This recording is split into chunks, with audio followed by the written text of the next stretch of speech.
Broadcasting to you live from the Orion spiral arm of the Milky Way galaxy, the solar system, planet Earth, North America, the United States of America, somewhere.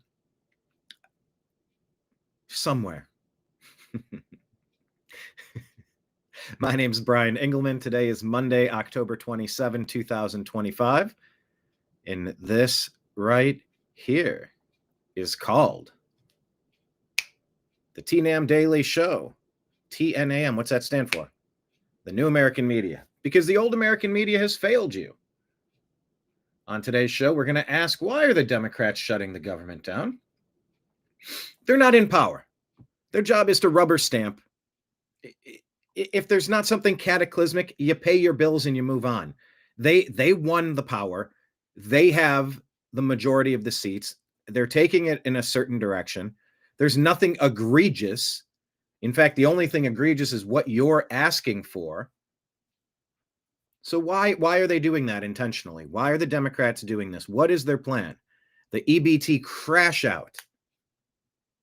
Didn't want to fund the military. We're trying to get tariffs and other ways to pay the military. What is the Democrats' plan? Why are they trying to hurt America right now?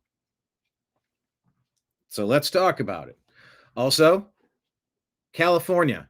The Democrats, what are they doing giving out the numbers of commercial driver's license to people that can't understand English, can't speak English, can't read English, can't write English, don't know what the road signs are? They've failed repeatedly, and they're causing homicides on the road. Homicides on the roadways. Why in the world are the Democrats doing that? Why are they trying to take American jobs? Because look, trucker jobs are decent jobs.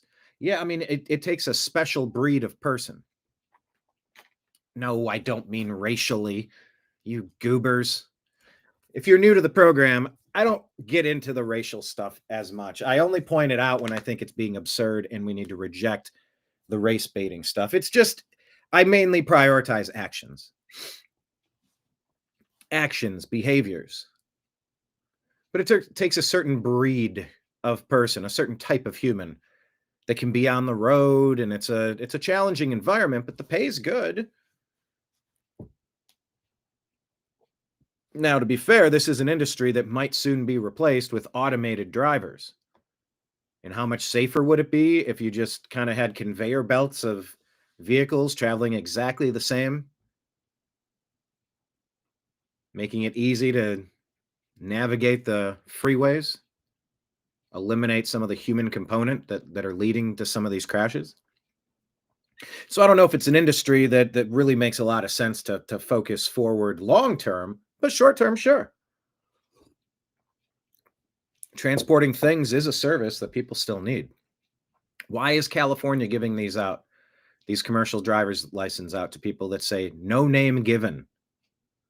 I'm sorry, what? You're getting a government document, a driver's license, and you're not even a citizen? We don't even know who you are. You're not fingerprinted in the database. Like, what are you doing here? What is your background? How did you get here? What type of, do you have a criminal background? This just goes to the people we're letting on our team. And when I say we, I mean the Democrats. The Democrats are trying to give out the Democrats are giving out commercial driver's license to people that don't understand the roadways. They're failing their tests over and over and over and over again. They don't speak the language. They're not residents. They're not citizens of America. And these are jobs being taken away from Americans. Why are they doing this?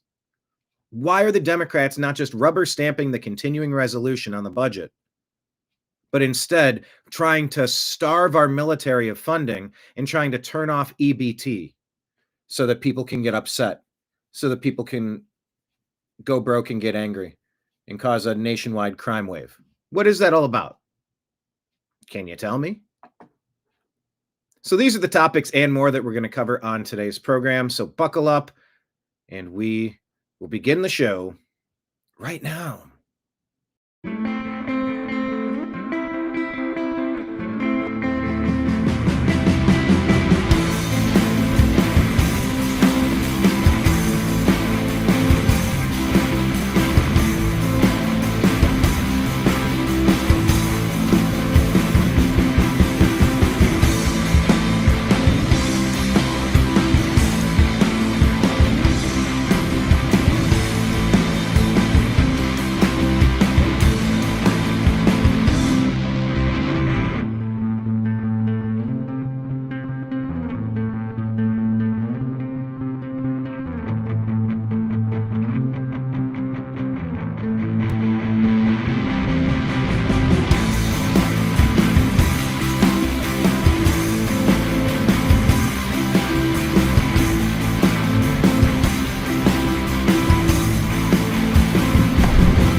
your guide to the truth.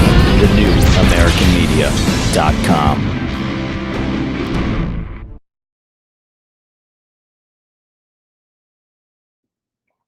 Hello and welcome. Thank you for being here. I said question of the day. Please hit like, please hit subscribe. We'll get the comments up on the side of the screen. Reminder that we do welcome you to our fine establishment here. I'm the bartender. My name's Brian. I'll be your bartender. We're going to talk about the stuff on the screens behind me. And we do have a tip jar out. Let me tell you, we are on Patreon. It's the end of the month. So if you would consider subscribing to our Patreon page, we are crowdfunded. So we appreciate your tips. We're also on YouTube. We have subscriptions there. Memberships, I think they call them, and super chats. So you can do a super chat. Drop $5, $10, $20, $50, $100 right there on YouTube, which is pretty cool.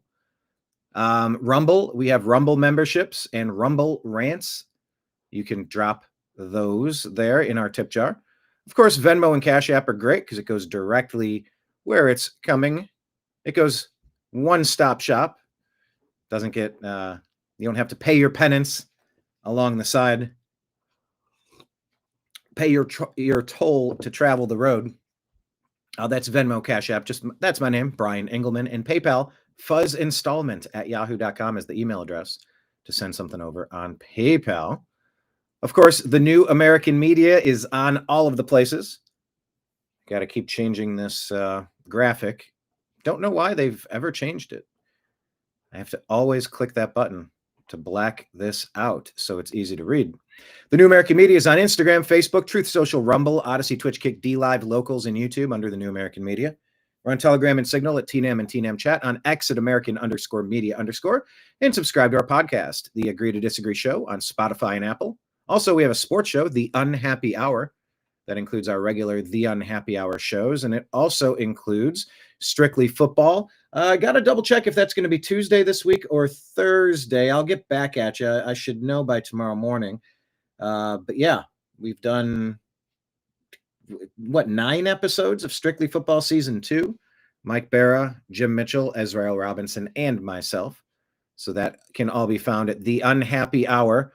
That is the podcast, The Unhappy Hour Sports Show. All right. Hello in chat. Marion, what's up? Trash Panda, what's up?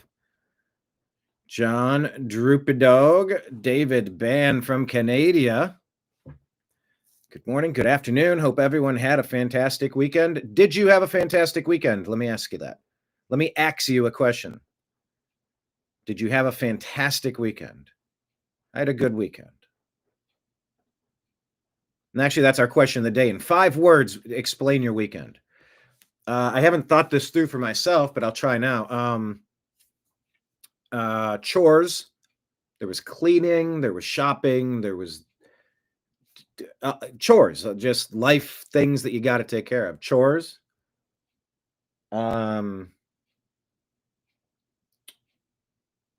Football. Buckeyes were off. The Browns are terrible, so that wasn't really a good thing per se. Chores, football. Recharge. I think there was recharge. Cooking. What else? I don't know. There's something else. I'll save that, but curious to hear what yours were. Marion went to a cousin's family reunion. Nice. Family reunions are good. Haven't been to one of those in a while. All right. Let's open this up and walk you through our X feed and find the stories that are happening. Let's see why Kevin Stefanski is trending. Okay. It appears as though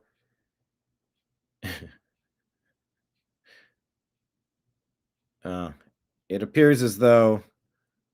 Stefanski is still the coach of the Cleveland Browns. I was wondering if something might have changed there. Okay. All right, so GameStop has a thing happening right now. And it's turning into another thing. You got to love meme culture. I don't know if you're gamers or not, but there's a statement from GameStop. GameStop declares the console wars to be over. And they've brought in President Trump. And the White House is putting this out, power to the players, like a member of the Halo gaming community. I mean, President Trump has attempted to negotiate peace deals everywhere that there's conflict on Earth. And so GameStop had something going on. They say this. This is pretty funny. I do find this entertaining. Whereas for the past 2 decades, the global gaming community has been engaged in an ongoing and increasingly petty conflict known as the console wars. Whereas said conflict originated in the early 2000s with the release of Halo, Combat Evolved as an Xbox exclusive title. Whereas Halo Campaign Evolved is officially coming on PlayStation in 2026 with cross-platform play. Therefore, GameStop, acting under its authority as a neutral entity in the world's retail gaming and trade-in destination, hereby declares the official cessation of the console wars. All claims to exclusivity are hereby dissolved. Console loyalists are instructed to cease hostilities, disband militias, and enjoy this new era of gaming. GameStop will continue to operate as a demilitarized zone, offering hardware, accessories, and trade-ins to combatants on all sides. Power to the players. I mean, this is a clever way to get your to get a press release in front of way more people than you would normally get a press release in front of. So, trying to follow this logic here, let me ask Grok. Let me start a new conversation on Grok on this page. Explain timeline of how White House got involved in the GameStop press release. Because there've been so many of these now, they're going back and forth, and I'm trying to figure out the origin of this.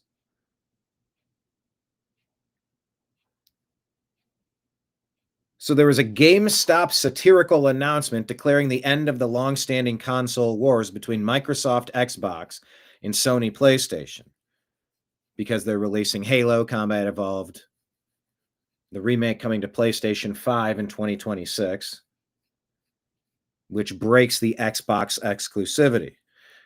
GameStop framed it as a peace treaty tying into gaming culture and their powers to the player slogan. The White House's official accounts amplified it with memes featuring President Donald Trump, leading to a temporary stock surge for GameStop. Whoa. The White House linking President Trump to GameStop leads to its stock surge. Look at that. This contrasts with the 2021 meme stock saga, where the White House under Biden only monitored market volatility without direct engagement. So they declare an end. Then the White House rapid response account quote tweets the GameStop post, and it says number 9. Because I guess he's brokered ceasefires in 8 different places. So I think they're like jokingly claiming that they ended this war as well. I mean, it doesn't get much better than this. Connecting the dots between different generations and jumping into current trends. So it says number 9, President Trump presides over the end of the 20-year console wars. Signals playful engagement from administration-aligned accounts. Then GameStop stocks opens in overnight trading. They're up 7%. Then they quote tweet rapid response. responds with an AI-generated image of Trump shaking hands with Halo's Master Chief. Then the White House account quote tweets that, boosts it with an AI image of Trump in Master Chief armor, saluting on White House grounds. Okay, so that's what I was trying to get at. This was not the first.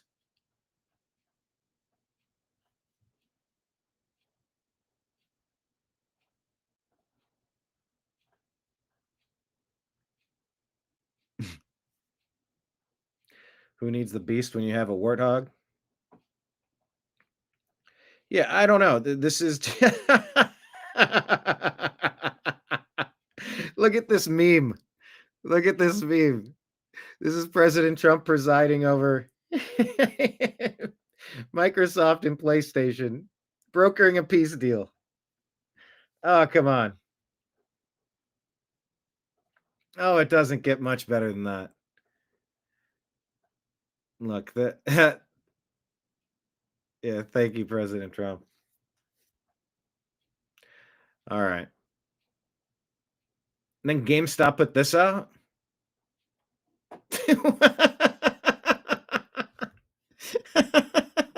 That JD Vance in the background. Guys, come on. We're living on the funniest timeline. This is not the worst. To live on a hilarious timeline. I appreciate it. You can say it's bread and circus all you want. It's just, I think culturally things can transcend moments in time. This is the zeitgeist. This is trying to squash generational atrocities, trying to move forward, trying to be better. And if these moments are part of that, I'm all for it, because it just seems like all the Democrats offer is division. AstroTurf division, hatred, animosity, anger, rage, violence. At least this side offers some laughs and peace. I mean, what's the opposite of what the Democrats did in the Summer of Love riots that they pushed on America? Peace deals. So anyway, if you see what's going on here, that's what the story's about. I would imagine you're going to see so many more of these memes, and they're friggin' hilarious. Enjoy them.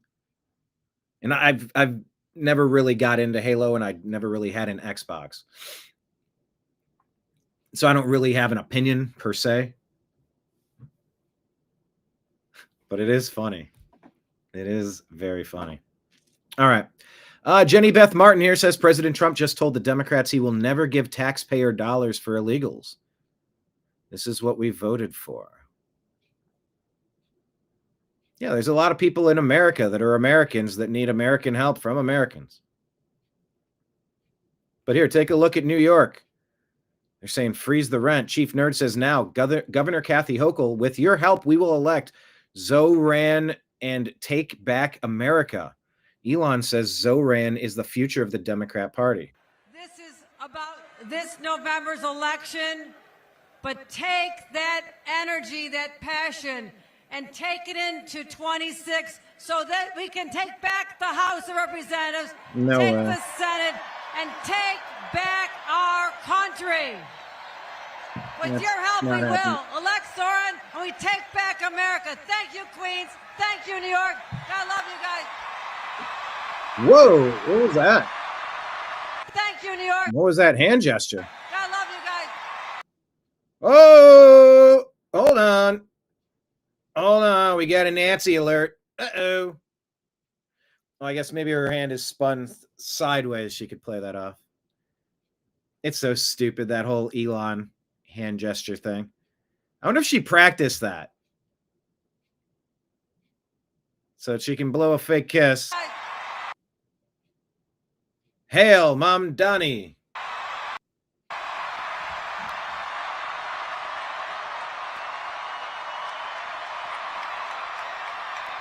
No, this is not going to be good for New York if they go to this path.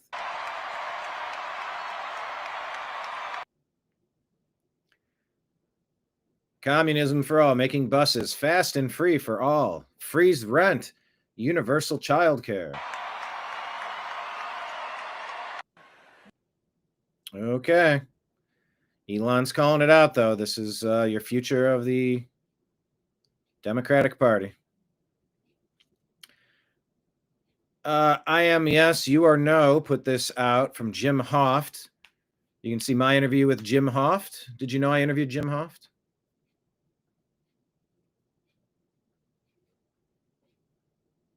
From Gateway Pundit at the Republican convention. It's on our YouTube and our Rumble account. Well, I clicked over here on YouTube. Let me give you an update. We are just a few hours away from being able to add the monetization back to our account, so that advertisements can play on our videos again. It's been years since we've had that. So let me give you an update. We were 200, how many? 236 hours away from crossing the threshold for eligibility. 236. Let's hit refresh.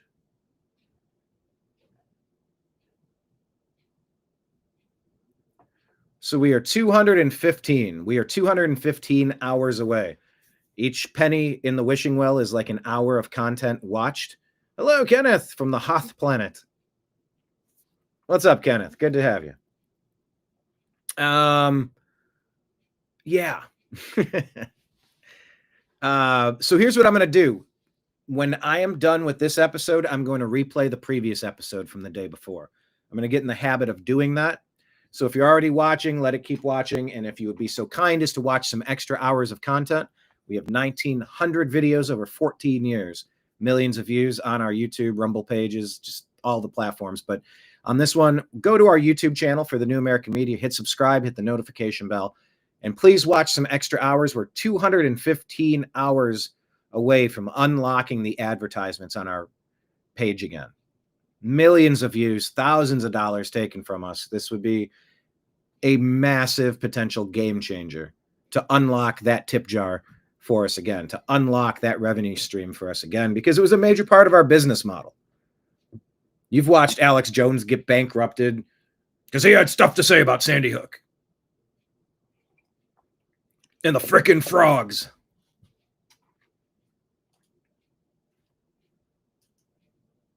But there's been an all-out attack on media that isn't propaganda, and we got super wrapped up in that. So if there's anything you guys can do to watch extra hours of our content on YouTube, we're 215 hours away. Let's do a marathon as much as we can. Geez, maybe I'll do an extra stream that'll just be a replay. I, do 2-3 hours of the show each day. And yeah, keep that in mind, please. All right. But anyway, I was looking on our YouTube to see my interview with Jim Hoft in Milwaukee, because he's the one that wrote this. So there's a Swedish politician who fought for equality and open borders, who has now been beheaded in Congo. Zada Catalan was a Swedish Green Party politician who believed in open borders. Suicidal empathy, many such cases. There are people that hate you, and you need to know the difference. Elon says suicidal empathy is killing Western civilization. Excuse me. It is good to have empathy, but we cannot allow our empathy to be abused to the point of extinction. And you have to be aware that there are people that do hate you.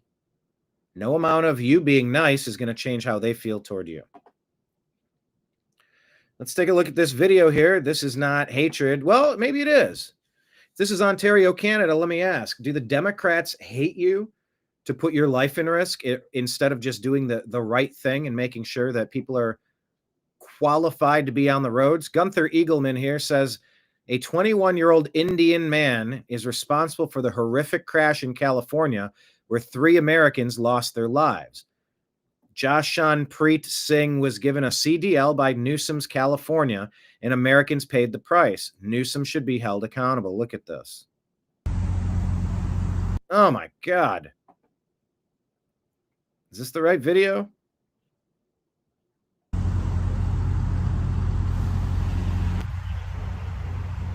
Oh, man.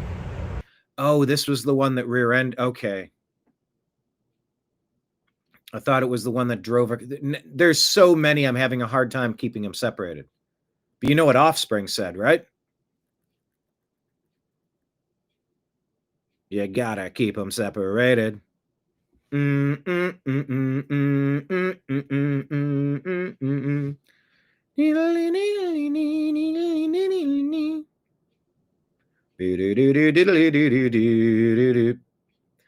was thinking of the one where the CDL, where the big rig tried to make an illegal U-turn, slowing down and just absorbed an oncoming vehicle at full speed right into the side of the thing. Just awful. This is the one where I think the one where they plowed directly into 6 or 7 vehicles straight ahead of them, full speed, no brakes. 3 lives taken. Because I think the other one took 3 lives. Maybe it was 3 in both. The fact that I'm having a hard time keeping them separated is an indictment on California.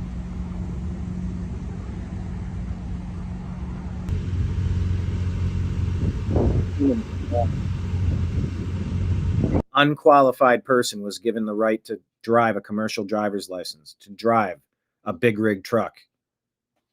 People that couldn't read the road signs,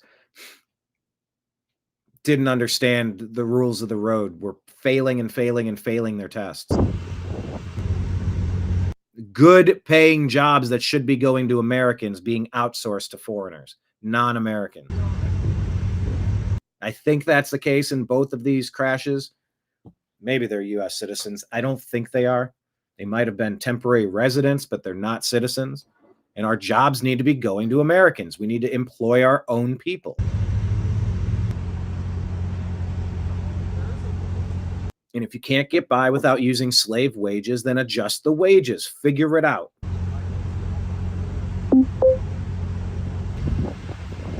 Man.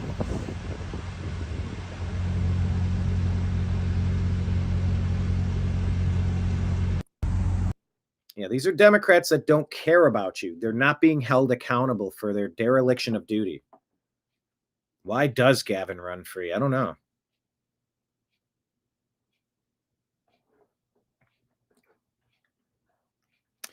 Savannah Hernandez here says, still thinking about this ICE operation out of Oklahoma, where 91 out of the 120 illegals apprehended on the highways were somehow legally driving with a CDL license. 91 of 120. What? A majority of them were either Indian or Chinese, and the majority got their CDLs from California, New York, Pennsylvania, or Illinois. What is going on? How are illegal aliens getting CDLs when having a social security number or work visa is required to obtain one? And why are we allowing sanctuary states to keep giving them out?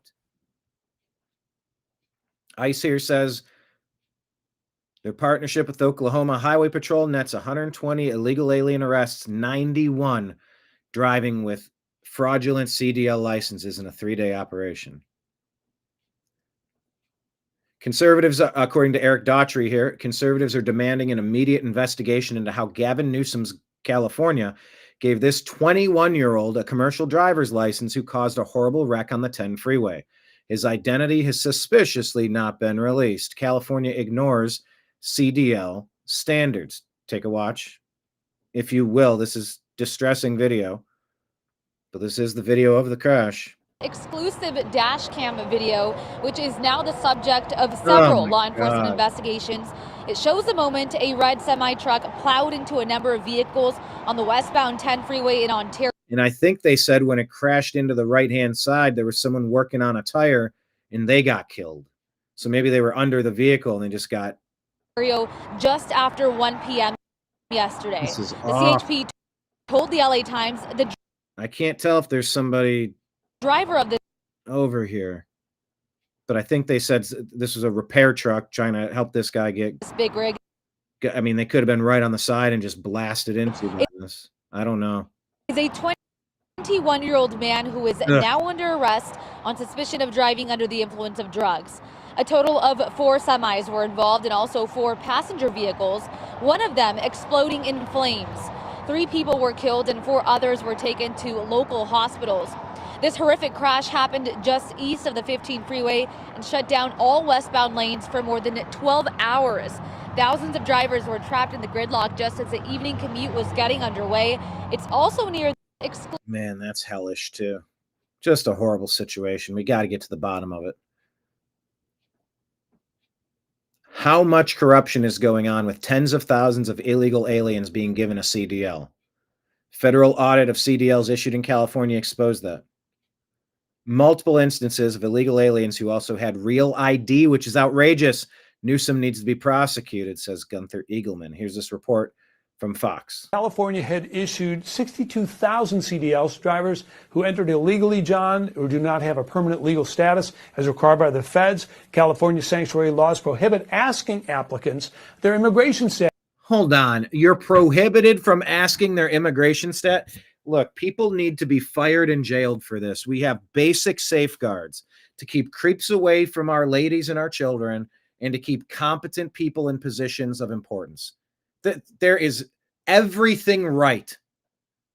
Everything about that policy is right to keep creeps from ever coming into this country in the first damn place and making sure that the important jobs, such as traveling at high rates of speed with very heavy, very large cargo, are only given out, like you said, Kenneth. CDL should be very hard to get. It should be very, well, you know what I mean. It's very important. It's crucial. It's necessary. And anybody that thinks otherwise, they need to be removed from positions of power and or indicted for their criminal negligence. Yes, Governor. It's a dereliction of duty. It's criminal negligence if you're being favorable. Or they hate you. And the sentence should be even stronger. Newsom said there's not a problem. Back to you. Did I hear you right? Did you say 62,000? That's correct. Oh, my goodness. It's a federal audit. William Legionnaires for us. William, thank you so much. Let's bring in the acting ICE director, Todd Lyons. I was really taken aback with what William just said, that California gave out 62,000 CDL licenses. What do you make of that? Well, John, what's even scarier than that is some of those were real IDs, right? So those individuals who aren't supposed to be in the country, anyways, can get on commercial aircraft, can travel. Now they have CDLs where they're transporting hazardous goods. And John, just think about this. That's just California. When you think about all these other sanctuary states that are doing the same thing, there are so many states that are giving these CDL drivers licenses to people that shouldn't be in the country anyways. This individual yesterday, he crossed the border in 2022. Unfortunately, under the last administration and the catch and release policies, Border Patrol had to let him go. And now look, we've had people lose their lives and more people are injured. It's really shocking that more people aren't up in arms about this, because this is totally wrong. These are all preventable accidents, but yet 63,000 illegal aliens have commercial driver's licenses, are on the road transporting God knows what, and can do more damage than anything just like that we saw in the video. These are called CDLs to non-domiciled individuals. Here's what the Transportation Secretary, Sean Duffy, said about it back on September the 26th. What our team has discovered should disturb and anger every American. Yes. Licenses to operate massive 80,000-pound trucks are being issued to dangerous foreign drivers, oftentimes illegally. Unreal. This is a direct threat to the safety of every family on the road, and I won't stand for it. California must get its act together immediately, or I will not hesitate to pull millions in funding. So we had that incident in Florida earlier this year where 2 people were killed immediately. Another one went to the hospital. Yeah. Awful, awful, awful stuff. Yes, Marion, revoke all those CDLs now. Everybody needs to go through and everybody needs to take a look. You need a special card. You're going to get a purple card that's going to replace every previous version. Show me your purple card and let me know that you've been checked and double checked. Anything that's not purple is not valid. Do it that way. It's that easy. You don't make them green, but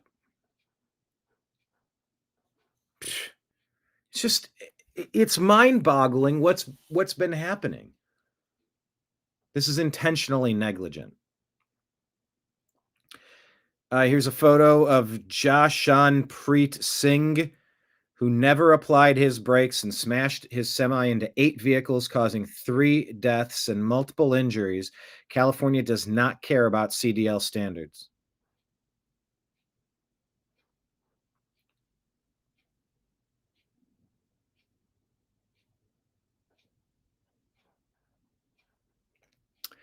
Bill Malugin. I think it's, is it Malugin, like the genie, or Ginn, like Ted Ginn Jr.? Malugin?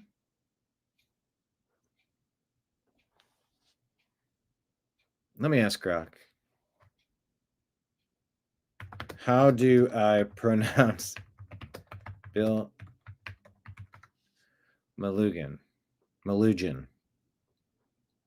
Because how I heard it pronounced was not the way I thought it is.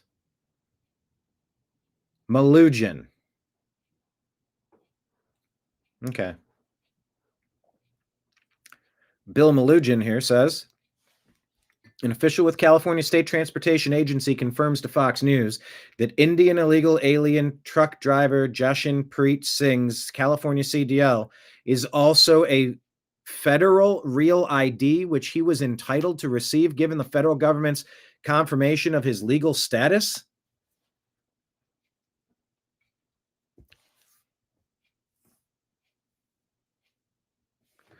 He followed up and asked them to clarify what they mean by the Fed's confirmation of his legal status, as he's still in the U.S. illegally, even if granted federal work authorization while his asylum case plays out. He was told the federal government processes and authorizes employment authorization documents, EAD, for people with limited legal presence in the United States. Federal government, U.S. Citizenship and Immigration Services is the entity that processes these. For the purpose of the CDL, the applicant submits their EAD to prove that they have authorization to work in the U.S., which is dependent on having a legal presence. The EAD form, I-765, has the documents an applicant would need to provide. So an illegal alien has legal status?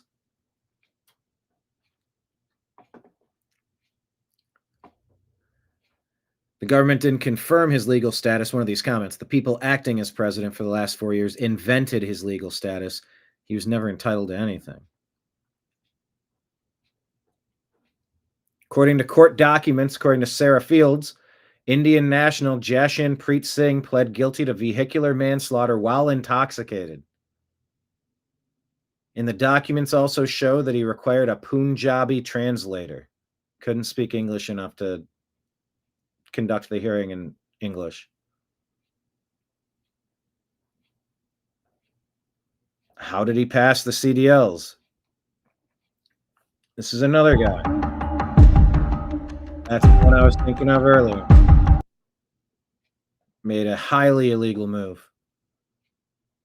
That's Harjinder Singh. So 2 Singhs.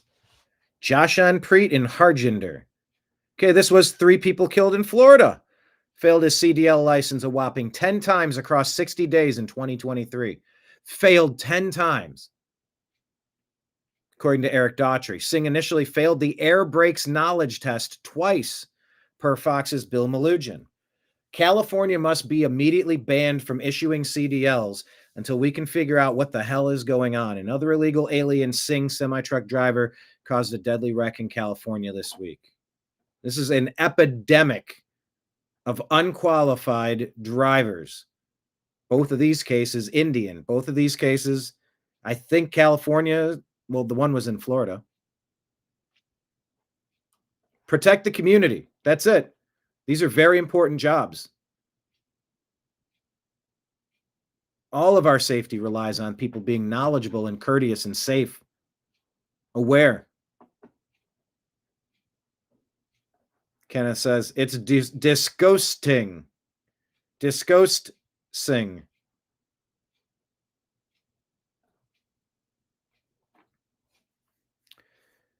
Oh, Trash Panda saying they had hidden phone camera on the body with the guy in the parking lot giving them answers through the earpiece. Kenneth says, yeah, and that guy doesn't seem to care. Neither of them seem to care too much. I mean, you let in 40 million illegal invaders of military age. What if this is what if this is the plan? What if they're here to wreak havoc across this country? What if one day the power goes out and all the sleeper cells are activated? They all get a text message and then the lights go out. Are you ready? You ready to defend where you are, what you have? Ready to fight for this country, to defend this country? I mean, you fight legally as much as you can. You fight in public, in the media and journalism. Like, we expose these cases. We put the pressure on. We got to call these states. We got to call our representatives to make sure these states aren't endangering us. These drivers get a license in one state, they can go anywhere. This is madness. And anybody that's going to try to divide you and say, oh, you're phobic, oh, or you're this, you're that. No. I am common sense. Hear me roar. I am woman, hear me roar. In numbers too big to ignore. All right, this is a big problem, and it's bugging me.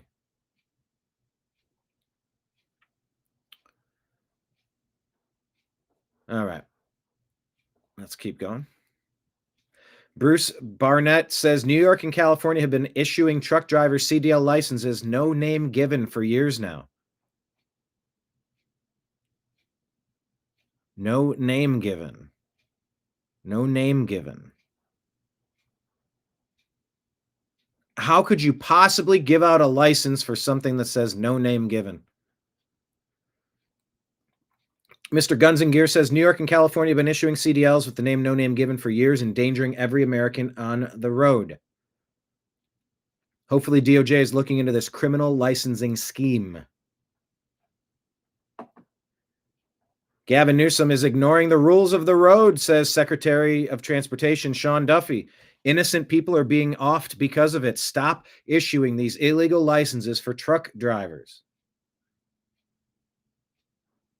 By the way, keep your eyes peeled on the gambling story in sports. It's going to unravel into everything I am putting money on it. I am wagering. Secretary Sean Duffy, he either did pull money or he's threatening to, or he did threaten here and then he did pull $160 million from California, and more consequences may be on the way. Gavin Newsom has thumbed his nose at us. He's refused to comply with the rules that have come from DOT, which is stop issuing these licenses, number one. And number two, go back and review all the licenses that you have issued and make sure it's been done legally. Gavin Newsom has said no. So, one, I'm about to pull $160 million from California. And as we pull more money, we also have the option of pulling California's ability to issue commercial driver's licenses. Gavin Newsom cares more about illegals getting commercial driver's licenses than he does the citizens of his own state and the safety of Americans. It's shameful. He's been lying about what he's been doing. And again, we're gonna fight tooth and nail under President Trump's administration to make sure that we hold states like California accountable. Gavin Newsom has thumbed his nose at us. He's refused to comply with the rules that. Something's got to be done. What is this report here? Oh, it's music. Showing all of these drivers. This is Gavin Newsom's California, says Secretary Duffy. How many more lives is it going to take for Gavin Newsom to put American people first? Newsom lies and people die. Drivers of very heavy. It's got music. I can't play it.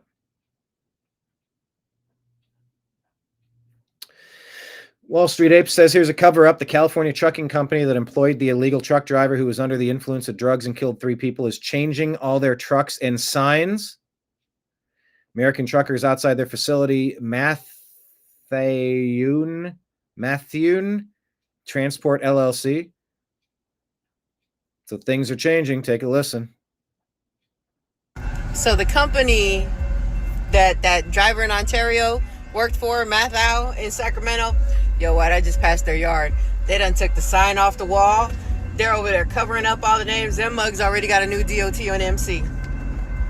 Damn, that's crazy. They got all their trucks in there right now. They're covering up trailers right now, getting rid of the name. Man, some shady shit, y'all. So the company. Eric Daughtry. Okay. President Trump puts this out and says, look how beautiful the Oval Office is now. Many of those great paintings of past presidents were in the vaults for 100 years. Now they are for everyone to enjoy.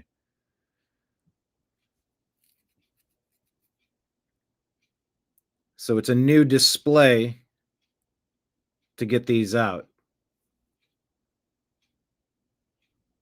Yeah, he likes his gold, doesn't he? Eric Daughtry says, look how beautiful. How can you not love this? A president who cares so deeply about honoring our country's history. It's a good post, especially when they're like, oh, he's destroying the White House. It's like, no, you have a builder in office. You have a builder and he's building a ballroom that's going to save us a ton of money. And he found financing. We don't even have to pay for it. Ask Barack Obama about his basketball court and what was it, Nixon's bowling alley and JFK's a swimming pool. Like, yeah, that's what you do in the people's house. You improve it, you upgrade it, and to make a big facility. I guess this has been a problem for many years, and something is finally being done about it. And all they want to do is complain about, oh, well, the facade and some stuff is coming down, and they have to take this down to connect to it. How dare they? Yeah, they're builders. Let them build. Take the gift. Move along.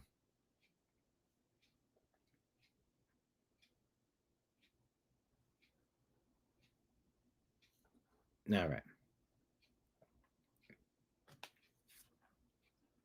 right. Brick Suit says, hear me out. All right, hear me out, everybody. What do you think about this? Oh, hold on. Full screen.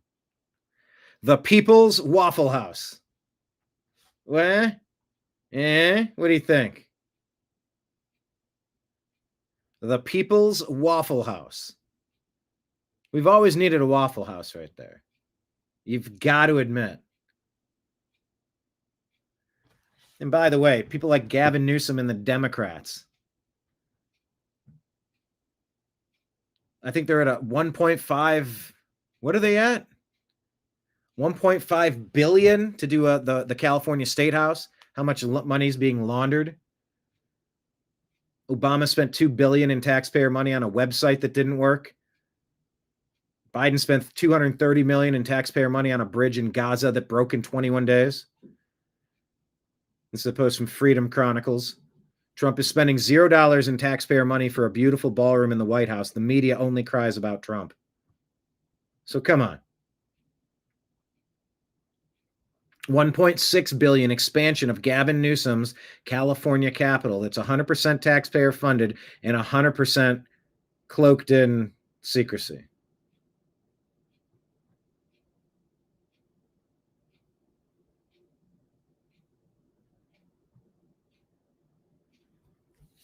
I just love the People's Waffle House. Under Biden, it was the Awful House.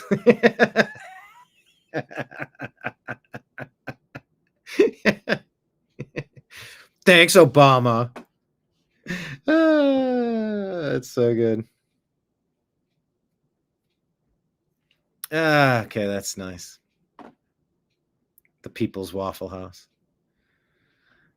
All right, here's a palate cleanser. I don't know. Here's before and after the dog park, allegedly. They're on a bus taking them to the dog park. I should have warned you. Let me ask, how many people in the group chat? By the way, hit like, hit subscribe.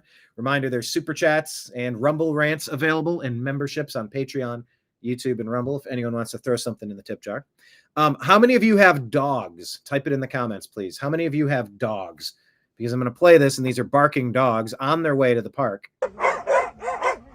Because I'm imagining if I just started playing this, your dogs might hear this, and your dogs might start barking too. I don't have dogs, so I don't think of such things. But I sort of eventually get around to it. Sometimes. Look at that. After the dog park, they're all worn out. Yeah. They should close these windows a little bit. Geez, that dog's leaning out there.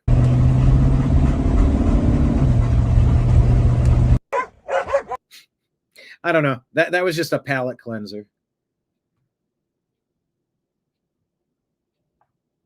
Just a palate cleanser. Raised Right wants to show you the future of New York. Hey, here's modern day Cuba. Presenting to you 60 years of socialism. Cuba. Don't you want communism in New York? David has a pity. What's your dog's name? We know how's your cat doing? David, please tell me there's good updates on your cat. What was it, Spiral?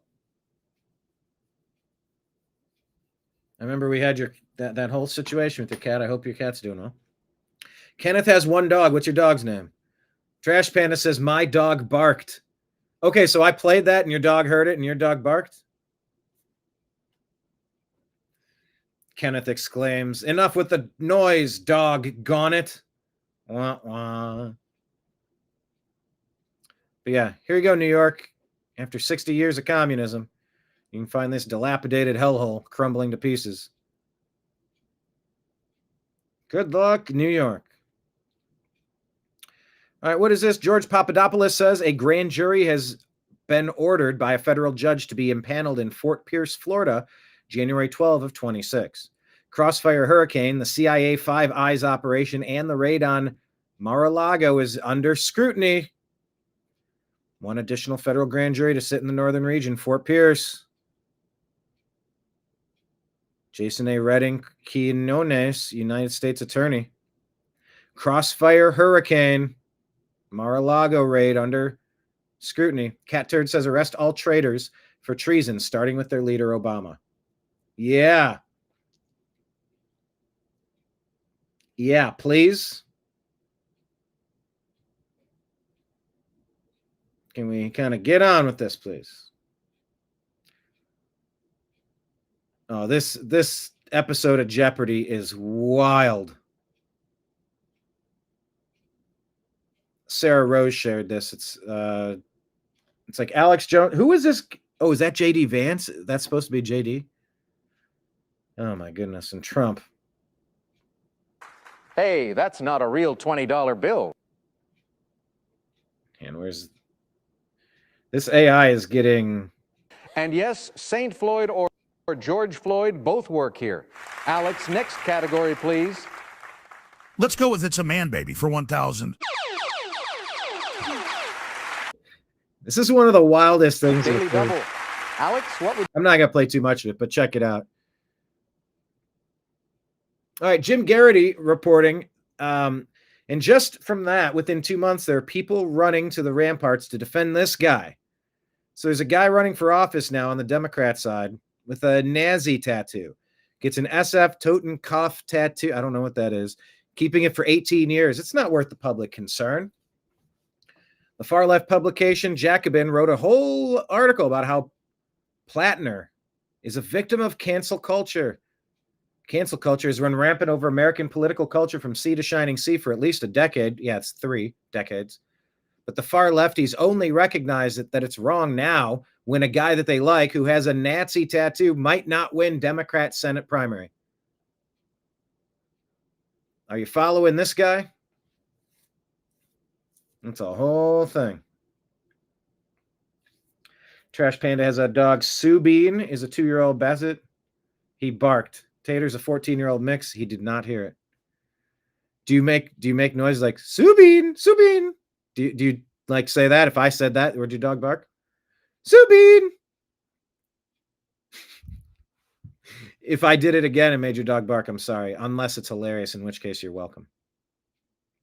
David's dog's name is Maya. Oh, wait, David, your cat's still missing? How long has it been? Spiral? I thought Spiral came back. Or did Spiral come back and then go missing again?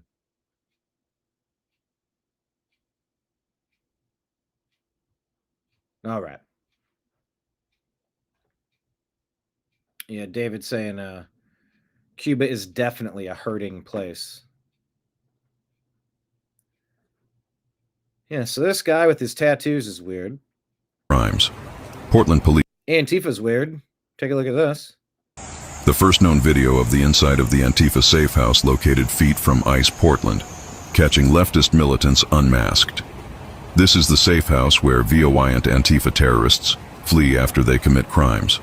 Portland police allow them to harbor criminals there and do nothing about it.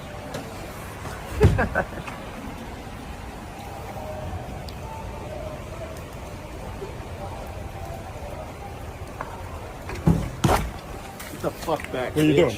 What are you doing? That's what I thought. I'm just checking it out. I'm on a public sidewalk. Close the window if you don't want to see in. There you go. You're so fucking closeted gay. You're ugly. You're a fag. You look stupid. What else you got in there, huh? Going into the Antifa safe house. Yup. These Democrat cities are working hand in hand with the rioters. Why the fuck you stalking women? Fucking minors and shit. What the fuck is wrong with you?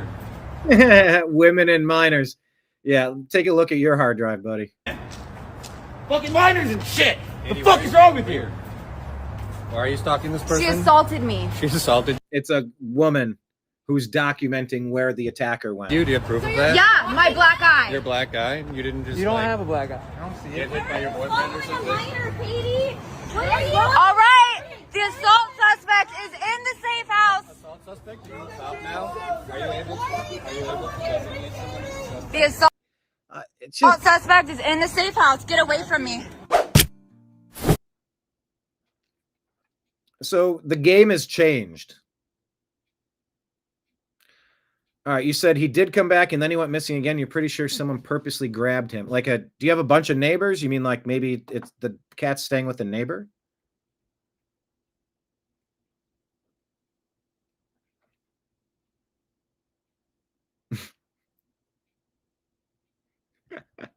Trash Panda says he's looking at me and now he just slung slobber everywhere because I did the Sue Bean thing. All right, I won't do it again. But that is hilarious. I just figured like everybody would make that sound.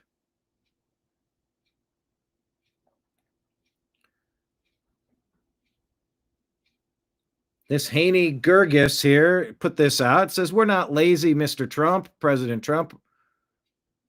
We're not entitled. We're exhausted. We did everything we were told to do, studied hard, took on debt, chased opportunity, only to find the ladder pulled up just as we reached it. We're watching rents break records, salaries stagnate, and headlines celebrate job growth while our inbox is filled with rejection emails. We're not asking for sympathy. We're asking for honesty about what's working, what isn't, and who it's really working for.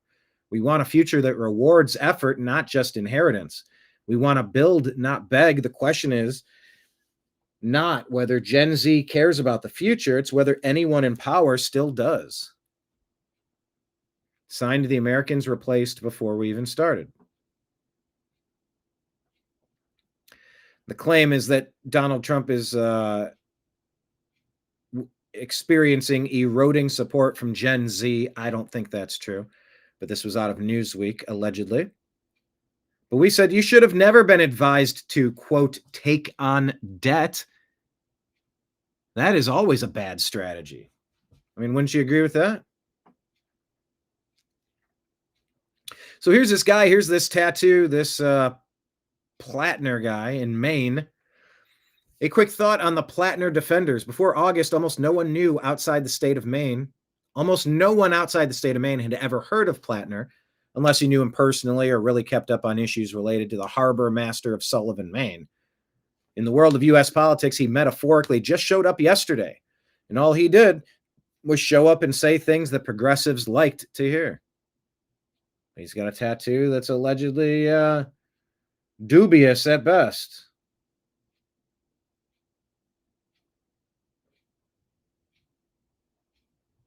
Dubious at best. All right, so here, Libs of TikTok says, meet Keith Davenport running for school board in Gardner, Edgerton.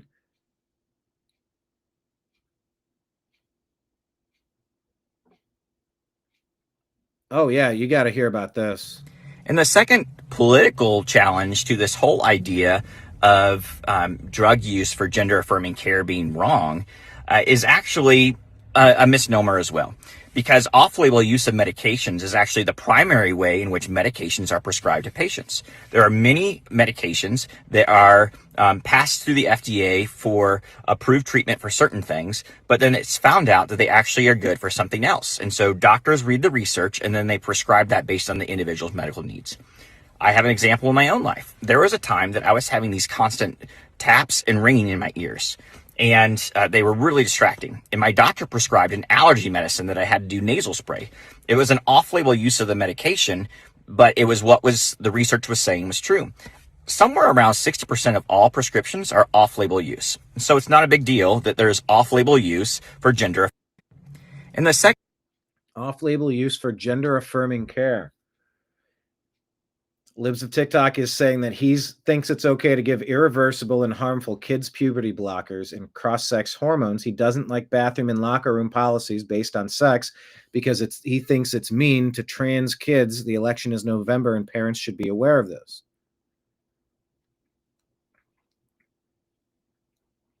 This Keith Davenport says whenever someone suggests transgender students need to be separated in order to keep students safe, the underlying message is that transgender students are dangerous. Well, you keep guys in the guys' locker room. That's it. While some social media feeds provide anecdotal evidence that this is the case by sharing the most extreme, unique situations, it's actually the opposite of what the empirical evidence proves without a doubt. This is where the staff and parents in our district with transgender students see this as more than just a hot-button issue. Saying they're victims of harassment instead of perpetrators of it. Well, guys in the guys' locker room. That's it. This isn't complicated.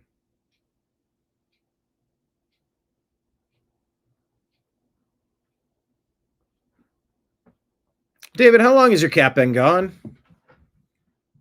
And have you been able to knock on any doors and ask them to look around? Maybe see, I wonder about one of my cats that stopped coming around. What if somebody brought him into their house and kept him in their house because he's such a nice cat? I don't know. I went walking around the whole neighborhood looking. I didn't see him trapped under anything or injured somewhere. Ugh. Yeah, I walked that neighborhood a lot. Anyway. Prayers to you and Spiral, of course. This is an article on The Blaze about the Islamic takeover, the Trojan horse radicalizing our values. Check that one out on The Blaze. TV News Now says, here's Scott Bessent schooling NBC's Kristen Welker for putting a burden on President Trump to end the shutdown. Like they have a CR, just vote for it. Pay your bills. They're doing this intentionally to cause pain. This is the Democrats. Just vote for the CR. You have a responsibility to do the bare minimum. You're a derelict of duty. It's a dereliction of duty. So she says, well, here, listen to how she frames it and how he reframes it. We're now in the second longest shutdown in U.S. history. When will President Trump meet with Democrats to try to bring this shutdown to a close and get federal workers their paychecks back again, Mr. Secretary? I love her, her acting with her thumb on her finger. I like that you didn't take her framing here because the framing is very disingenuous. Bring this shutdown to a close and get federal workers. She just throws a thumbs up there. Their paychecks back again, Mr. Secretary. Hey, and let me rewind it to get the whole vibe of this again. It is telling how they try to frame it. We're now in the second longest shutdown in U.S. history. When will President Trump meet with Democrats to try to bring this shutdown to a close and get federal workers their paychecks back again, Mr. Secretary? Well, Kristen, I'm going to have to reject the premise of your question. Why does President Trump have to meet with Democrats? Democrats just need to go into the Senate and vote to end the shutdown. Let's look at the numbers. President Trump has said in the past, it's up listen, to the ladies, president. God, up and listen to the answer. I hate NBC so much. But President Trump has said in the past, it's up to the president. Democrats just need to go into the Senate and vote to end the shutdown. But President Trump has said in the past, it's up to the president. He's the president. No, he said that in the past. He said you have to be a leader. The president has to lead. You have to get people into a room. You have to. Good grief, lady. Stop with your stupid reframe. Has to lead. You have to get people into a room. You have to get a deal. When's he going to do that? Well, he is leading, and there's no deal to do with Chuck Schumer. Chuck Schumer is trading off his polls. What's different than when he passed the clean CR in the spring? It's his polls. You know, the whole country's being held captive to AOC's polls. But let's look at the numbers. It's 52-3. 52 Republicans have voted, I believe it's 11 times, to reopen the government. 3 Democrats have. And right here, right now, I would urge moderate Democratic senators to come across the aisle, reopen the government, because I'll tell you, we're starting to eat into muscle here. This is starting to affect travel. It's starting to affect the economy. And, you know, this is quixotic. I don't know what the purpose is. I'm not sure they do. Yeah, just go vote for the CR.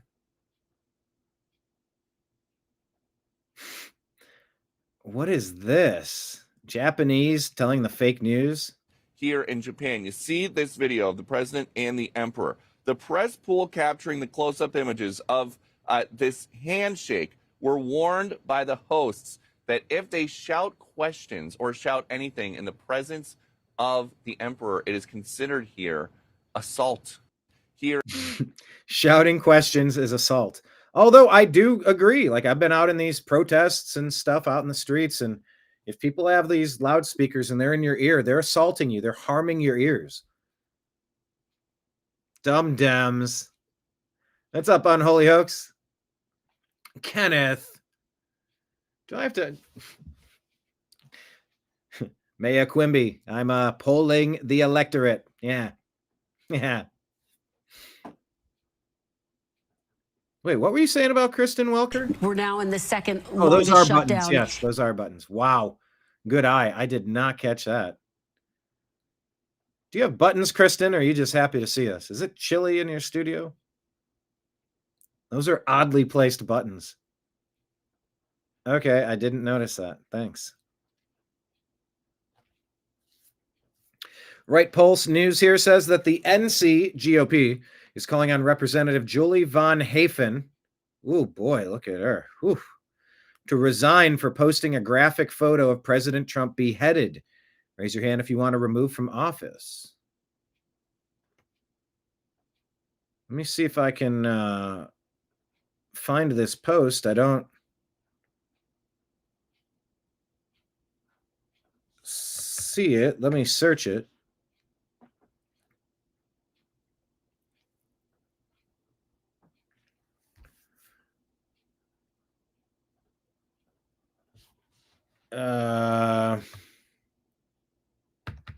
Democrats continue to be the party of political.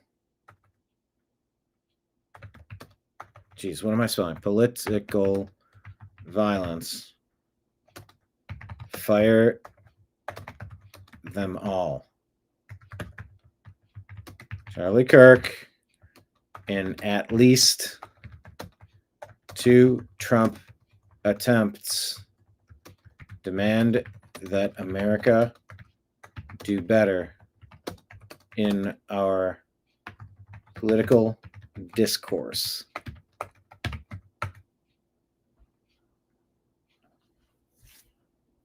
So there it is. I don't know who's on the left, but on the right, that's a beheaded Trump. In these difficult times, some cuts may be necessary. It's a guillotine. She's walking around with the severed heads, promoting that. That's who the Democrats are. Julie Von Hafen. Ooh, boy. Okay. Oh, boy. Okay, we don't need to keep looking at this. All right. Coming out for Christmas this year, Lego is putting out a White House East Wing Lego set, if you want to take a look there.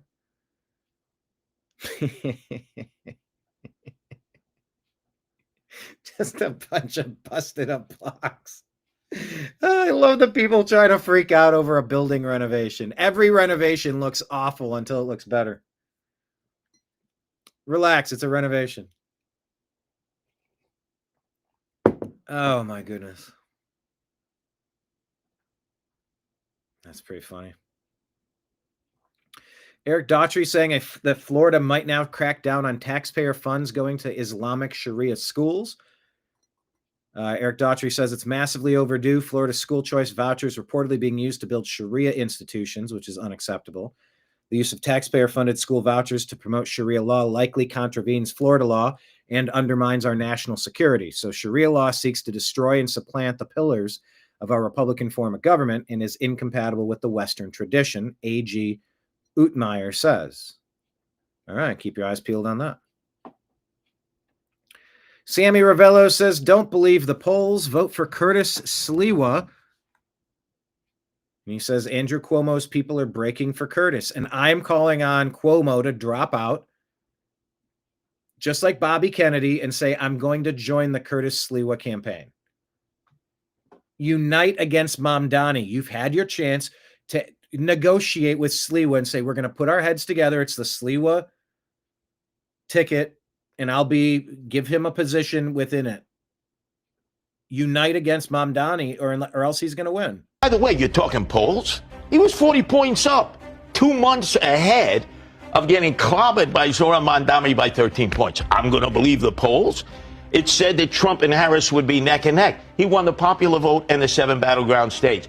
Ooh. And there's music. I got to mute it. Oofa to the polls. I trust the people. I'm out there. I have 7 headquarters that I've opened in all the boroughs. I don't see the other candidates opening up headquarters, and I've raised more money than the combination of Eric Adams and Cuomo in the last 2 cycles. I now have another TV commercial on Improve, Don't Move. Why should I drop out? I'm the only Republican candidate who's offering an alternative. The Democrats have destroyed the state, and now they want to destroy the city. I had to finish that because they had music in it. MSNBC is going to officially change its name on November 15th. So like 2.5 weeks. They're going to be MS Now.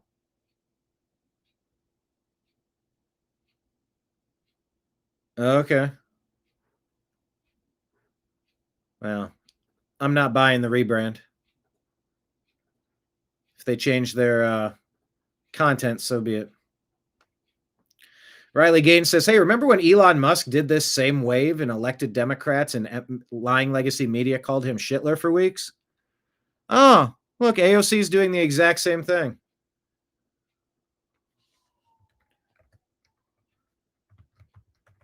AOC, what she did here. She is doing what she lambasted Elon for doing. Some waves are more equal than others. Yeah, just like out of Animal Farm, the story of why you don't mess around with communism.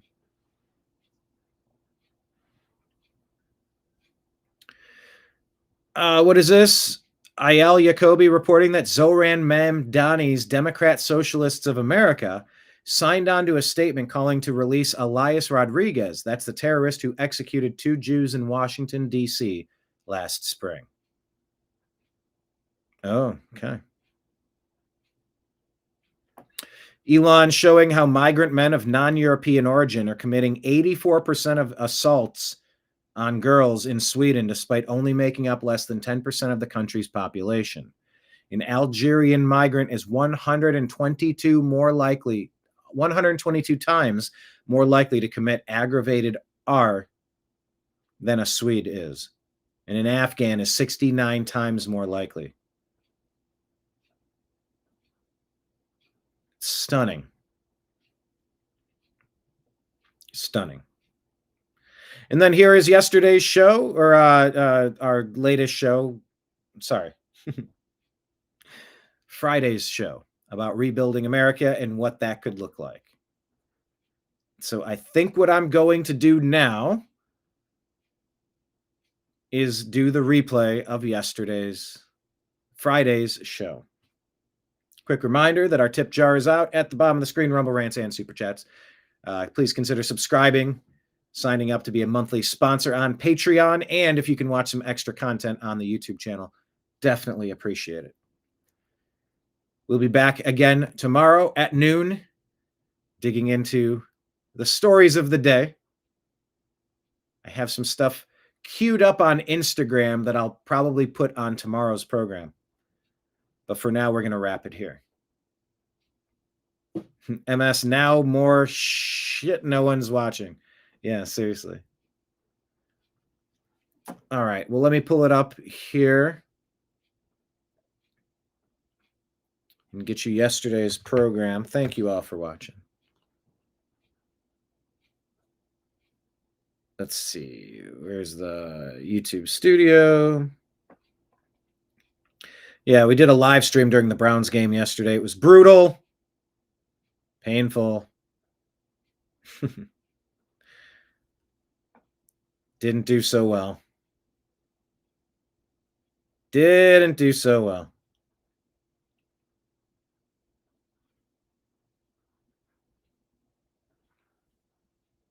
Okay, found it here. Let's do the flip-flop, shall we? Yeah, and let me just double check. I don't see, why is RIP Beef trending? Oh, somebody from Barstool Sports. Okay, I don't know who that is, but rest in peace. Austin Reeves drops a career-high 51 points in the Lakers' road win over the Kings. Packers beat the Steelers 35-25. Okay. That's about all I got.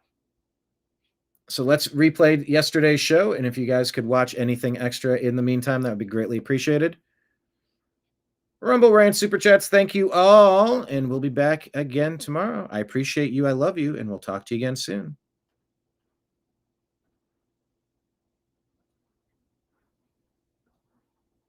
Volume, where's my volume? Where's the volume? Oh, that's because that's what happened to me during yesterday's show. Remember? To point out the world. There we are. Violent act occurred. What occurred? Brilliant. Yeah, I remember this happening. All right, thank you all. It's been on mute. Let's launch the show. I need to look at the comments. If I looked at the comments, I would have saw that a while ago. But I assure you, it was a brilliant soliloquy about how we need to build the world that we want around us. How, yes, I know that when you dig through the news every day, you're going to find a lot of bad stories. And the point of that is to say, in the world I wish to build, I don't want this anymore. I don't want violence like this. And when you find a problem, well, okay, a violent act occurred. What occurred? Well, there's people out there that are continuing to let bad people out to keep harming more and more people. There's people who are opening up the floodgates and letting anybody ransack your home and harm the people inside and steal everything not nailed down. That's not a society. That's madness. So in my delivering you these stories, it's not meant to dwell on the negative. It's to point out the world once we eradicate these ongoing problems. That's the gist of what I was getting at. We finally have sound. We are not lip readers. I know. I needed to check the comments, but I was focused. I was trying to say something. Oh, I said plenty. Could you hear any of it? All right. Well, I'm back. Thank you. Marion, Trash Panda, Lake Leon, Droopy Dog, Danette, Kenneth. Good day, Patriots, indeed. There you go. T-. Is that worse than an F-? All right. I'm glad you all had a blast with my muted with my muted line. But I want to build a different universe. I want to build a different reality. And we have to talk about the stuff that's dividing us. There's so much fake division. Oh my gosh. The wing of the White House. Whatever shall we do? Whatever shall we do is go into your congressional meeting, vote for the continuing resolution like an adult, and then negotiate. Well, no, it's the only negotiating moment that we have. We have power over them. 24 days. We've shut the government down. You were removed from office. You were fired because we don't like what you're up to. Work with the new team who is in charge, pay your current bills, and try to figure out a path forward. Adapt your plan. Nobody likes it. 19% approval rating I keep going back to. What are you referencing? I don't know. I heard it somewhere, and that feels about right. 1 in 5 people, yay, go Democrat Party. 1 in 5? That seems very high to me, but still.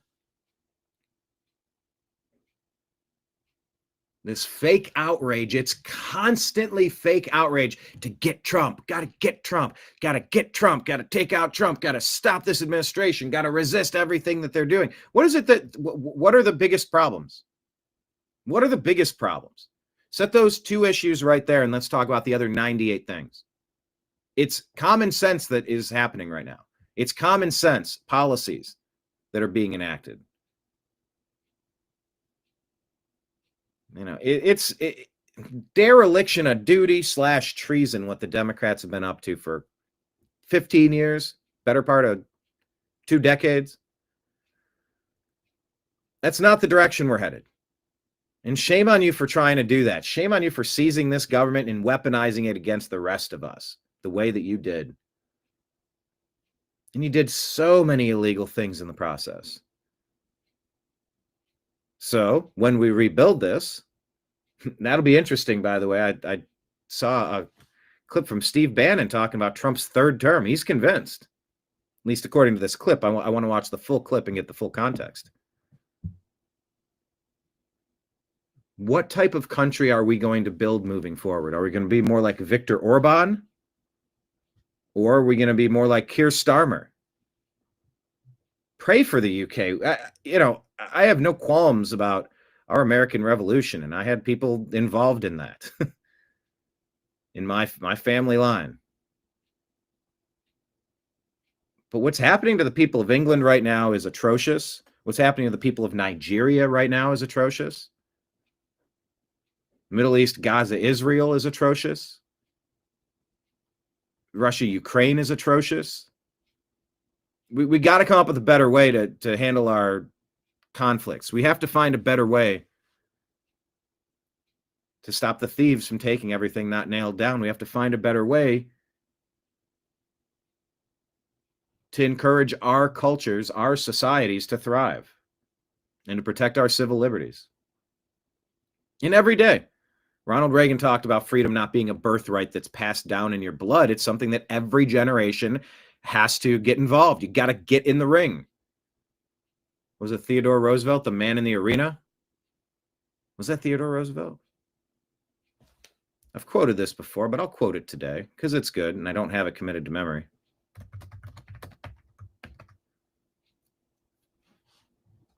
It is not the critic who counts, not the man who points out how the strong man stumbles, or where the doer of deeds could have done them better. The credit belongs to the man who is actually in the arena, whose face is marred by dust and sweat and blood, who strives valiantly, who errs, who comes short again and again, because there is no effort without error and shortcoming.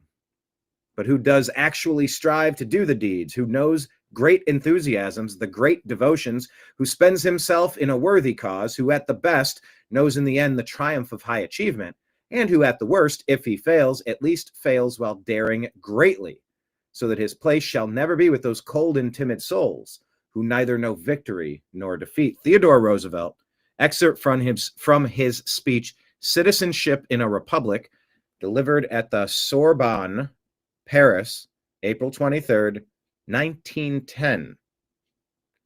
The Man in the Arena passage celebrates courage, perseverance, and the willingness to act despite the risk of failure, far above the safety of mere criticism. So nobody's perfect, including Restream, that keeps changing this design element.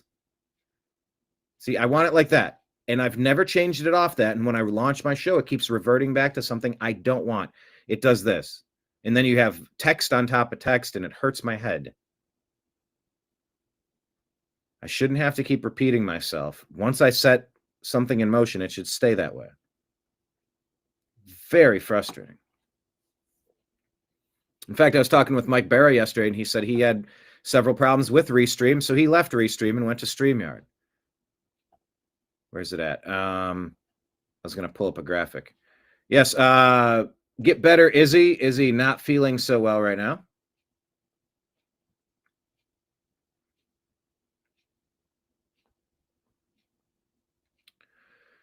So he was out yesterday, but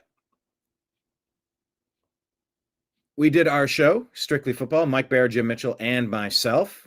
Check it out. It's on our Rumble app. It's on all the things, all the places. YouTube and Rumble. Great places to find it. Yeah, I brought that up because Mike was saying he had problems with Restream and he switched over.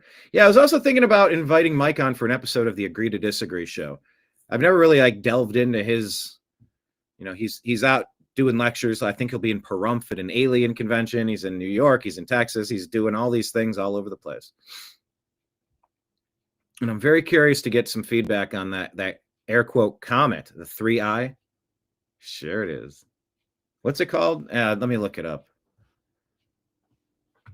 Latest on the approaching comet.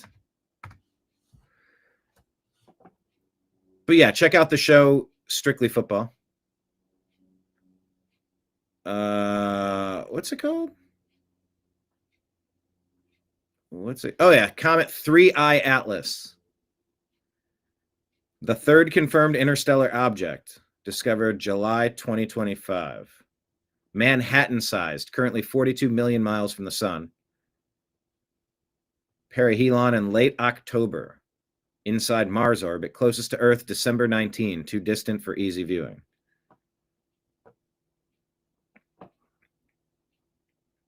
But yeah, check out our football show. We look back at last week and look forward at the next week. Very interesting show about gambling because this Chauncey Billups story is huge. This isn't one guy. This is going to go everywhere. You peel this back, the thread is connected to all of it. It might go back to Michael Jordan. I mean, if it can go back to Pete Rose and Shoeless Joe Jackson, surely it could go to Michael Jordan, who retired, air quote, in the 90s. Remember when he did that? There's theories on that. I don't know if you think he had an actual retirement or if he had a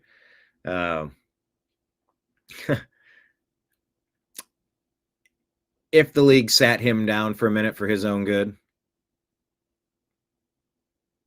But yeah, there's so much corruption, and it's why you're really supposed to avoid these situations and these people. I had the blessing to go speak to my former high school football program this year. And I told him about the rule of threes, the rule of stupid. Don't go stupid places with stupid people doing stupid things. Avoid that. Don't go stupid places with stupid people doing stupid things. I had the blessing to go speak.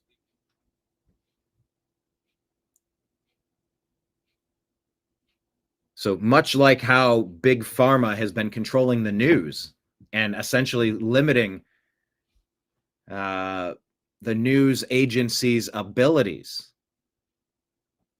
to report accurately on Big Pharma. Pinkies up, everybody. Cheers.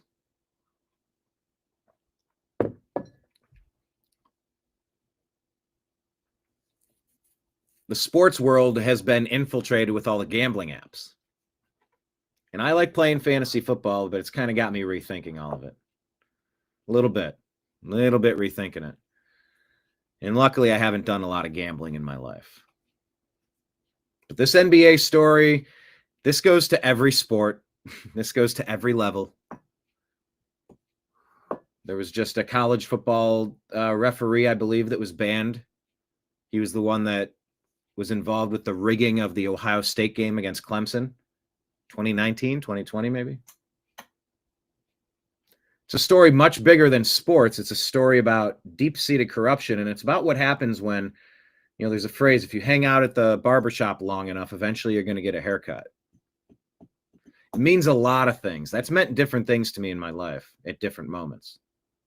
because literally I did get a free $200 haircut in Chicago once. Because I walked in, inquired about the cost of a haircut. I said, oh, okay, no, that's fine. I'm here visiting. I don't have much money at all. Like I would have $20. I was just looking for a haircut. I don't know. They're like, come in, we'll take care of you. I'm like, no, I don't have $200 for $300, whatever it was, for a haircut. They're like, I'm not doing anything else. I'll do this for you. Let's go. I'm like, all right. But it also means if you swim with the sharks, you're going to get bit. You don't want to be around these gamblers, these traffickers, these merchants of suffering. They bleed you like leeches. They get you on something. It's Epstein. They get you on camera. You did something people don't want you to know about. Yeah, $200, dang. But it was it was like on, what's that fancy street in Chicago called? Was it called the Miracle Mile? There's a name of the street. Let's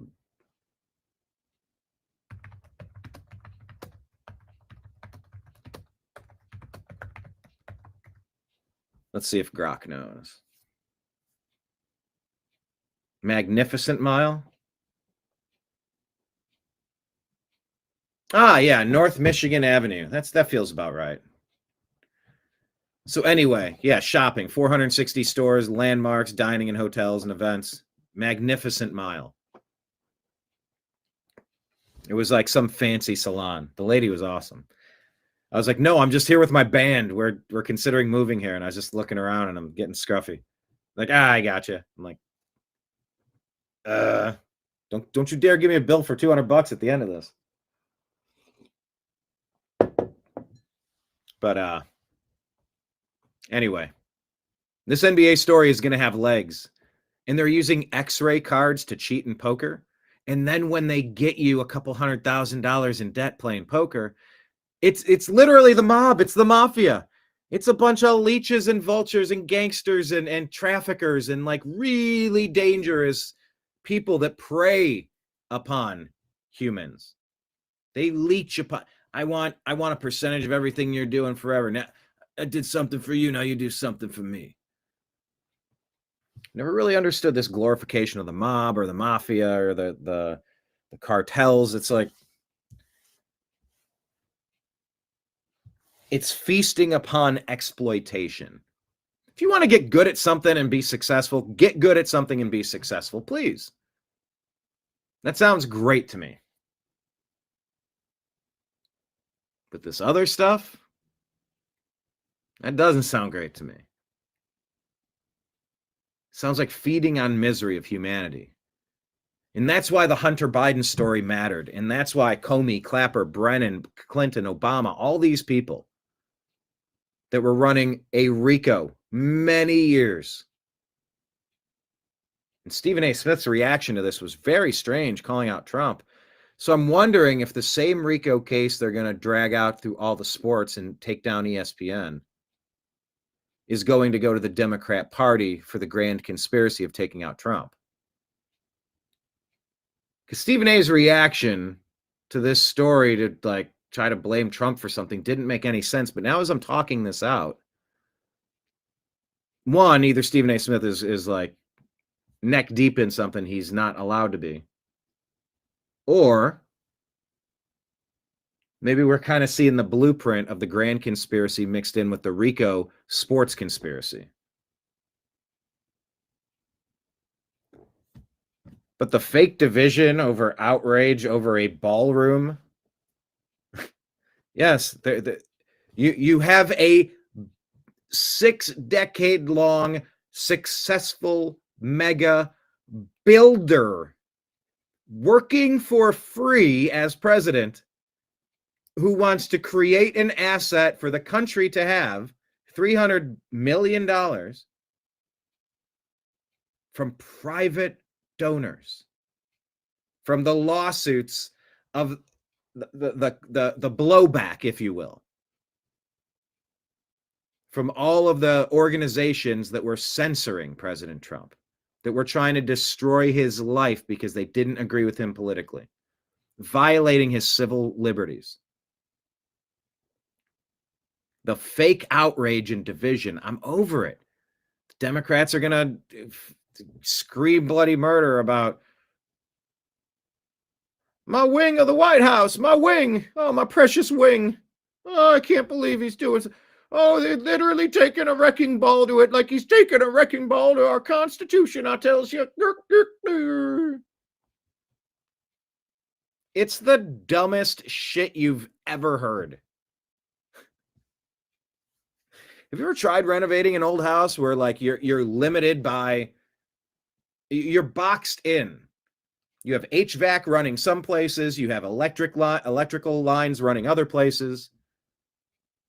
You have load bearing. To add a facility, a state-of-the-art facility for hosting dignitaries and holding events to try to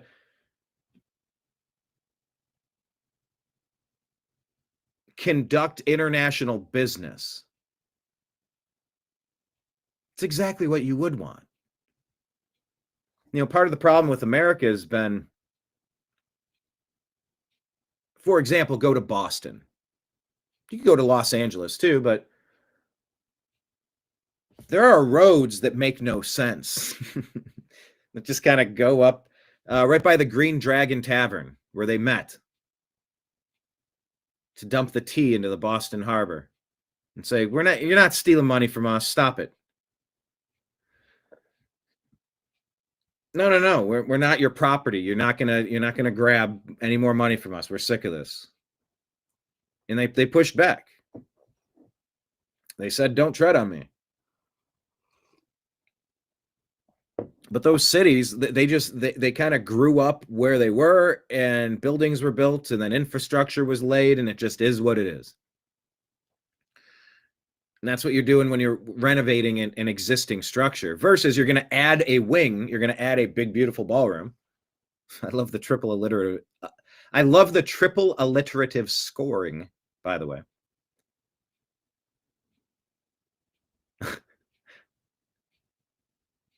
And the Democrats are going to try to rally the troops and make people hate the president because of that. Meanwhile, Tulsi Gabbard's giving us updates. Kash Patel's giving us updates. There's lots of things going on. Good things going on. So if you want to take Epstein and training Qatari fighters on American soil and the cartel boats,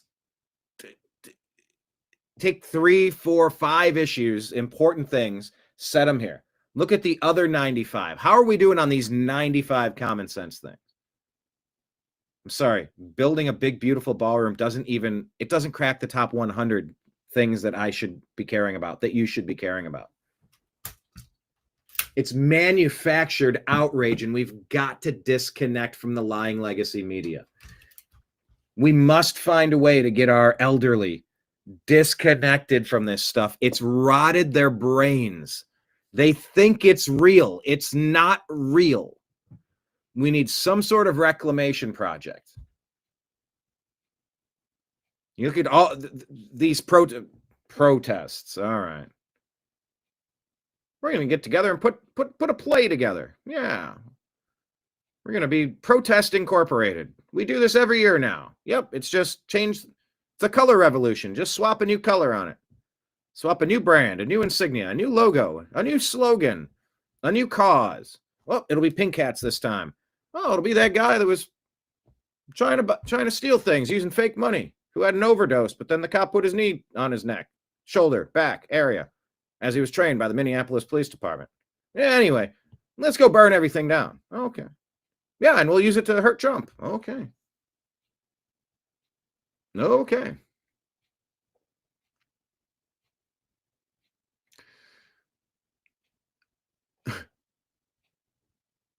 We have a commander-in-chief to protect and defend this nation against all threats, foreign and domestic. And you have lines in the sand being drawn. Trump was targeted multiple times. Charlie Kirk was taken off the damn chessboard. Are you awake yet? Do you understand what's happening? Do you understand that this is why we have a military? This is serious shit. You know, so I don't want to focus on negative things just for the sake of being negative. I'm trying to call these things out so we can stop these things so that we can have a better existence. We can have a better life. We can have a better country, better future, all that jazz. That's what we do here. So we're going to talk about all these stories and more. It just dawned on me that this fake division from the deep state Democrats, it's just diabolical, downright diabolical. Damn those Dems, as Chris would say. So we're going to talk about the stories that I referenced in that intro. Going to weave them together. They call it a weave. Joe, they said it's a wide weave. And sir, this is getting pretty wide. It's pretty wide weave. What are you even talking about now? Rogan and Trump. What a time we live in. All right. So let's begin today's program. Thank you. Hit like, hit subscribe. And we'll start it right now.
Guide to the Truth, thenewamericanmedia.com.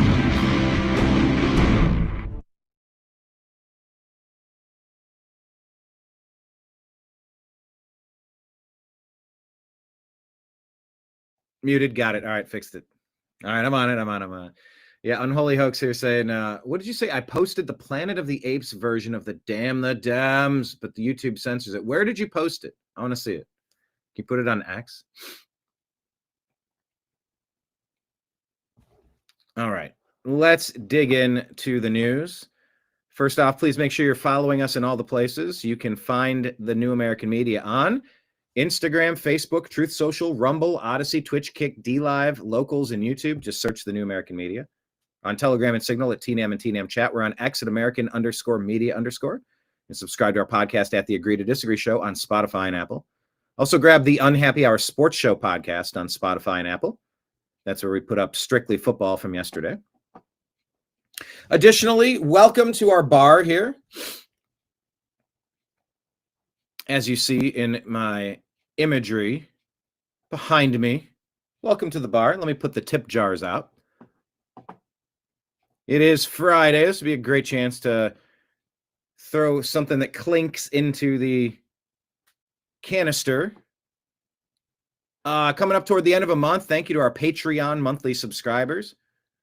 Go to our X feed, and at the top is pinned our Patreon link. Or you can go to Patreon and enter the New American Media and sign up, different tier levels to help fund this program. It's all very appreciated. I think they take very reasonable fees. No fees would be Venmo, Cash App, and PayPal. Those are best. Venmo, Cash App are just my name, at Brian Engelman. And PayPal is fuzzinstallment@yahoo.com. All these are scrolling at the bottom of the screen if you want to hit pause. We do have memberships on YouTube and Rumble. Don't have a monthly subscriber on Rumble yet, so any one of you could be the first. Please consider doing so. We do have a subscriber on Rumble now, which is great. We are earning ad revenue on Rumble, which is great. Trying to grow on that platform. YouTube, we've had a lot of Rumble, YouTube, what are they called? Super Chats. Thank you to the Super Chats, and please keep them coming. Any Super Chat, anything you can think of, You know, throw your $5 on the table, $10 on the table, $20 on the table, whatever you want. Pops up on the screen. We highlight that super chat. And they're all appreciated. Let me also give you an update here. Let me click on the YouTube channel. Yeah, I tried multiple times yesterday, and I could not get through to AdSense. They had me keep logging in. I got to get that squared away. But it does have a breakdown of the tip jar from September and October. All right, looks like September came through, and October is about $23 shy of what September did. So I can chart all of that on YouTube. Thank you to everybody who has, and thank you to anyone who's maybe never done a super chat before, but maybe today's your day. Let me click on this because we are charting. We were under how many hours? We need an extra 269 hours. Let me hit refresh, make sure that's a current number.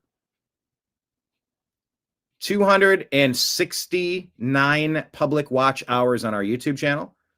And once we get 269 extra hours watched on our YouTube channel, we can get our advertisements back. Looking at that, years and years ago, they stopped the advertisements on our channel, costing us thousands of dollars having to go pay for that all out of pocket instead of letting the content create the revenue to pay for that. So if you can find the time today, hell, during today's show, grab a second device and click on the YouTube link and boost those hours. And then maybe watch some extra videos today, tomorrow, over the weekend. We have 1,900 videos over 14 and a half years, millions of views. Pick anything and let it play. Hopefully there's something interesting there for you. Sports and music and politics, current events, interviews, convention footage, documentaries, all sorts of stuff.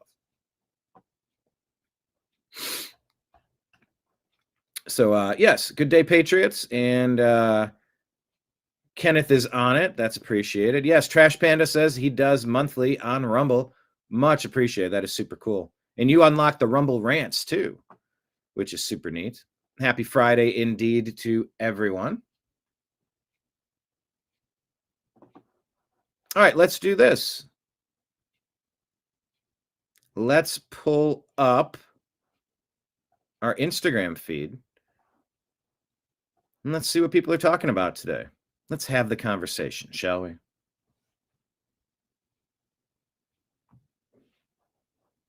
All right, let me click back. Yeah, I guess I did share this yesterday. This was pretty cool.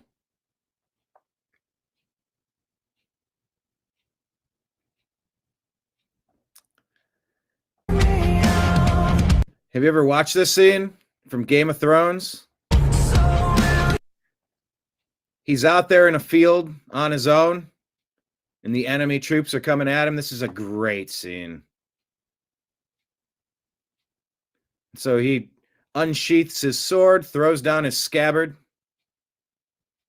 because it means if I'm going down, it's happening right now. Let's get it on. And there you go. You wind up. This is all of us, but there's millions behind us, millions fighting behind us. So that's the reminder that we're not on our own.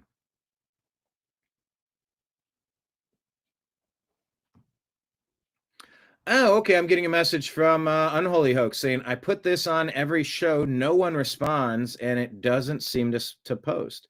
I've never seen that comment.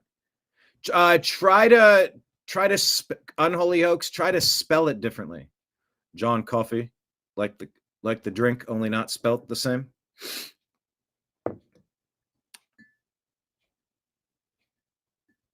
That's weird that phrase isn't working.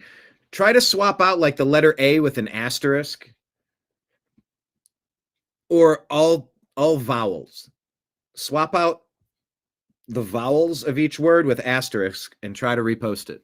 I bet you that would come through. That is weird though.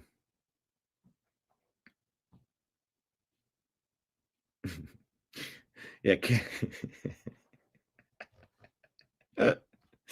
I know. The intro to this show is why I'm envisioning a world with a production team, a director, an engineer, a showrunner, a small setup, but a necessary setup. I'm juggling a lot of stuff all at once. But yeah, I got a message from Ken. No sound on your show, dude. So yeah, I got different messages coming at me from different platforms, but that's how it works in today's day and age, I suppose.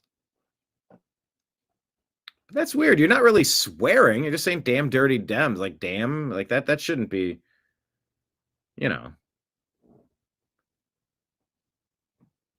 shouldn't be that bad, I don't think, right? I don't know that it's really something that should lead to blocking conversations.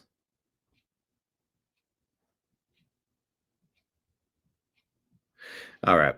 Anyway, but this scene, have you watched Question of the Day? No, not Game of Phones. Game of Thrones. Game of Functions. Wait, Game of what? Game of Thrones. It's just a good scene. You take a deep breath and you're like, all right, well, it ends today. Here we go, people. Ready? It's a good song. Can't play it. Can't really play this clip either, except to say it's symbolic. It's an advertisement. Go watch Game of Thrones and listen to that music. Maybe it's Bad Omen. Bad Omens, just pretend. It's just me advertising. When I met Gerald A. Morgan, the CEO of Louder with Crowder, interviewed him in Milwaukee. I said, hey, thanks for what you're doing.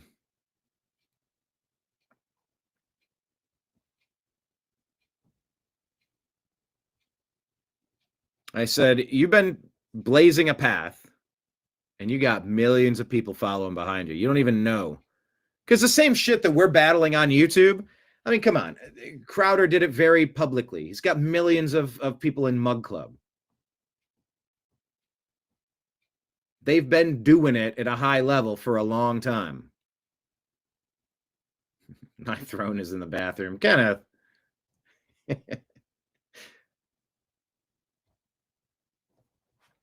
But by standing up, standing firm,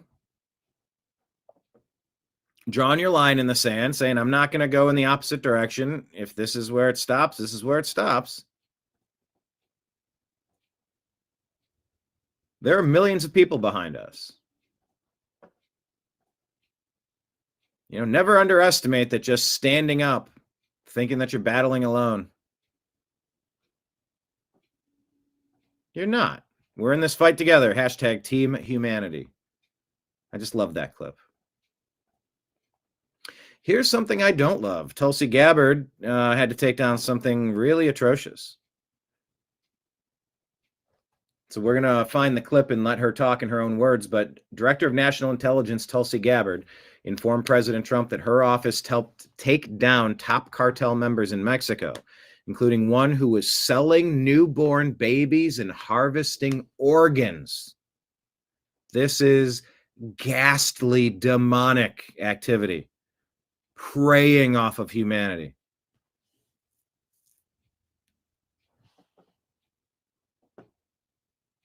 So we'll get her talking in her own words. Secretary Hegseth has a warning to the cartels. And imagine what a difference it makes. We were in a fake war on drugs for how many years under the Reagan administration, but it was really just to get money into the hands of the CIA, more power control, black budget ops, black budget funding.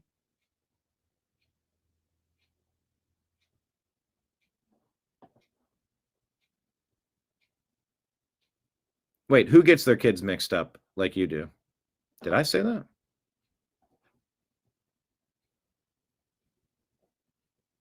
But the U.S. government hasn't been on a war on drugs. They've been in a war with the American people. And they've been running the drugs. But talk to people that came back from Afghanistan, how they were guarding the poppy fields. Heroin, all sorts of stuff, opium.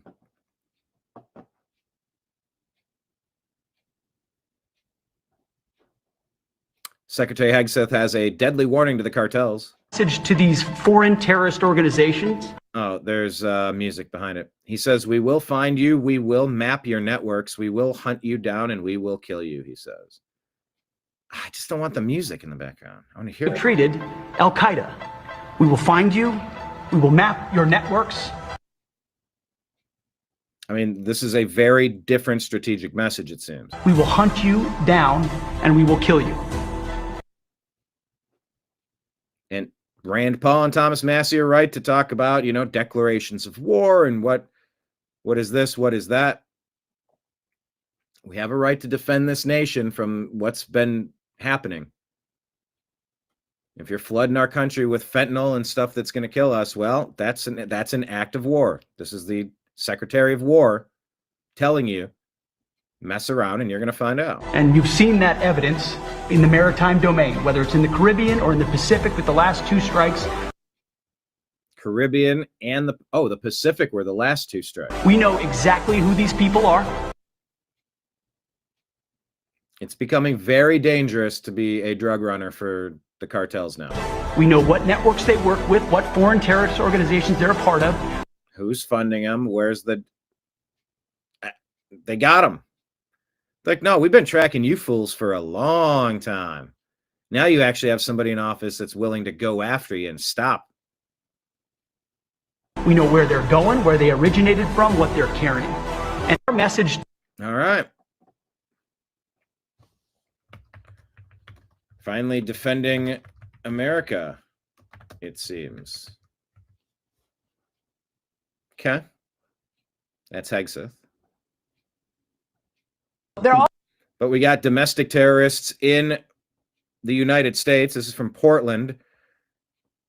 Nick Sorter here talking with Laura Ingram about how useless the Portland police are. Always bending over backwards to get to dot the I's and cross the T's for the agitators, but they sure will let this go on for a while.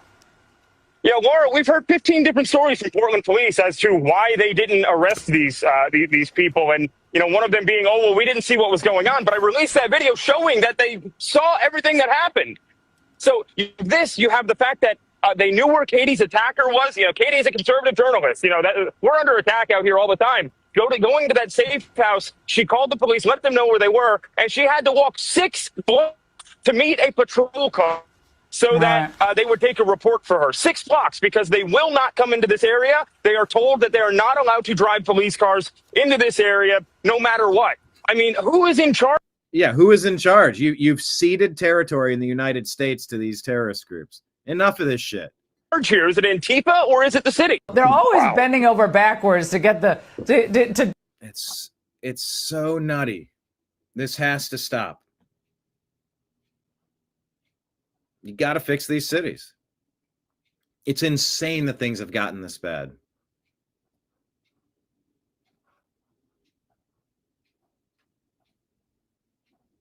All right. Well, they're doing everything. Check this out. Pritzker. Is it JD or JB Pritzker? What's his name? Pritzker from Chicago. Check out this interaction. Think by the book. Why does Chicago have the highest murder rate of all the big cities?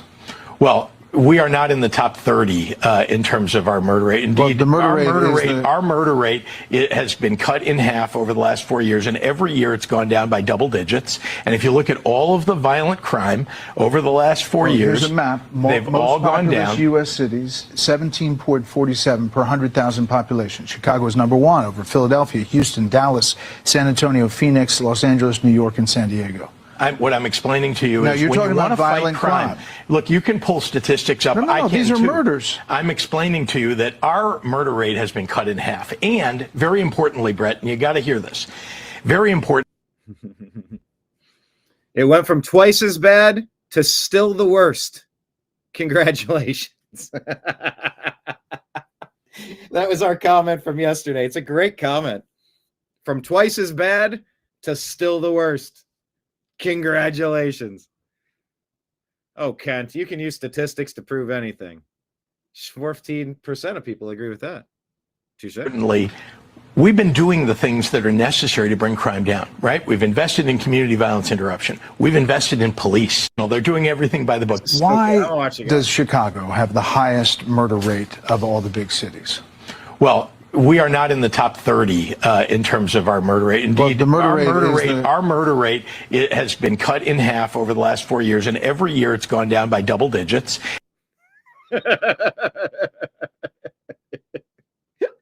It's been cut in half. So it used to be a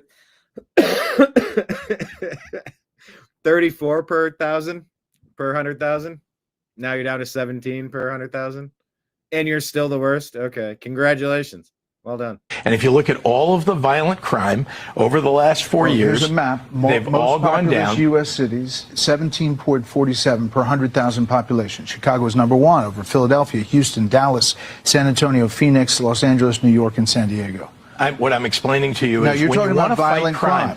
Look, you can pull statistics up. No, I can these are too. murders. I'm explaining. No, these are murders. To you that our murder rate has been cut in half. And very importantly, Brett. Yeah, whatever. From twice as bad to still the worst. Congratulations. That is such a good comment. I only have 8 likes on there. That should be thousands. From twice as bad to still the worst. That might be my favorite comment ever. Okay, Danette's calling me out because I confused. I saw something. Well, yes, the jokes seem very John Boy-like. Very Kenneth-like. So yes, he made a Thrones joke, and I glanced at. I'm like I said, I'm juggling. I got 3 screens, 3 ring lights, 2 computer keyboards, 1 cup of coffee, and a pack of cigarettes.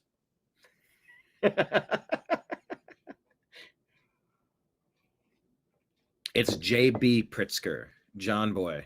Oh yeah, there you go, like John Boy. Like the ghost of Mike Ditka just looking on with disgust. That's wacky and hilarious. Okay, so I got called out for confusing the kids. Yeah, my grandmother would run through 7 different names until she found mine.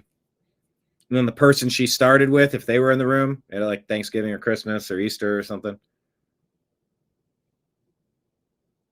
if she started with one person, had to go through 7 to get to the right name. That person that she had off the top of her head would now be the 7th. She'd go through everybody else, and then that person would be last. Yeah, there's lies, damn lies, and statistics. Great comment, Marion. The Simpsons, Homer's Enemy, Season 8, Episode 23. Kent Brockman says, statistics can be used to prove anything. 40% of all people know that. All right, Kent Brockman says that. Wait, I thought it was the Homer that says that. Let me ask Grok. Doesn't Homer say that?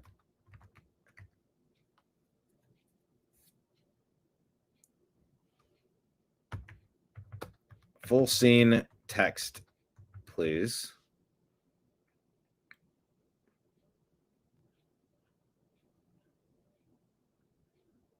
It's about Frank Grimes. I guess I'm confusing it with the Kent Brockman about and heavy sack beatings are up a whopping 300%.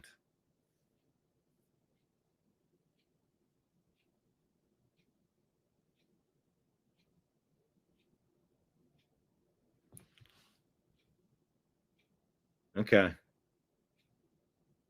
All right. This was the one with Frank Grimes. Anyway. How dare you? How dare all of you? How dare you? Here's a Portland, Oregon business owner talking to the city because it's absolutely out of control, begging for help. I've said flee blue cities, flee blue states for this reason. I have to be honest, I have never felt so unsafe in this city. A few months ago at our bar, there's a group of people that will descend. We have to shut down all the time. 45 people. 2 women in the group started breaking glass in our bar, stabbing each other. Our bartender called us. We pulled up the security cameras live. She was screaming. Blood splattered on the security cameras. The police came. No name was taken. No report. They're not even policing. This is like a horror movie. No accountability, and it's not an isolated incident. We've had people that have been 86, they come back with guns in hand, standing a foot off of our sidewalk for hours every single weekend. Every single weekend. Our staff is terrified. We've endured break-ins, vandalism. We've been held up by gunpoint, and it feels like no one is coming. That's why I said flee blue cities, flee blue states. This has to be pulled out by the root. These governments need to be replaced. They're not working for the citizens. It's like a mafia is running the city. What is a deep state Democrat mafia going to happen? How is this acceptable? We need more trained police officers. We need them, like a ton. We are small business owners. We are the heartbeat of Portland, and we are hanging on by a thread. And within weeks, all I see is the coffee shop leaving. Everybody's leaving. I'm like, where are you going? We're leaving Portland. We're out of here. This is seriously life or death for our employees, for our customers, for my family. If my husband or one of our bartenders ends up killed, or a customer, who is going to be accountable for this? For the first time, we are seriously talking about leaving Portland, selling the building we own, a legacy we have hoped to pass to our children. But at this point, I don't even know if we could sell it. I mean, oh my God, that too. Oh, that part too. How do you even sell it? And some people say the reason that they're doing this is to run the good people out of the city so that you can lower the purchase power, lower the purchase price, and snatch up the real estate. You know, it's what they said in Maui, in the Palisades, in Western North Carolina for Hurricane Helene. Wipe out the whole mountain range because we got a mine over there. We got to strip mine it. There's some precious stuff. What did they say? Lithium and some other materials were in that mountainside, but can't have those pesky kids hanging out up there in their holler, in their homes, their shacks, their shanties. Well, let's just wipe it out. Let's just burn it all down in Maui. Let's burn it all down in Palisades. And let's destroy our cities to the point where people flee, then you can snatch it up. Yeah, good luck selling it for what it's worth. You know, there's big picture, little picture stuff. You take the useful idiots, the junkies, the degenerates, the addicted, the abused, the slaves.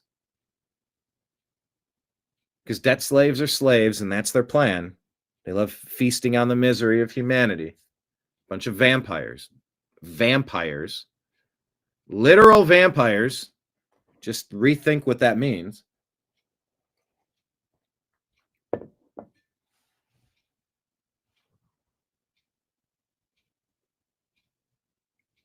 It's tough times in Portland, and the people making excuses for it and pretending that it's not a big deal. Shame on them. I mean, nobody can sell commercial property right now. It's ridiculous. This is not politics. This is an emergency. We are out of time. We needed help yesterday. We need help, or we are going to die. We simply don't have enough police. In the private sector, we are spending tons on private security. And if it went away, it's the equivalent to losing almost 200 officers. There is not a thriving region in this country with a dead or dying downtown. The losses are mounting. And by the way, that used to be a territory of mine. I used to work all up and down the West Coast. LA, Seattle, Portland, San Francisco. I take it personal when people are intentionally ruining our great American cities. That's what I told Jack Posobiec on Real America's Voice reporting at the Trump Bronx rally. What did I say? The great American cities are...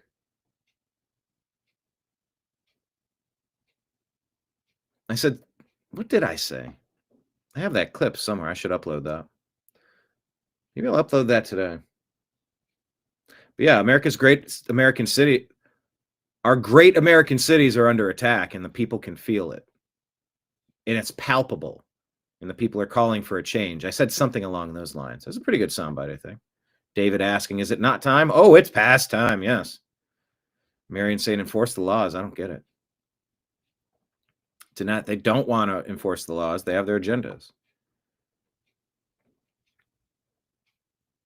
In Illinois, some spots, they won't send Ubers and police won't patrol after dark. That is messed up, man.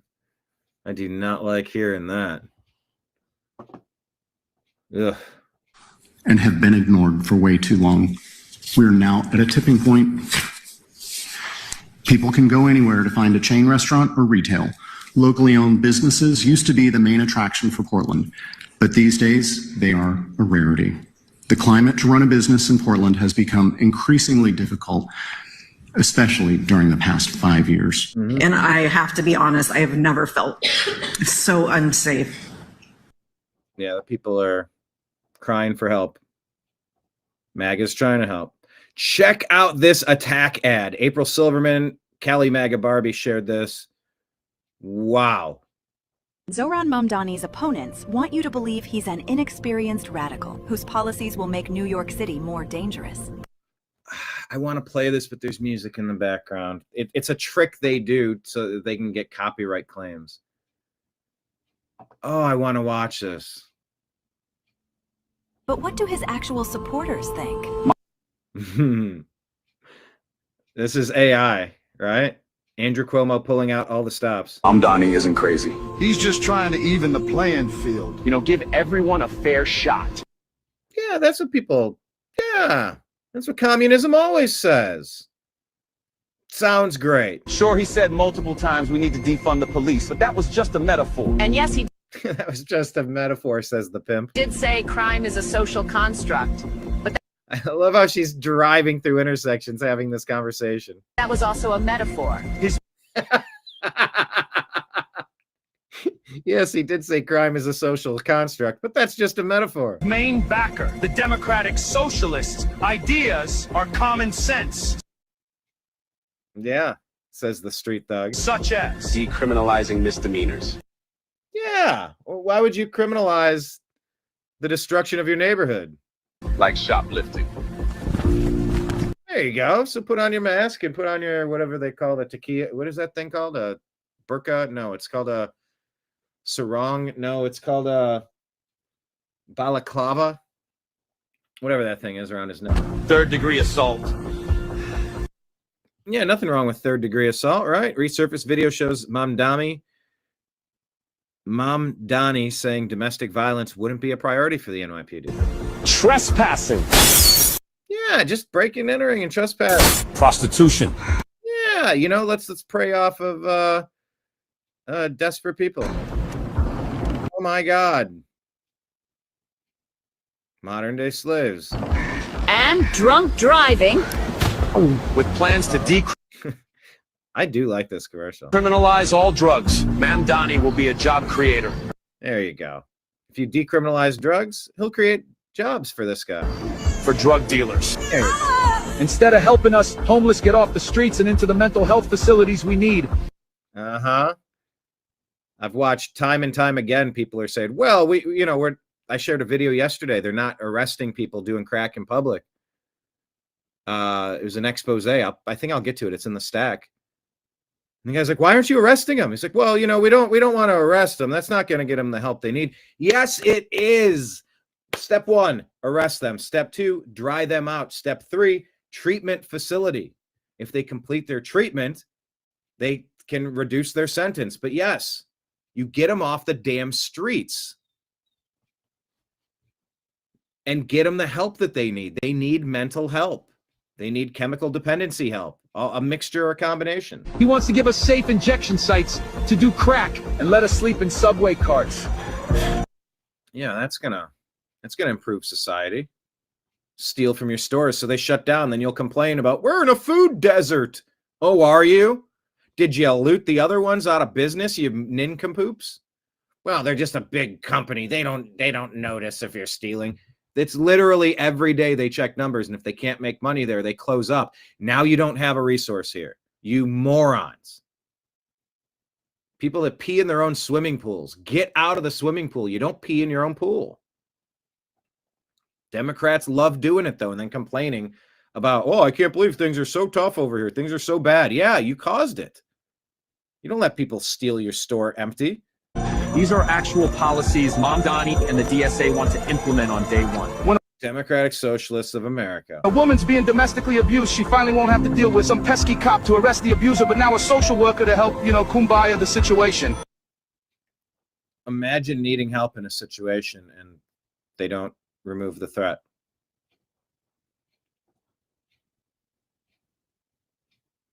Some crisis worker.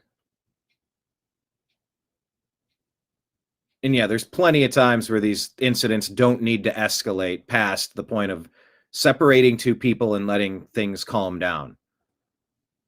But you don't have a social worker do that. You're supposed to have someone come in and go, all right. Are you mostly okay? Are you mostly okay? This is not okay. We got a phone call. This is not okay. We're taking down information. Like, we can't. You don't do that with a social worker.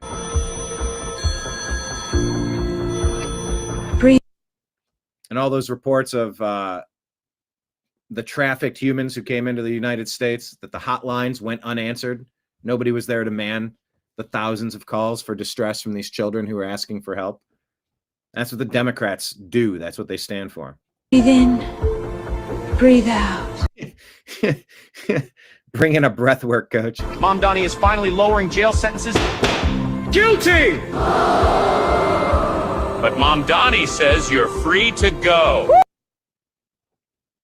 Why would any sane person let the bad people out? Who cares if legalizing prostitution statistically leads to an increase for sex trafficking of women and young girls by 70%? Yeah. Why would you want to build a society that...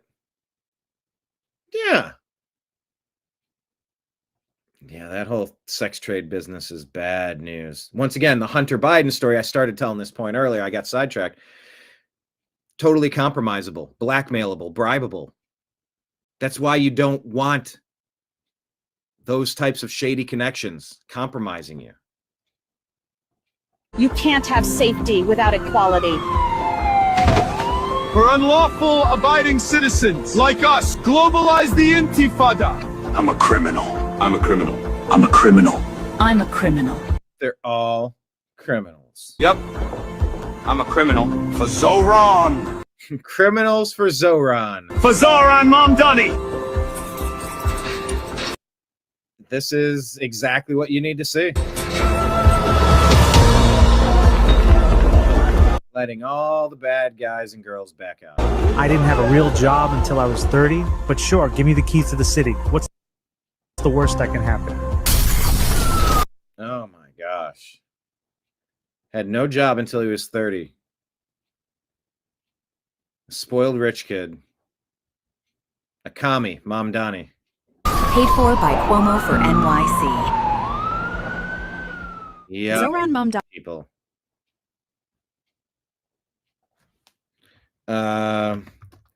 Can we all ask Cuomo to drop out and join the Sliwa campaign to defeat Mamdani? If RFK Jr. could join Trump in MAGA to push Maha, can't Cuomo do the same to save NYC? Question mark. That's a great advertisement. I was just really scared about the music in the background. Not scared. It's just, it shouldn't prohibit me from playing a clip, but it does. Anyway, I'm just playing under those rules. What is the channel? Oh, this was good. Yeah, I watched this video, and I'll play it again. This is a good man on the street interview. TheSurvivors.us. Well, anyway, this guy was he was interviewing people, and he was like, "Is this is about human rights?" And they're like, "Yeah." Like, are you guys like fully in supportive of human rights? See if you can find this guy. He's got a beard and long hair, and they're like, "Yes, absolutely." He goes, "What about for fetuses in the womb?"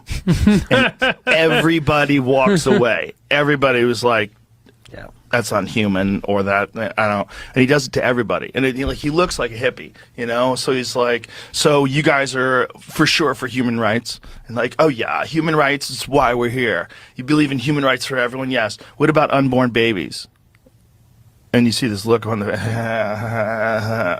It's almost like everybody's under a spell. Yeah, like some evil. But they are under a spell. Yes, this is the guy. Yeah, this is him. This is him. Check this out. This is wonderful. I love when people do things like this. Can you refresh? Yeah. For everybody? Yes. How about the unborn? Support human rights? Yes, of course. For everybody? Yes, of course. Even people in the womb? Well, it all depends on if they're actually a baby or not. Science says they are. It's such tortured logic they have to use to try to claim life isn't life. It doesn't make a lick of sense. Well, it depends on what science you're talking about. 96% of all biologists, according to the NIH. Thoughts on human rights? I'm all for them. Yeah, me too. Especially now, right? Yeah. For everybody, right? Yeah. Yeah. Even the unborn? An unborn what? Unborn in the womb. Yeah, no rights for them. An unborn what? It's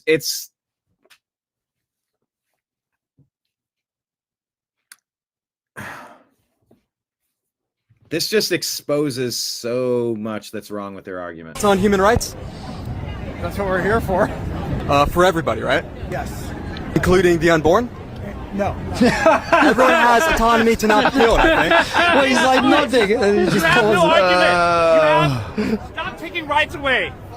Get out of here. Nazi lives don't matter. It says on that guy's shirt. That's just screaming. Yeah. I've lived all these years. I've never once met a Nazi. I don't know what.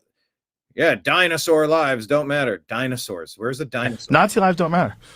Who's that guy? Give him some props. I don't know. The Survivors US and J. Roll. He only had like a few hundred followers. And now he's at 7,000. So he's increased greatly. Follow that guy. J. Roll. ROWL. John Rowell. There you go. So here's the channel. What is the channel? thesurvivors.us. It all depends on whether they're a human or not. Or what is it? Whether they're a baby or not. It's so nutty.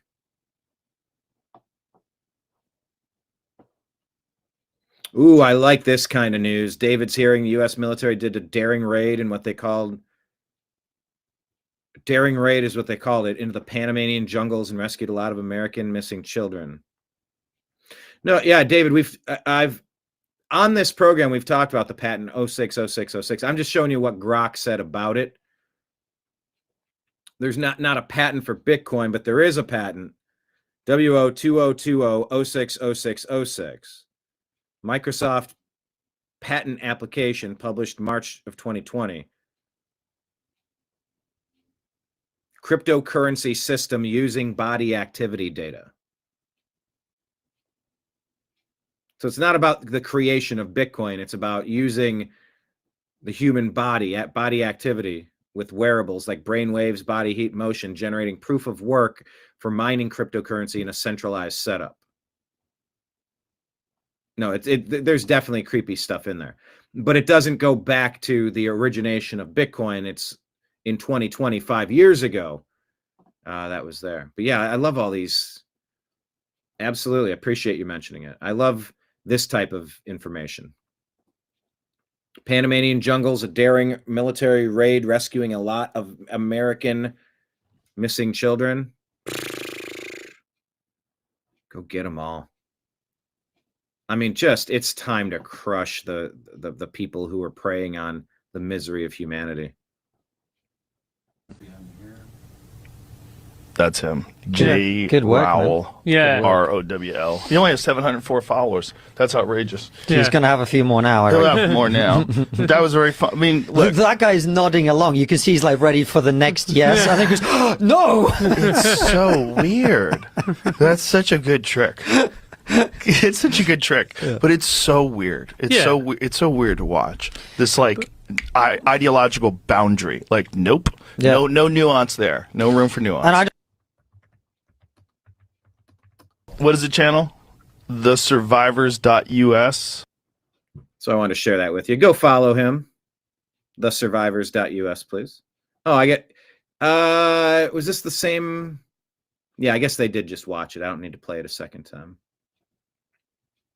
Nick Freitas thinks this is incredible. This is incredible, and I'm going to explain why. Just bear with me. I mean, shutdowns are terrible, and of course there will be, you know, families that are going to suffer. We take that responsibility very seriously, but it is one of the few leveraged times we have.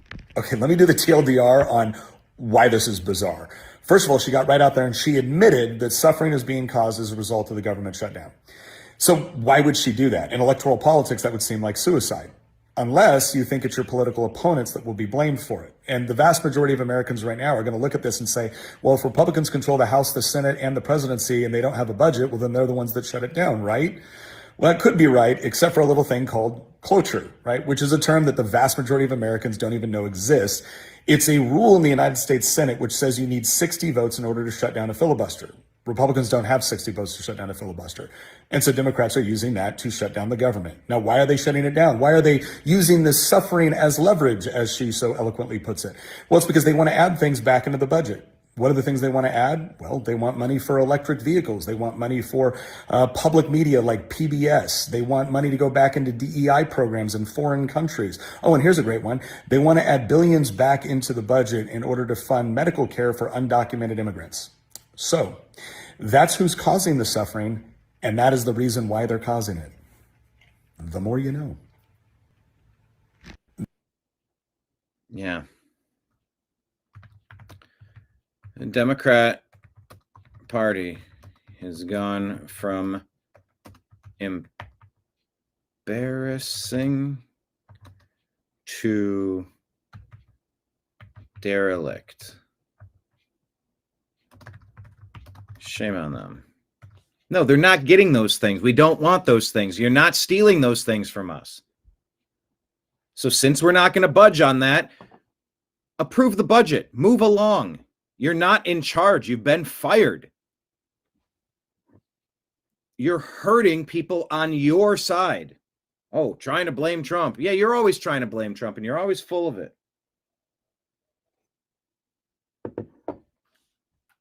Thank you, Nick Freitas. New York City Canal Street got iced. Nick Shirley reporting. Look at this mess. How much? Yo, what's up? We don't do no fucking care. Hey, fucking push. back off, back. I wish there wasn't music here. It says back off. This is our block, you BAN. Ass nigga. Yo, get the fuck. This is your block? This is your block? Yeah, motherfucker. Now it shows that someone's getting arrested. Is it that guy? I don't know if it's that guy. Okay, maybe it is that guy. He says, you see what happens? People come in from other countries illegally. They get mad at you on the streets of the United States. But some people don't want to be on the camera. Some people don't want to be on the camera, this dude's saying. Stuff illegally. Well, then they shouldn't be doing stuff illegally. And they shouldn't be doing stuff illegally. Hey, that's not your effing business if we do legal or illegal. Oh, really?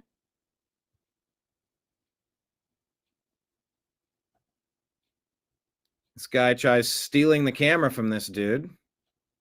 I will smash it. Smash this bitch. Hey. Swarmed by a mob of scammers. Who's this here? Senegal. Previously assaulted Mexican law enforcement entered the U.S. September 23 in a caravan of 140 criminals at the southwest border released by the Biden administration into our country. Cameraman's a savage. See what happens? That's the problem. That's the problem, is you can't just let this go on. People need to start standing on business. These people are selling illegally on the streets of New York City, but they're claiming this is our block. So those people all got arrested? Okay, that's him.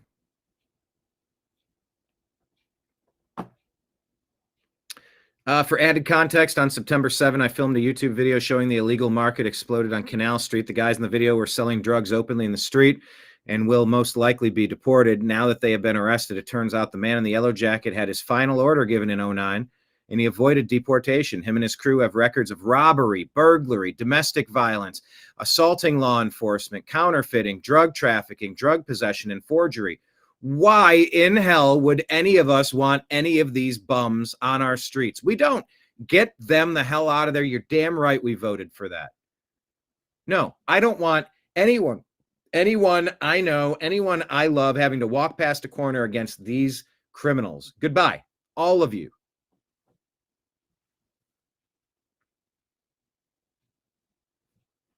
David, what is that you said you heard the Chinese are melting their gold for silver?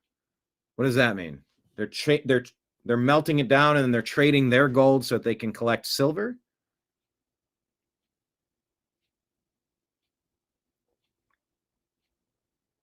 In that XRP and XLM might be two of the few standing if some of the crypto goes down. I love rumors. I love rumors because it's like, all right, well then as I'm scrolling the internet, if I find stories discussing that, I want to dig in a little deeper.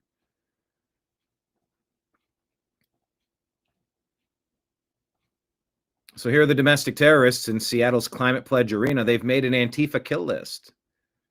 Oh, how super. It'd be a shame if somebody did something about that. Infiltrated the Seattle Anarchist Book Fair hosted by the Vera Project. They want to Anarchist Book Fair. put our picture up there for being a fascist. And were immediately greeted by a massive... More music. Damn it. Front lines. And they're taking these pictures. It's a hit list. This image that you actually texted me over the weekend that I got to see before, you guys had made this announcement that you had infiltrated. This to me looked like a hit list, a kill list that was printed up on the wall of journalists, of conservatives that were all over the wall of this Antifa cell. Describe it for me and tell me what you learned about it. So, Jack, Carlin and I, along with citizen journalist Matthew Adams, we were in two different spots. We first started off in Oakland, and that's when they were using social media to really warn people, especially about Carlin and her presence. They knew that she could potentially infiltrate this space.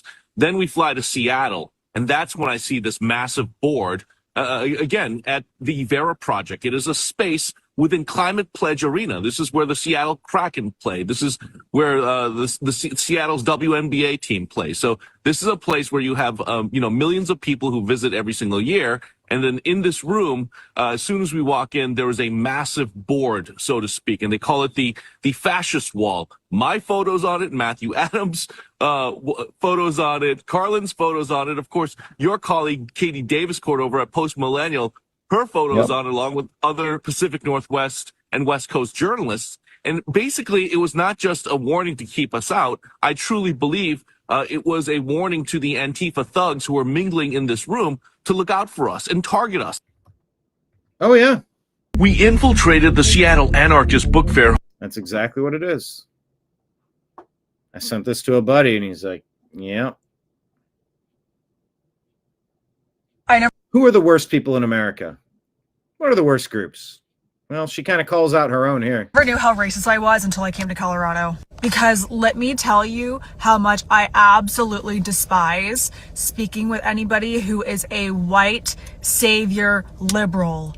The amount of racism I have for people of my own kind drives. And by the way, if you're racist toward everyone, you're racist to no one. And if everything's racist, nothing is racist. I mean, if we can agree that the white liberal savior is the worst group on earth, the most destructive to America, okay. So you're Clayton Bigsby. Not quite Clayton Bigsby, but you hate yourself. I guess it is Clayton Bigsby from the Chappelle Show. Anyway, I thought this is a very interesting take. Me up a motherfucking wall and is a little bit mind-blowing, to be quite fucking frank. White liberals are the worst people in all of society. They have this complex of superiority about them where they think that they are better than other people, but at the same time they think that they're lesser than other people. So they always play the victim while also saying that they're better than other people by trying to put other people on a pedestal, by trying to also tell other people that, hey, I know that I'm better than you, so I'm going to help you rise up in the ranks. And then when other people call them out for that shit, they're like, no, it's not that I think that I'm better than you. I just know that I'm better than you. So that's why I need to save you. Right? When you have a conversation with somebody who's a white savior liberal, you know exactly who I'm talking about. You get the fat white women who have the shaved slick backs with the purple hair, the septum piercing, the pedophile glasses, the gut hanging out with the crop top, and you're like, why would you ever wear that out in public? And they're like, because my body, my choice. Ooh, fat reliance, fat superiority. Oh, they them energy. You know exactly what I'm talking about. And then you get them in a conversation with somebody who happens to be like a black conservative or a person of color who's a conservative, and they're like, I need to save you because you are a lesser person than I am. Then you're like, hey, that's a really wild thing to say, because just because you're white doesn't mean that you're better than I am. And they're like, well, it's not that I'm better than you. I just know that you have years upon years upon years of oppression. They're like, hey, I'm not oppressed. I'm actually earning more money than you. I'm more successful than you. I've taken life by the horns and I've ridden it well, and I've learned my life lessons, and I've gotten to where I wanted to go. And here I am as a person of color, or somebody who you're saying that I need to be lesser than you, that you need to save me. And here I am doing better at life than you are. And you still think that you're in a better position than I am in life, that you need to save me and walk me through this. Tell me how this makes sense. Tell me how this makes sense. Because it drives me fucking crazy, man. Because let me just tell you, all right, now that I'm here in Colorado, we are here for a short period of time. Thank They are so destructive to everything around them. God. I'm seeing everything from Colorado on my For You page, and a lot of these conversations that I'm seeing be had between white savior liberals and people who are not white and are not liberals, yeah, that's typically how the conversation goes. And I'm just so fucking sick of it. Plus, I'm just sick of not seeing aesthetically pleasing individuals. Get rid of the pedophile glasses. Come on, George Harvey, let's not do that. And the fucking shaved sides with your fucking weird, I can't do it. Septum piercing, I just want to pull it out of your face. I don't know. Call me hateful. I am. I hate every single white savior liberal. I fucking hate you guys. Call me a racist against white liberals, because I am. Am I racist against any other race? No. White liberals, I hate you all. I never knew how racist I was until I came to Colorado, because that's just, it's such an interesting take. It's about time I heard, it's a very interesting take. I'm glad I took this one in. Yeah, for years, decades, it's that specter of being called a name. Well, you don't want to be racist. It's like, well, what if the race you hate the most is your own race? The ones that think they're better than you and push these wacky left-wing ideologies that we don't want. We've rejected. We've fired these people. We don't want that representing us. That is such a game changer. If someone calls you racist, you go, explain how I could be racist when the race that I hate the most is the white savior liberals. Like the number one group that I can't stand, the most destructive to this country, are the white savior liberals. So if I hate them the most, I couldn't possibly hate anything more than that. So your accusation is incorrect. I hate people that look like me the most because they're the most destructive. Malcolm X said the white liberal is the most dangerous group in America. I think he knew what he was talking about on that particular point. Am I following this person?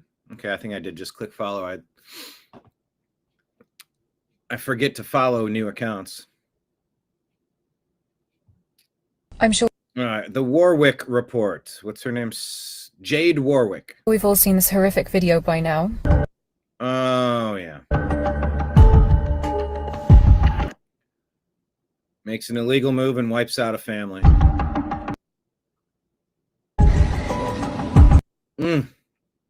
That driver is illegal immigrant Harjinder Singh. Yep.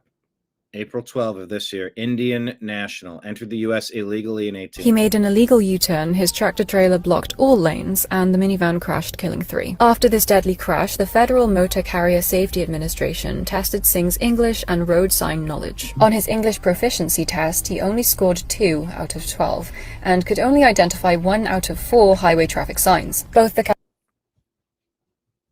Can you believe that?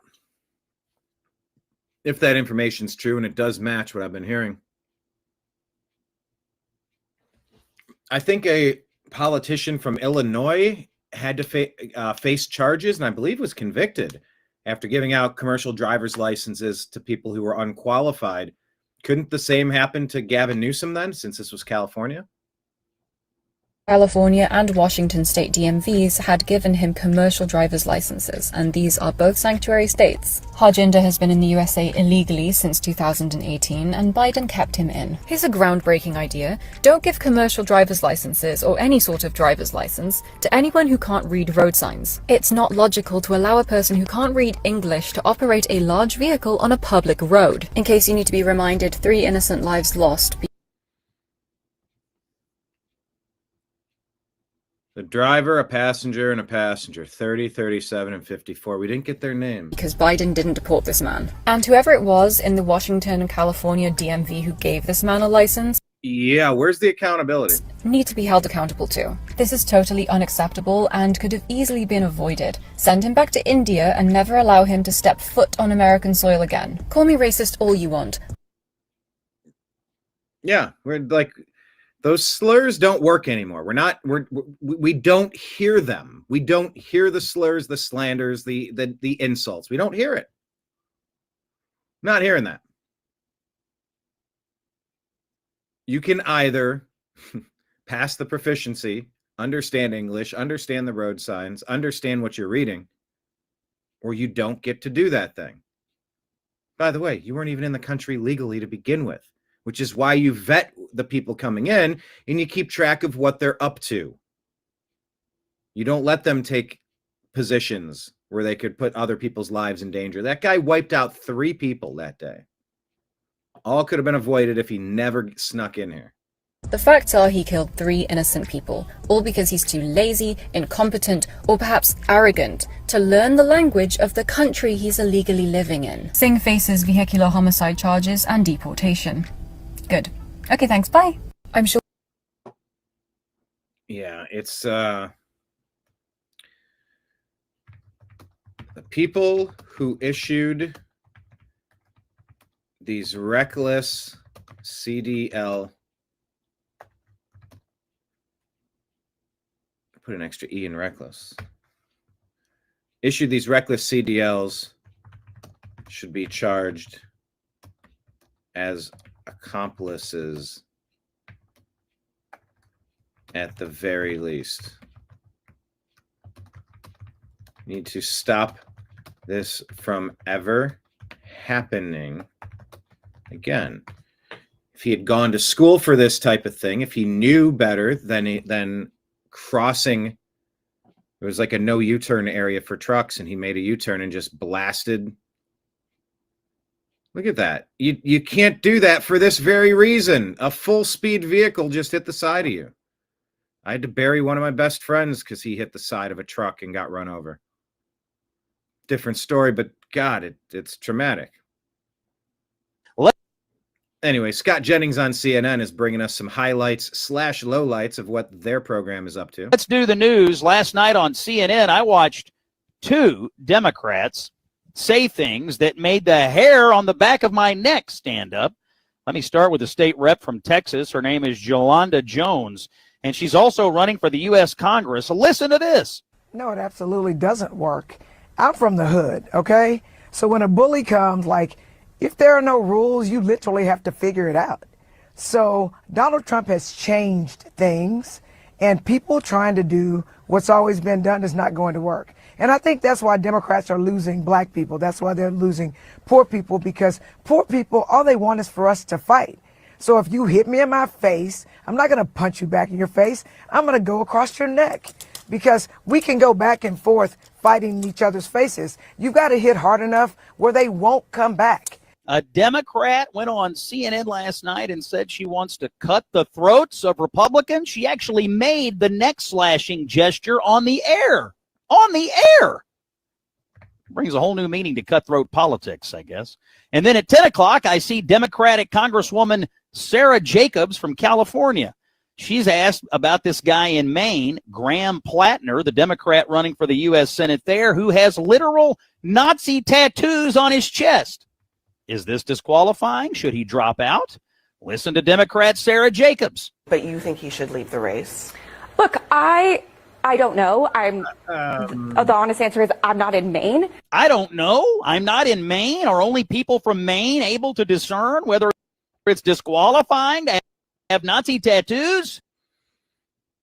I was listening to Adam Carolla yesterday, day before. And he was going on a rant about, like, you know, how a lot of conversations like, well, as a woman of color, well, as this, well, as a Asian, this and that, or, you know, as a member of the LGBT community, he's like, no. They'll say things like, well, you're not even a member of that group. How can you can't have an opinion on it? He's like, I have an opinion on everything. He's like, I'm not an astronaut, but I have an opinion on NASA. I'm not a, I forget what examples he said. He gave some pretty good examples, but he's like, no, screw you. I'm not limiting. I have thoughts. I have opinions on everything. I've observed a million things that I'm going to have a million opinions on. That's what I do, is I have opinions, and you're not going to try to stop me from having an opinion. No, thanks. I'm not signing up for that. And run for the U.S. Senate. Here's more of Sarah Jacobs. Now, I also believe that people can grow and believe in second chances, and I look forward to hearing what he has to say to really atone and amend for this. Well, the Nazis can grow, says Sarah Jacobs. They could grow. They could grow in their Nazi hood, I guess. I don't know. Look at the polling in Maine. This is a Democratic primary for U.S. Senate. University of New Hampshire releases a poll here showing Plattner, the Nazi tattoo guy, ahead of the governor, Mills, by 34 points, 58-24. Democrats are embracing a man with Nazi tattoos on his chest who's previously declared himself an Antifa super soldier on social media and who has apparently, according to some evidence, provided weapons training to a left-wing paramilitary group. And he's running 30 points ahead of the sitting governor. And on CNN last night, we've got the Texas neck slasher on one show and the Nazi coddler, Sarah Jacobs, on the other. The left has gone crazy. They have gone plumb crazy. Yeah, that party needs an enema. Nick Sorter here takes advantage. Cool. So we're actually allowed to use the sidewalk for once time. Look at this. Sidewalk was removed, and now sidewalk's full of supplies. Leftist militants distracted by yelling at each other. So they walked through their newly rebuilt camp outside of ICE Portland. Thousands of dollars of supplies, food, and equipment, including gas masks, nicely organized in bins. The city pretended to make them leave, but allowed them to put all their stuff in a storage unit directly behind the sidewalk so they could rebuild 1 hour later. It's an absolute joke, way past time that we find out who's paying for all this. Look at this. Hey, you hungry?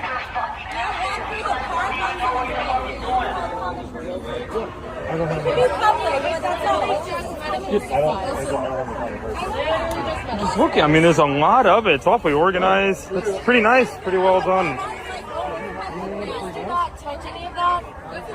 It's community. I know, but don't get your grubby, ungloved hands on them. Your grubby, ungloved hands.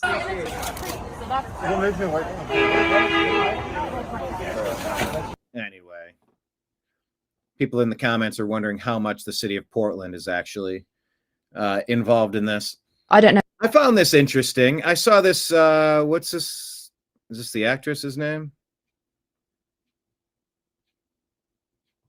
What is her name? Jamil. I don't know if you're aware of this. Romesh Ranganathan was interviewing her. She was on The Good Place or The Good Place. She's describing how things are changing. You used to hear how the newspapers were being written at a 5th grade level. This is kind of interesting here with how television content's being made now. But there's something called second screen viewing, right? So it's a directive that's being handed out by big studios to filmmakers. Please, this sounds like what I'm really hoping it isn't. It is exactly what you probably think it is. This is something that stands up to... Which means that you have to acknowledge that people are on their phones the whole time they're watching telly. So you have to simplify the plot so that they'll be able to follow along while they're browsing on their phone. So that's why you'll notice now in random, like in TV shows, even with good actors, they're saying really obvious things about what's happening. They're laying out the entire plot line, and all of their emotions and motivations. Like the language has become really bait and on the nose. And that's because they're being told, the writers, that they have to write in a way that someone can carry on with doom scrolling or shopping online while following it in the background. So nothing can be too complex, nothing can be too high end. It has to be like we are purposefully dumbing down content, and that is leading to a less nuanced, less interesting, less thoughtful society. I don't know if you're... I found that interesting, and I think we should be aware of that.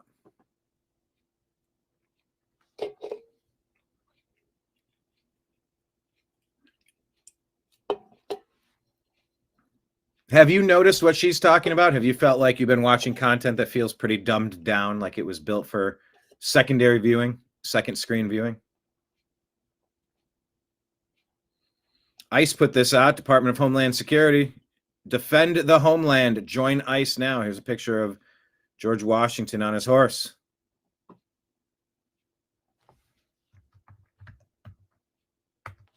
Pretty solid.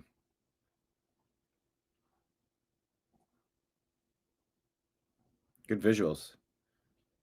Here's a commercial. I don't know if I can play this because it's music. We are now in the process of defeating the radical left. We're now in the process of defeating the radical left. They have been declaring war on America for decades.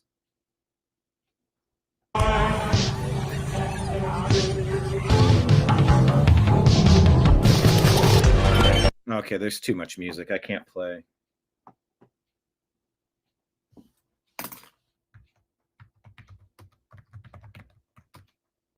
Do the Defend America button. But I do want to watch this. Some of these commercials go pretty hard in the paint. I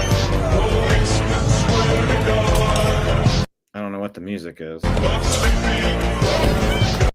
But the music is what's going to keep me from playing it, so I got to move on. I've been seeing some stuff from DMX lately, and I just feel like sharing it. Some of his energy is maybe needed now. We make the moves that break the rules. A fool and his money is soon parted, so we take from fools. If and when you ever fall down, get back up. Drop some, stop fronting, pick that shit back up. Stand for something or fall for everything. Wait for the right pitch or miss with every swing. In the absence of the truth, bullshit prevails. So what they did, fucked around and threw truth in jail. The objective is to keep you blind. So along with the handcuffs on your arms, they got shackles on your mind. Seek and you shall find, accepting failure is the only crime. Fall down 8 times, get up 9, nigga. The dog! We make... I could do it without the casual dropping of a completely unnecessary, antiquated, allegedly worst word in the world at the end of that, but I do like that. Here I am discussing satellites, Bill Gates, and really the prison planet that's being created back before my voice was really causing as many problems as it is today. I'm just warning humanity in this clip here. They are putting in place all of these. Oh, there's more music in it. Sorry, I got to move on. He says they're putting in 5G to harvest our data and control our behavior. Digital currency that will allow them to punish us from a distance and cut off our food supply. It will make you a slave. Bill Gates and his satellites, they'll be able to look at every square inch of the planet 24 hours a day. This isn't innovation. It's enslavement. This is going to make you a slave.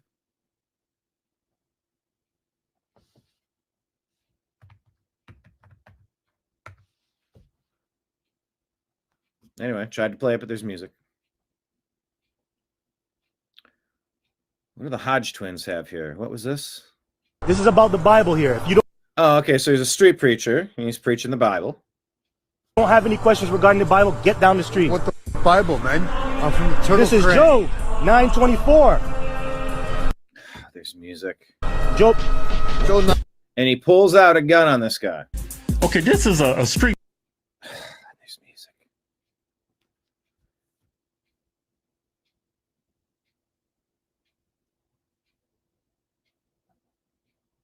You're talking to. That's my Turtle Clan. Okay. It's too much music. I gotta bounce.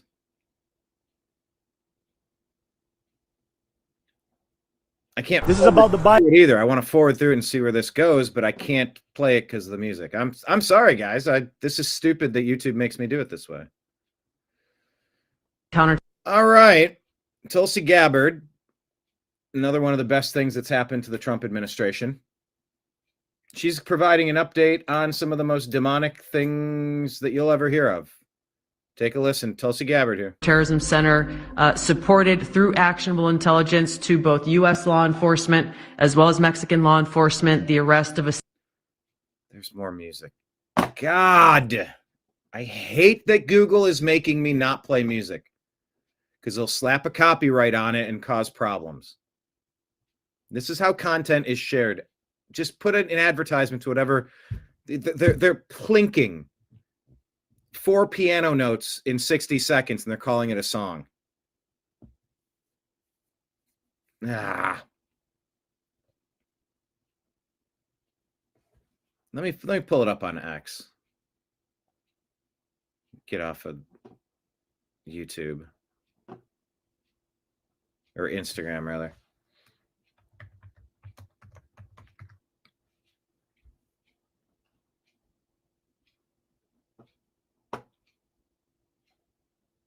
All right, let's take a listen here, because this is a big story. Mr. President, under your leadership, for the first time, there is a newly created National Intelligence Fusion Cell at the Office of the Director of National Intelligence, National Counterterrorism, that has a very simple purpose: to make sure that we have two-way intelligence sharing of actionable information between the intelligence community and law enforcement. And I'll say the last example I'll share is probably the most insidious, was providing intelligence to the Mexican law enforcement that led to the arrest of a CJNG cartel-affiliated baby trafficker called La Diabla. The devil. Her whole money-making operation was centered around luring pregnant women, performing illegal C-sections, harvesting organs, and selling newborn babies. Mr. President, it's your leadership that has made all of this possible. I hope you caught that.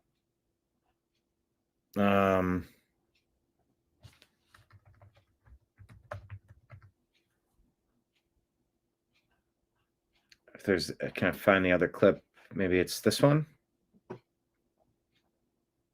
Supported through actionable intelligence to both U.S. law enforcement as well as Mexican law enforcement the arrest of a Sinaloa cartel boss, El Plato, in Juarez, Mexico, as well as his top 3 money launderers. In a separate and recent successful interagency operation, NCTC worked closely with the U.S. Marshal Service that led to the arrest of another dangerous Sinaloa cartel member responsible for tracking a huge amounts of cocaine and hundreds of thousands of dollars in this single incident with drug proceeds through his network. And I'll say the last example I'll share is probably the most insidious. Oh, I guess. Was providing intelligence to the Mexican law Sorry, enforcement. All right, that's the same quote there. Anyway, thank you, Tulsi. I know we get frustrated, things aren't happening fast enough, but I'm glad. So yeah, while the left is focusing on the ballroom, I'm glad we're focusing on this.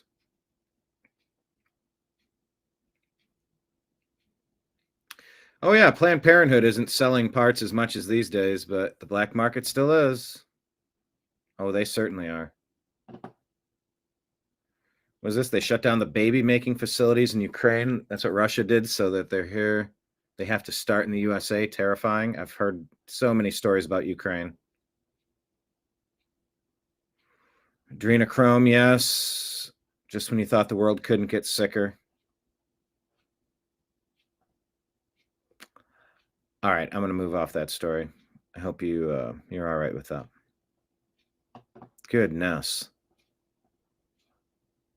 That's why you don't support human trafficking, by the way. Christopher Hitchens warned in 2009 what he's about to say here. This is very urgent business, ladies and gentlemen. I beseech you. Resist it while you still can, and before the right to complain is taken away from you, which will be the next thing. And that's happening all across Europe. You will be told you can't complain because you're Islamophobic. Mm-hmm. The term is already being introduced into the culture as if it was an accusation of race hatred, for example, or bigotry, whereas it's only the objection to the preachings of a very extreme and absolutist religion. Watch out for these symptoms. They are not just symptoms of surrender, very often ecumenically offered to you by men of God in other robes, Christian and Jewish and smarmy ecumenical. These are the ones who will hold open the gates for the barbarians. The barbarians never take a city till someone holds the gates open for them. And it's your own preachers who will do it for you, and your own multicultural authorities who will do it for you. Resist it while you can. And if you wonder what will happen if you don't, look and see how a cricket team in Middlesex in England had to change its name by force last week, because it was called, and had been for years, the Middlesex Crusaders. Look and see. The Crusaders. The Crusaders pushed back the last Islamic global caliphate. You were probably taught that Crusaders were bad because Christians are bad and white people are bad and Europe was bad. Wasn't that the gist of what your teachers told you? That's what they were pushing on me. The Crusades were pushing back against the Islamic invasion that was trying to take over the entire globe. They resisted. They defended their nations and their people. And unfortunately, in a lot of ways, figuratively and literally, we're back to that again. See. Europe is back to that. The whole globe is back to this again. Our stories about little pigs can't be taught to children in English schools anymore, lest offense be taken by the religion of peace. Oh yeah, that's a phrase you never need to use. The religion created by a warlord claims the phrase religion of peace. Patriot Act is very patriotic, isn't it? Aren't you a patriot? Don't you want to be spied upon? It's opposite day, right? It's opposite day. Resist it while you can. Christopher Hitchens, everybody. Do you agree or disagree with Christopher Hitchens? Here's a good question. Do you agree or disagree with Christopher Hitchens?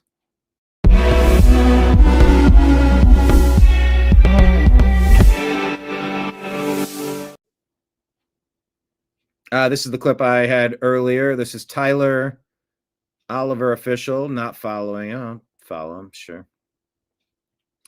He says he exposed the most corrupt cop in Detroit, impeding sidewalk traffic. It's public property. You can stand here as long as you'd like.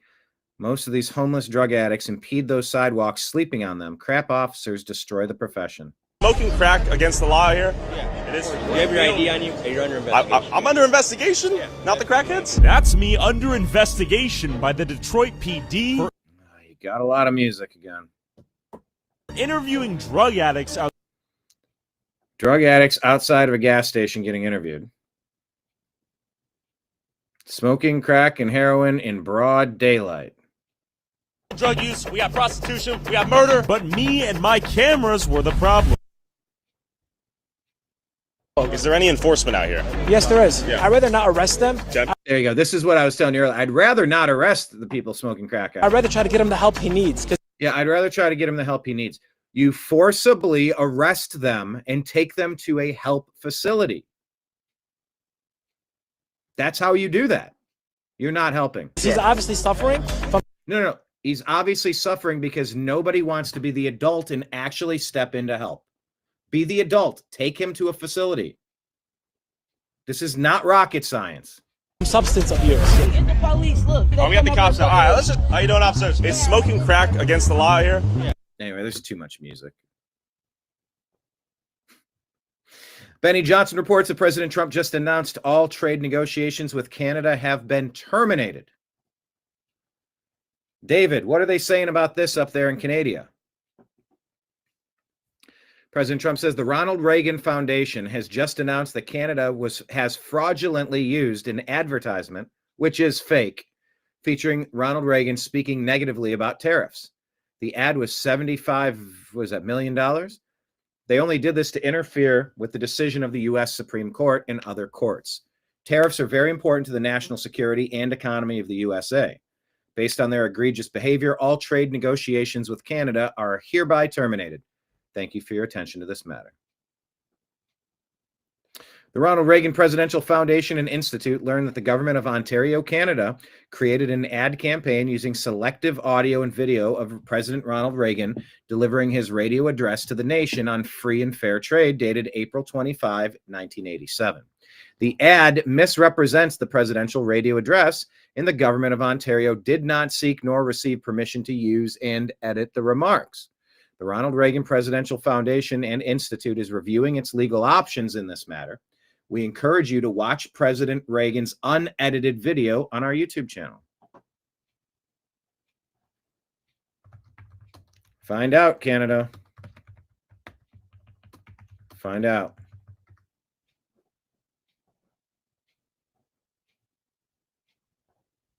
Zach talking about Trump derangement syndrome. Do you have people in your life like this? Trump derangement syndrome truly needs to be studied by a psychologist, because how can a person... I keep saying Bobby Kennedy needs to be involved in seriously helping people break free from TDS. Who's highly educated with all these college degrees, whatever it is, love you every day, love being around you, couldn't live without you, but the second they find out that you might agree with Trump with something or that you voted for him, the immediate 180 turn to absolutely just disavow you, just ban you from ever talking to you again, is truly bizarre, considering that they won't even ask you questions or have some kind of understanding as to why you think the way you think. It's ironic because that Trump voter knows that their friend didn't have the same views as they do, but yet they maintain their friendship knowing that. But for some reason, it's different for the other person. That's a good point. What happens when the psychologist also has TDS? Educated does not mean intelligent. It means indoctrinated. There you go. Yeah, they don't ever want to hear your explanation. I said RFK Jr. absolutely must work to break people free from this mind abuse from the left who suffer from TDS. It is insane. People really just don't communicate to each other anymore. It's very hard to maintain friendships or relationships when the other party just will not talk to you and then gaslight you and blame you like you're the aggressor when really you're trying. Yeah, I got yelled at after Charlie Kirk died because I pointed out how many air quote educators are poisoning the minds of our American citizens. I got yelled at. It's like, dude, it was your side that just exploded Charlie Kirk. Save your bullshit for someone else. I'm calling out what the teachers are doing, what the media is doing, what the Democrat Party is doing. Face it. You're going to have to face it. Well, you're saying all sorts of stuff, and that could get someone I care for injured. They could get hurt in a school shooting. Huh? It's usually trans leftists who are doing the shootings in schools. What are the percentages? Pull up a stat. Maybe that's not fair to say. There's a heck of a lot of them, though. Definitely the Nashville shooter. A lot of leftists shooting up schools. See, people on the right are NRA members. They respect firearms. They respect life. And if they deviate from that, then they're not on the right. So almost anytime you see stuff that you can pin on the right, they left the right. They went into crazy. Crazy's not right. Crazy's something different. The right is just normal Americans.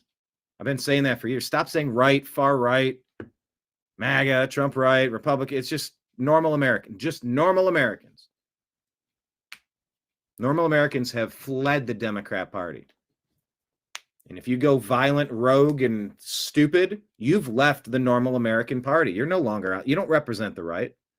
But when the left has their militants go commit acts in the name of checks note cards, what am I angry about this week? And what's the cause I'm fighting for this week?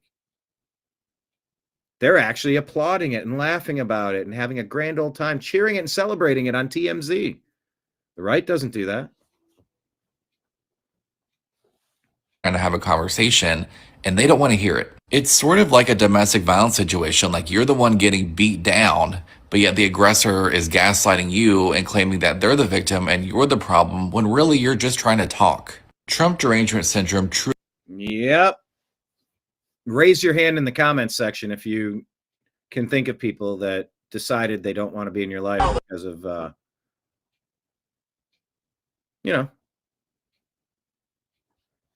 because of Trump. It's so weird. Like, yeah, I'm for a lot of common sense stuff. Are you not? Oh, you're not. Weird. What a weird thing to admit. All right, so what is this? There was shots fired at a U-Haul van outside of U.S. Coast Guard Base Alameda. Take a look at this. U-Haul on the left starts backing up to where these police are, and you'll see what happens.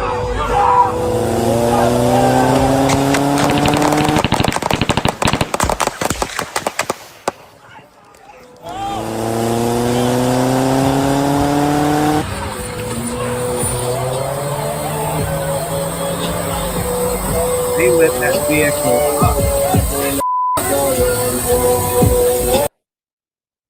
But then it's just sitting there. And our chief photographer who captured that footage that you just saw, Rick Villaroma, thanks for joining us in this. So tell me, start from the beginning. How did this all happen? Well, I was sitting in my news vehicle monitoring the crowd here, and this U-Haul that had been here all day just kind of backed in. Seemed like he was just getting a little more courageous, and bystanders were saying, don't do it, it's not worth it. And then he the Coast Guard, and then he just went for it, and just chaos after that. So He kind of started pulling back, and that's when the gunshots happened. They're saying, for reference here, according to Grok, the driver was injured. Well, what kind of injured? Detained at the scene, currently being held. No formal charges announced, pending the ongoing investigation. There were 300 demonstrators, rioters, California Highway Patrol officers in riot gear arrested at least one protester after clashes, including the use of pepper spray on demonstrators blocking the bridge entrance. Person was tackled and taken into custody for obstructing access. Crackdown in the Bay Area. Coast Guard base is a staging area. Tensions escalated when agents pushed through protesters using vehicles earlier in the day. President Trump reportedly suspended the planned raids in San Francisco following a conversation with Mayor Daniel Lurie, but operations appeared to proceed in other areas fueling the demonstrations. Vehicle ramming attempt. Okay. no, he pulled this way, away from the guard for a brief moment. Then he just hit the gas and sped towards them. And that's when they opened fire, about 20, 30 rounds. Where were you in? I was right where this squad car is here, in the intersection behind this garbage can. So close, very close. Very close, very close. My understanding is, and it's not been confirmed, is that a bystander was hit, and there were just screeching cars. The crowd dispersed quickly. Then the driver of the U-Haul came back, parked it down this street here, and walked out and left. We are hoping to get an update from the Oakland Police Department shortly. So a lot of this has not been confirmed. We want to let our viewers know that. But this person apparently was out here all day and has caused trouble. Do you have any idea maybe the condition of this person? No. He sat in his vehicle here for maybe 5 or 10 seconds before he sped off. I could see from the cab of the truck that the bullet holes had come through in between the seats. I didn't see any blood, so I don't know if he was struck or not. Will be a second person. Yes, I do. I mean, he claimed he was an EMT. He treated someone, they put him in a vehicle, and they sped off. Had a lot of peaceful protests today regarding the Mr. Trump's deployment of federal resources. It's President Trump. And this was mostly the most active scene we've had all day. San Francisco was very, very peaceful. But as you... Who is this lady? Here's this, I call them wimpy whites. What was the one? The white liberal savior. She's not calling him President Trump. And what was the thing she just said there? Oh, yeah, it's peaceful. It's peaceful. Peaceful protest. Dude, you just had 50 rounds shot into this as he was making a beeline with his vehicle to do God knows what to these agents. It's not peaceful. Why are you lying to us? We're literally watching the video. That's not peaceful. And she's trying to convince us, hey, we're not peeing on your leg. It must be raining. You just heard Rick Villaroman explain this is what has happened here. Oakland Police Department, hence not peaceful, is set to give an update to the media in just a few minutes.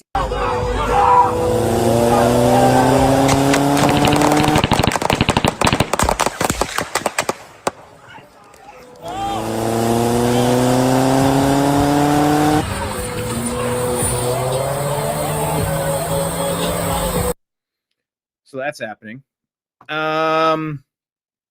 Okay, you got a report. They showed up to the hospital later. I'm asking Grok, and Grok is saying Coast Guard and law enforcement personnel secured the driver at the entrance to the Coast Guard Island following the incident. He was injured by the gunfire, medical attention, and remains in custody. Shot in the upper body, torso, chest. It sustained at least one gunshot wound to the upper torso. Conscious, able to speak with officers after being removed from the truck, treated on scene by medics and then transported to a local trauma center, likely Highland Hospital in Oakland. Serious but stable, expected to survive. Oh, there was a second occupant, a passenger, who was also injured, but details on their wound location have not been released. Both detained? Question mark? Yes, they were both detained on scene. Remains in FBI custody. Active investigation, no names or charges. All right, so that's the latest there. The left is ramping up their violence.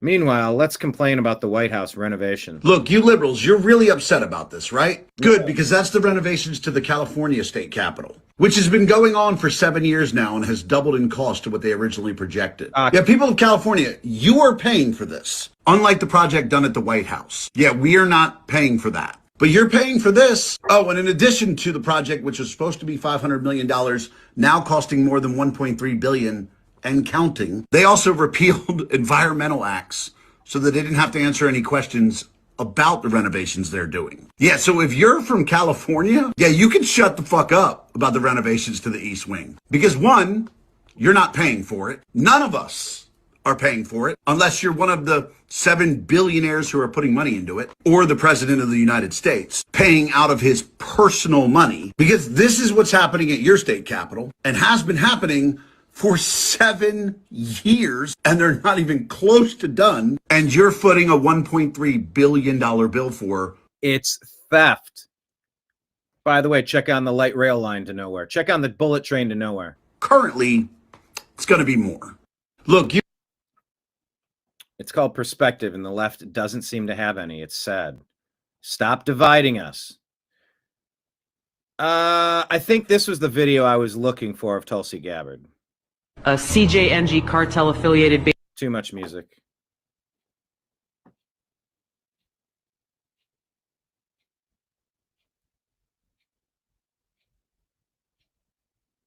Oh, man. Lured pregnant women to remote locations, performed illegal cesarean procedures, harvested organs from the mothers, and sold the newborns to couples in the U.S. for up to 250,000 pesos. And how would anyone ever know? Oh, my God.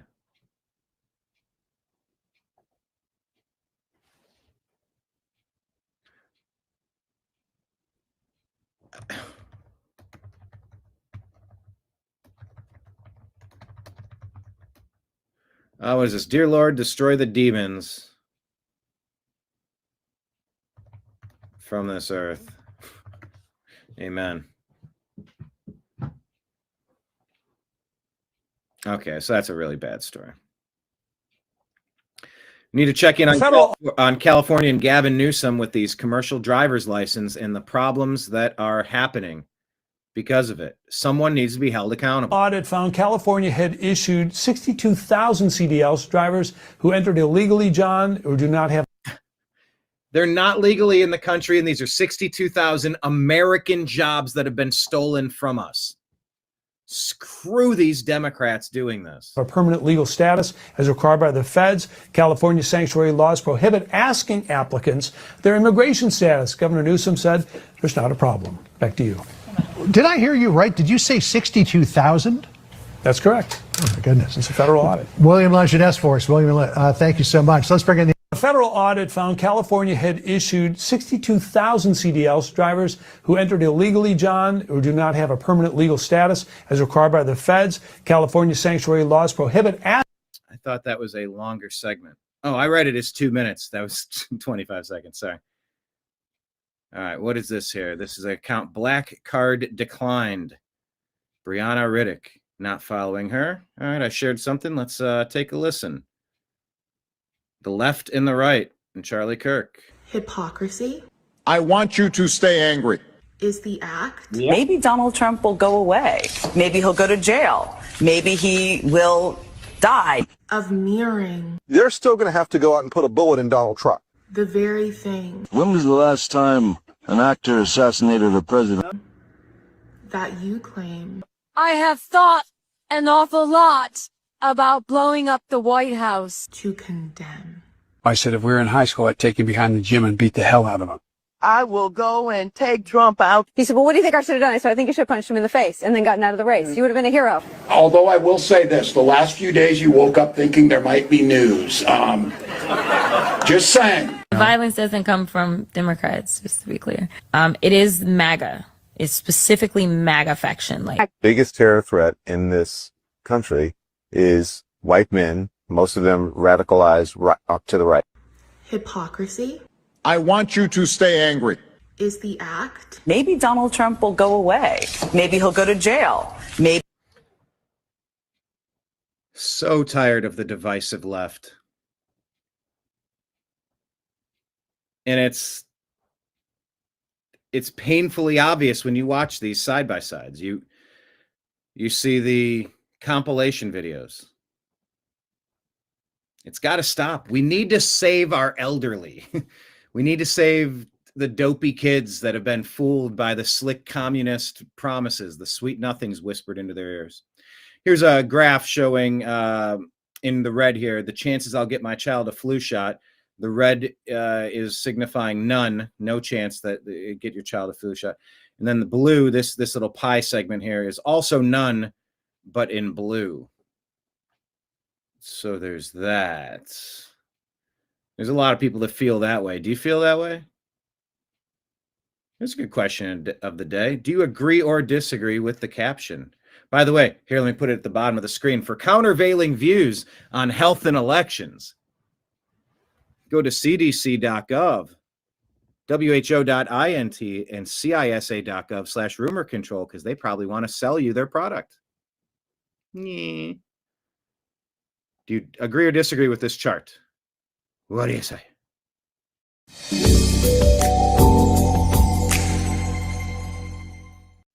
Yeah, all right. Hey, here's some good news in Hawaii from Toria Brooke. State's multi-agency child recovery operation called Shine the Light, 10 children between the ages of 13 and 18 were found, and authorities also made several arrests of adults. The operation was conducted over the weekend with the help of HPD, the FBI, U.S. Marshals, Secret Service, the military, and others. It's aimed at finding missing children listed as runaways across Oahu and providing them with essential services and care. Do proactively run these operations to protect our children, whether it's the runaways or whether it's the enticement, the online, the internet crimes. Of the state's multi-agency child recovery operation called Shine the Light, 10 children between the ages of 13 and 18. Good. Get them back. Keep them coming. Keep arresting the bad guys. Guys and girls.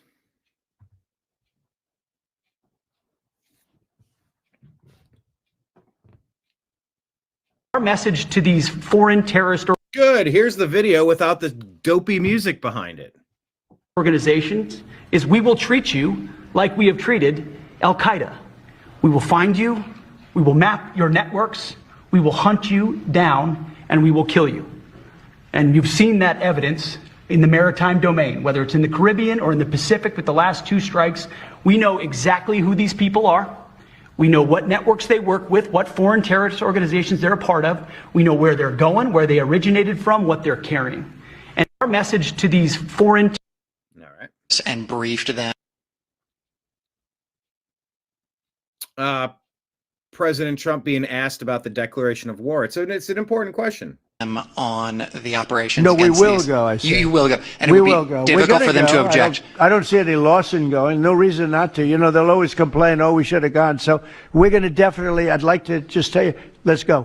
We'll go. And Mr. We're going to tell them what we're going to do, and I think they're going to probably like it, except for the radical left lunatics. And Mr. President, if you are declaring war against these cartels, and Congress is likely to approve of that process, why not just ask for a declaration of war?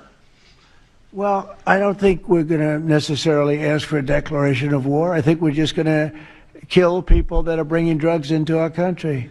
Okay? We're going to kill them. You know, they're going to be like dead. Okay? And briefed them on the operation. Anna Paulina Luna says, here's a friendly reminder that the No Kings protests were funded. They're not organic, and here are the receipts. The funders. Lots of receipts. Arabella Buffett. What's Buffett? Jimmy Buffett? That's Warren Buffett? It's not really Warren Buffett, is it? Ford, Rockefeller, Soros, and Tides? Jeez. Riot Incorporated. Toria saying President Trump and Chinese President Xi Jinping will meet on October 30th in South Korea.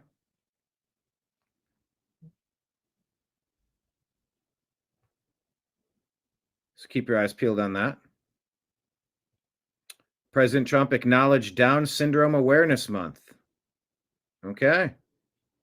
Working to try to help stop kids from being afflicted with this. To all the wonderful Down syndrome children in our country and their parents who love them so much, you are amazing. May God bless you. Well, that's pretty nice, isn't it?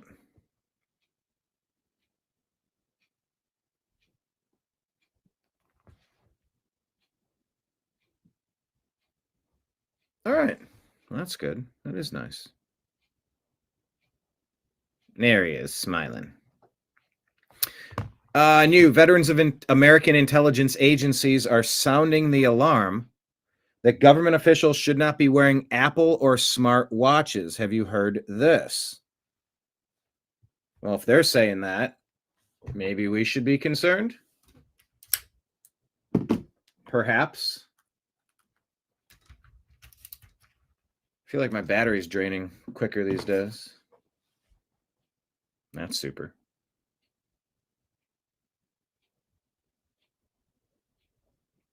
These watches constantly transmit data, GPS, audio, pulse, location, and movements, all potential entry points for foreign intelligence services. Any connected device can also be hacked. Jeez. The CIA and NSA warn against wearing connected devices during confidential discussions. Smartwatches are not just gadgets, they are sensor platforms installed on the body.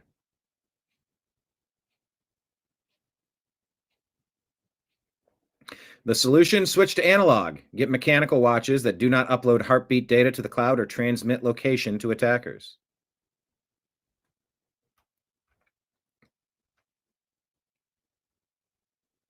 Also, Syrian authorities on Thursday negotiated a ceasefire with a group of foreign jihadists led by Frenchman Omar Diaby in northwestern Syria.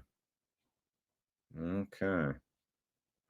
The agreement came after Syrian government forces surrounded the camp of Firqatul Gaharuba, the Foreigners Brigade, on Wednesday, leading to the first clashes with jihadists under Syria's new leadership since the ousting in December of longtime ruler Bashar al-Assad. An agreement was reached providing for a ceasefire, the withdrawal of heavy weapons by the army, and allowing the Syrian government to enter the camp. As nationalism spreads worldwide, below are the most nationalistic countries in Europe, according to Euro-focused Telegram accounts. The metrics gauged pride, identity, and strength of belonging. In order, the most nationalist countries: Iceland, Poland, Hungary, Greece, Serbia, France, Italy, Slovenia, Portugal. The rest are probably maybe not doing so well.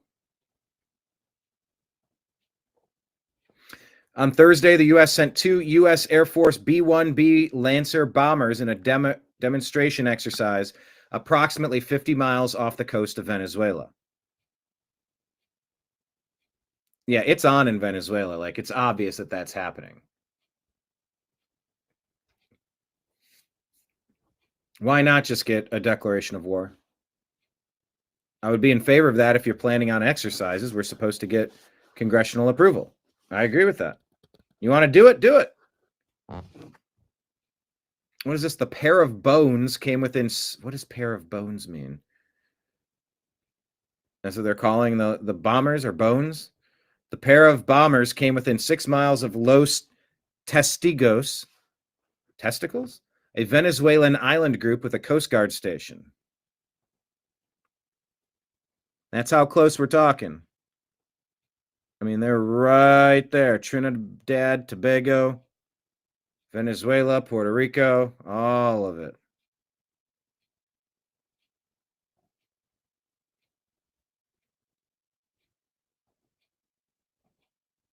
All right. That's the stuff from Toria Brook. Well, it's in the post again. It's interesting. I'm going to play just...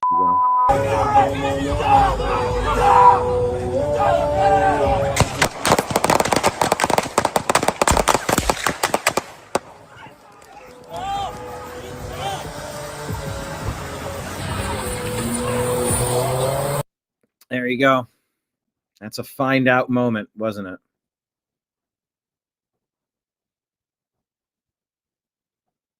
So this is interesting. I wonder what context this is about with Steve Bannon. Well, he's going to get a third term. So Trump 28. Trump is going to be president in 28. And people just ought to get accommodated with that. So what about the 22nd Amendment?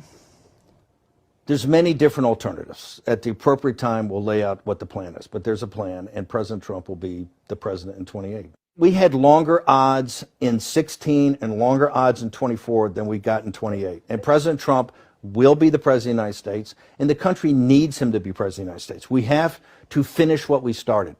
And the way we finish it through Trump. Trump is a vehicle. I know this will drive you guys crazy, but he's a vehicle of divine providence. He's an instrument. He's very imperfect. He's not churchy, not particularly religious, but he's an instrument of divine will. And you can tell this of how he's pulled this off. We need him for at least one more term, right? And he'll get that in 28. You're not driving me crazy. I'm really I'm trying to understand the coherence of the things you've just told me in the last few minutes. On the one hand, you've said the Constitution is fit for purpose. Secondly, you've said that President Trump needs another term, even though the 22nd Amendment makes pretty clear that he cannot have another term. Why does it make that clear? Because he's on his second term already. At some point in time, we will make sure we go through Zanny and define all those terms. But even if you find a way to undermine you will be undermining the spirit of that amendment, even if you find some way around it. And to those Can the American people, if the American people, with the mechanisms that we have, put Trump back in office, are the American people tearing up the Constitution? Would that be tearing up? Well, would the American people be going against the spirit of the Constitution, ma'am? I think yes, actually, because I think what you will end up with is a populist justification for a quasi-dictatorship. That's not true at all. Trump That's what it sounds like. It's not. Trump is a dictatorship. Did you just see the compromises he had to make on the big, beautiful bill? You see the compromises he has to do on everything, on accommodating Zelensky, on what President Trump. President Trump is nothing but a series of negotiations to kind of keep this thing rolling forward, where he's having trade-offs all the time. Steve, you've just spent the last 20 minutes telling me we have to smash the other side. There's no room for debate. There's no room for compromise. We must smash them. And now you're telling me this is a negotiation. I mean, that's no. I think that's why it seems to me some kind of tension First off, the only way President Trump wins in 2028 and continues to stay in office is by the will of the American people. Okay? And the will of the American people is what the Constitution embodies. And so I think we're going to be in good hands there. We need to finish what we started. And President Trump is the instrument, a providential instrument to finish that, to finish this job. Yeah, so I don't quite follow what's going on, though. Ah, okay. They're saying it would only be his second term as the president of the restored republic. Okay. What does that mean?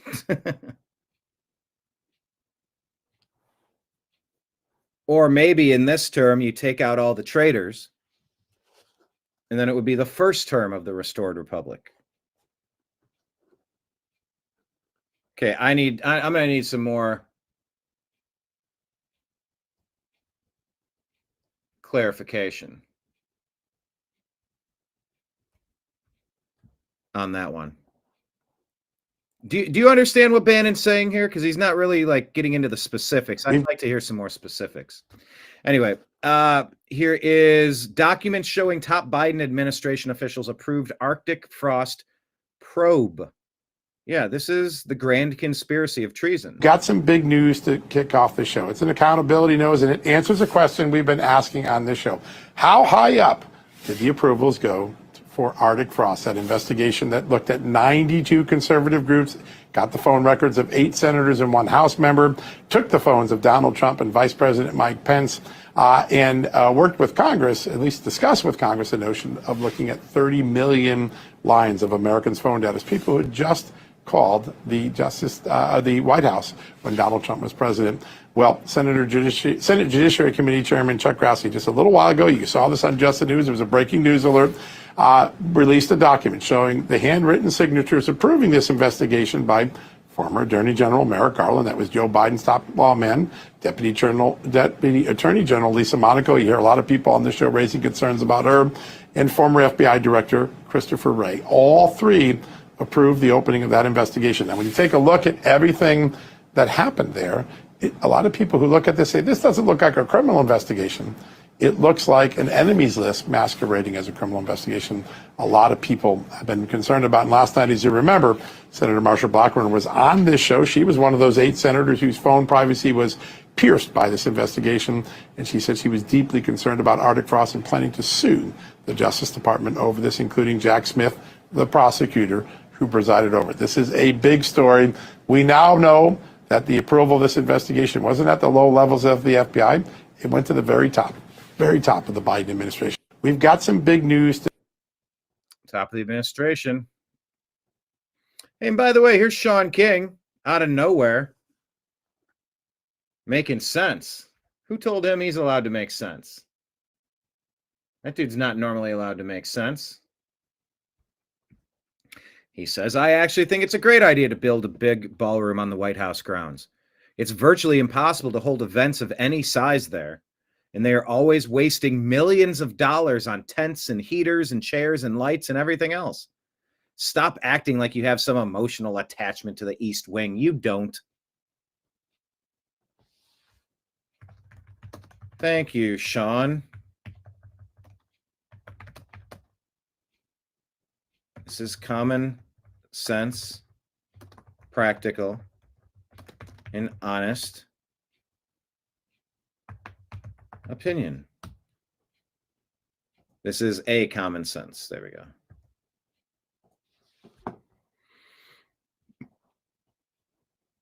So good. I'm glad that they're doing it. All right. That's the show that I wanted to discuss with you today. It's Friday. Not entirely certain if I'm doing a show tomorrow. If I do, it might be 10, 11, or 12. Am I doing a show tomorrow? I'm not certain yet. Stay tuned. If I decide that I will, I'll probably put a post out on YouTube letting people know. Tomorrow's a maybe. The weekends have been busy, and that's fine. We have lives. We have things we have to do and want to do. So maybe a show. We're definitely going to do a show on Sunday, streaming the Browns game. We're going to do a Browns watch party show. And then Monday at noon, yes. Maybe tomorrow, not entirely certain. But it is Friday. Great week, great times. Just trying to see what people are talking about. I guess, though, I'm getting so many of these fake messages in X now. Trying to see if anything's trending. Maybe I should just buzz through a little bit. Let me buzz through a couple of stories in X. I'll go fast. I'll do a lightning round.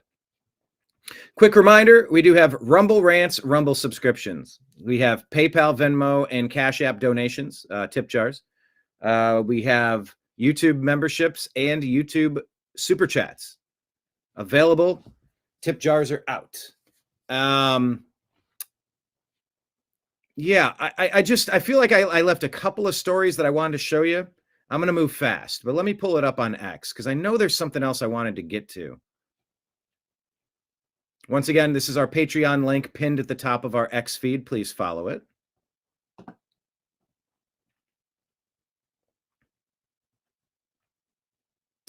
What is this?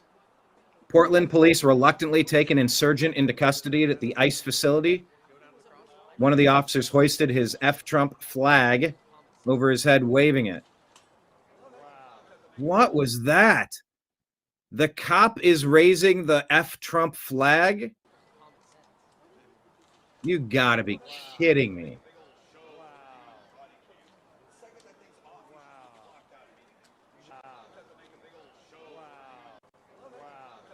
That seems pretty obvious what they're doing there. That's insane. You got to fire these people on the departments. Oh, boy. Yep, the Dems were allowing this with their open borders, baby trafficking operations. Governor J.B. Pritzker complaining about masked agents, saying you can't investigate or be accountable. All right, executive order, Illinois accountability, create a public record and capture the impact on our communities. Okay. Stephen Miller asks, what's the correct term to describe a governor conspiring to oppose, impede, and obstruct federal law enforcement in order to aid foreign criminal invaders and transnational cartels? Oh, yeah. Pritzker's entered treason territory. Congresswoman Sarah Jacobs asked, instead of spending $77 billion over the next 4 years on immigration enforcement, we could pay for universal child care that's free for all families. Which would you pick? We said easy. We escort the invaders back to where they came from, and we prioritize helping Americans. Maybe that would be a third choice then.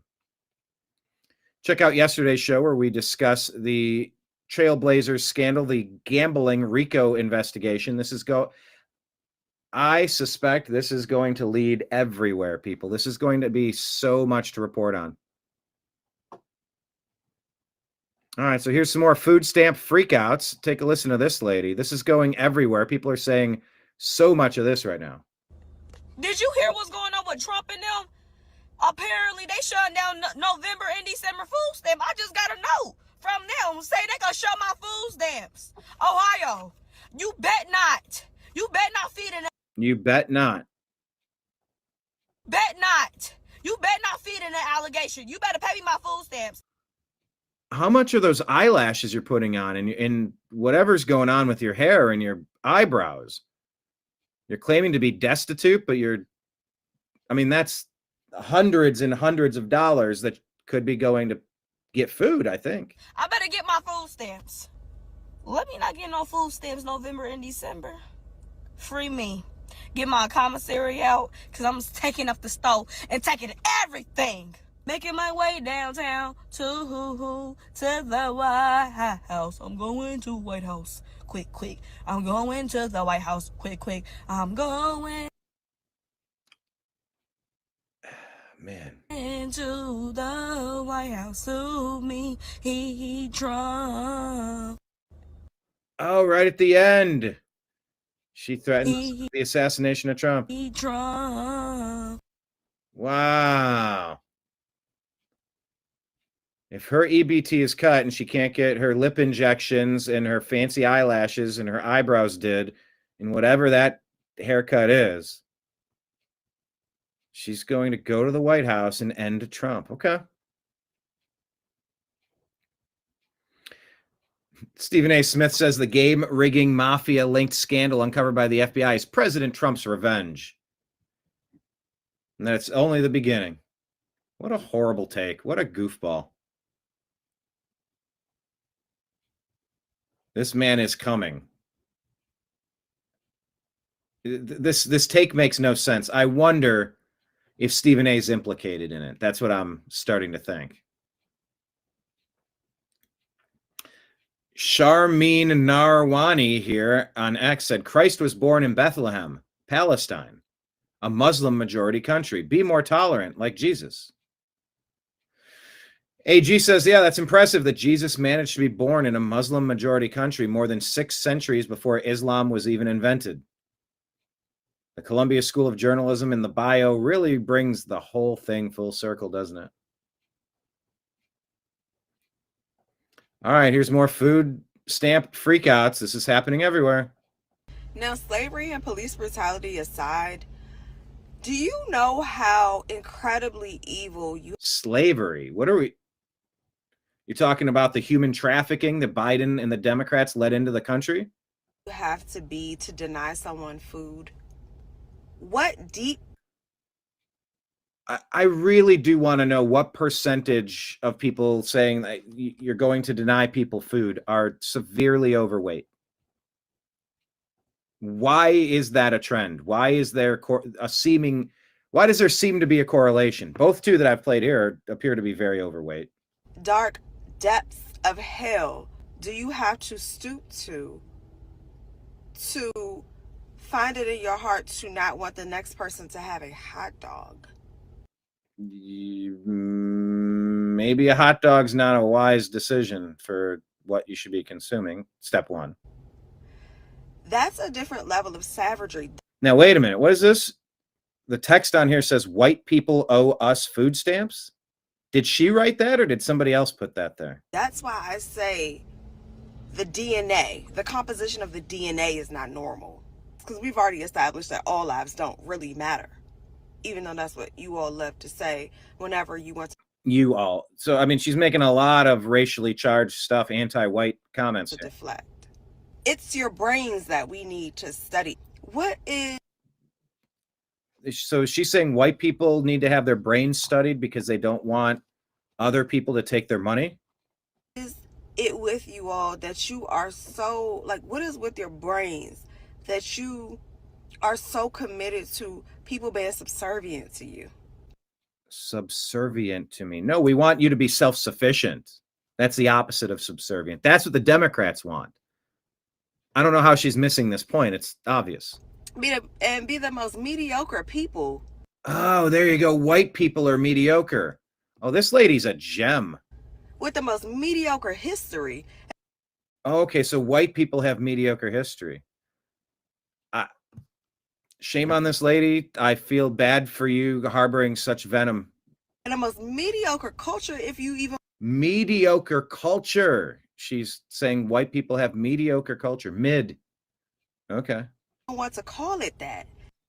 If you'll even call it that. What would you call it, lady? You seem to be an expert on everything that you hate, especially specifically involving white people. Wow. This is very sad. That I've ever seen or heard of in my life. What do you have that you haven't stolen? Everything the white people have is still...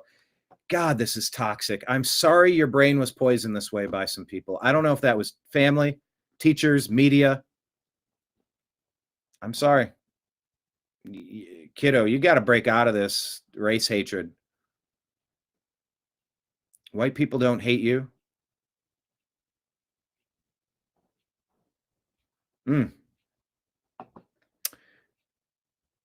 Evelina points out this story. Maya, 16 years old, AR'd by this Eritrean named Mohammed. The Swedish court did not sentence him to deportation because the assault didn't last long enough. One of the lay judges who decided the sentence, Lena Berggren, is a representative of the extreme left party in Sweden. She works as a historian conducting research on racism and nationalism. All right. Question about Lena. Is that a woman or is that a man dressed as a woman? I don't know. Just curious. This is another one of the leftist, what do they call them? The white savior, the least awesome people around. Be racist against the white savior women in particular. Is that this judge that did not protect this lady, this 16-year-old child? The extreme leftists always take the side of immigrant men and willingly sacrifice innocent girls and women. Make that make sense. Tell me how that's the party of women. I don't think it is.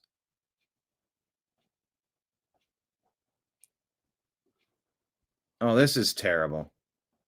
Deborah Benefiel walked into court this morning, as you see right there, charged with murder. Police tell us this whole thing began when 21-year-old Kentrell Settles and his girlfriend were in a car waiting to turn at 38th and Georgetown. The light turned green, but Benefiel, who was in the car in front, didn't go. So police say the Settles, he honked his horn and drove around the car. Investigators say Benefiel followed the couple, and they say she shot through their back window, hitting Settles. He died at the hospital. Unreal. This was literally just a simple honk of the horn between two people who didn't know each other, a seemingly insignificant incident that happened. Rest in peace, but are you wearing pink shoes? Which, whatever, but I'm looking at the picture of this I think this is a young man, right? Every day in our community, only this time someone lost their life. No, someone didn't lose it, somebody stole it. In court today, Benefiel was given a no-contact order against Settles' girlfriend and was not granted bond due to the murder charge. Benefiel did say she had a meeting today to hire an attorney. Deborah. Shame on her. Where did this happen? Indiana. Terrible. Tracked down within hours using license plate tracking technology. All right, maybe this is the big story I wanted to make sure we touched on. Steven Crowder says you can watch this clip and draw one of two conclusions. So let's take a listen to Candace and what she has to say here. My heart aches for the fact that he gave so much of his life to Trump and to politics, and they just were like, nope. About Charlie Kirk. That is it. It serves us or it doesn't serve us, and we want to move on. And so here's a holiday. Bro, if they try to give me a holiday, what is with them giving people a holiday after they kill them? Why is that a thing? You know what I mean? They're like, oh, Martin Luther King, what about this holiday? What about this boulevard? Anyways, let me knock off. Like, they're going to give Charlie Kirk a boulevard. They already did.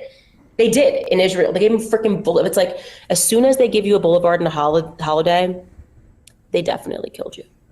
Okay, there's no question. They killed you. There's no way. That's like their signature thing. It's like that's what they do. It's the Fed signature. It's how they sign off after they murder you. They're like holiday and a boulevard. And it's never on a nice side of town either. Like Charlie Kirk Boulevard is not gonna be a nice side of town. Anyways, I will be back on the 27th, you guys. Thank you guys for all the support throughout these couple of weeks, these last really kind of 6 weeks since Charlie died. And we will see you guys then.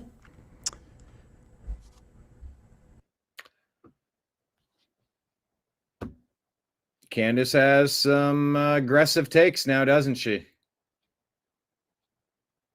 So it's one of two things, says Steven Crowder.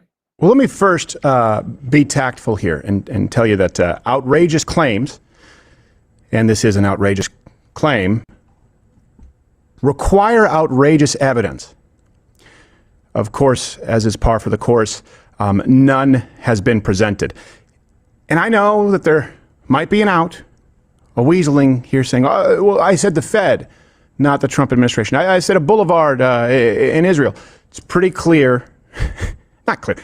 What she said was, they, the Fed, give you a boulevard when that's a sure sign that they have killed you. You know that they have killed you. He was betrayed in the worst way possible, giving so much of his life to the Trump presidency, to politics. The federal government, the Trump administration killed Charlie Kirk is the claim. Now I'm going to tell you how I feel about it, what I think about it. Because you know who else would have to be involved? And this is the implication, of course, by design. And you can see the response with people out there saying, oh, well, then anyone who's close to, this is an inside job. You know who's really close to President Trump? And you know who people are now saying stood to gain? Well, Charlie's wife. Erica Kirk, who has now been put, Candace with that language, with this accusation, has put the wife of Charlie Kirk, and she'll say, that's not what I tried to do. It is. It's the result. Erica Kirk in the crosshairs. It's not like you have to look through 6 degrees of separation.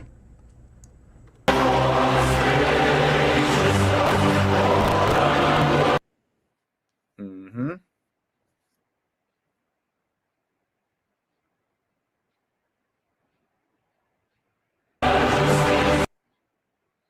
Got to mute it with the music.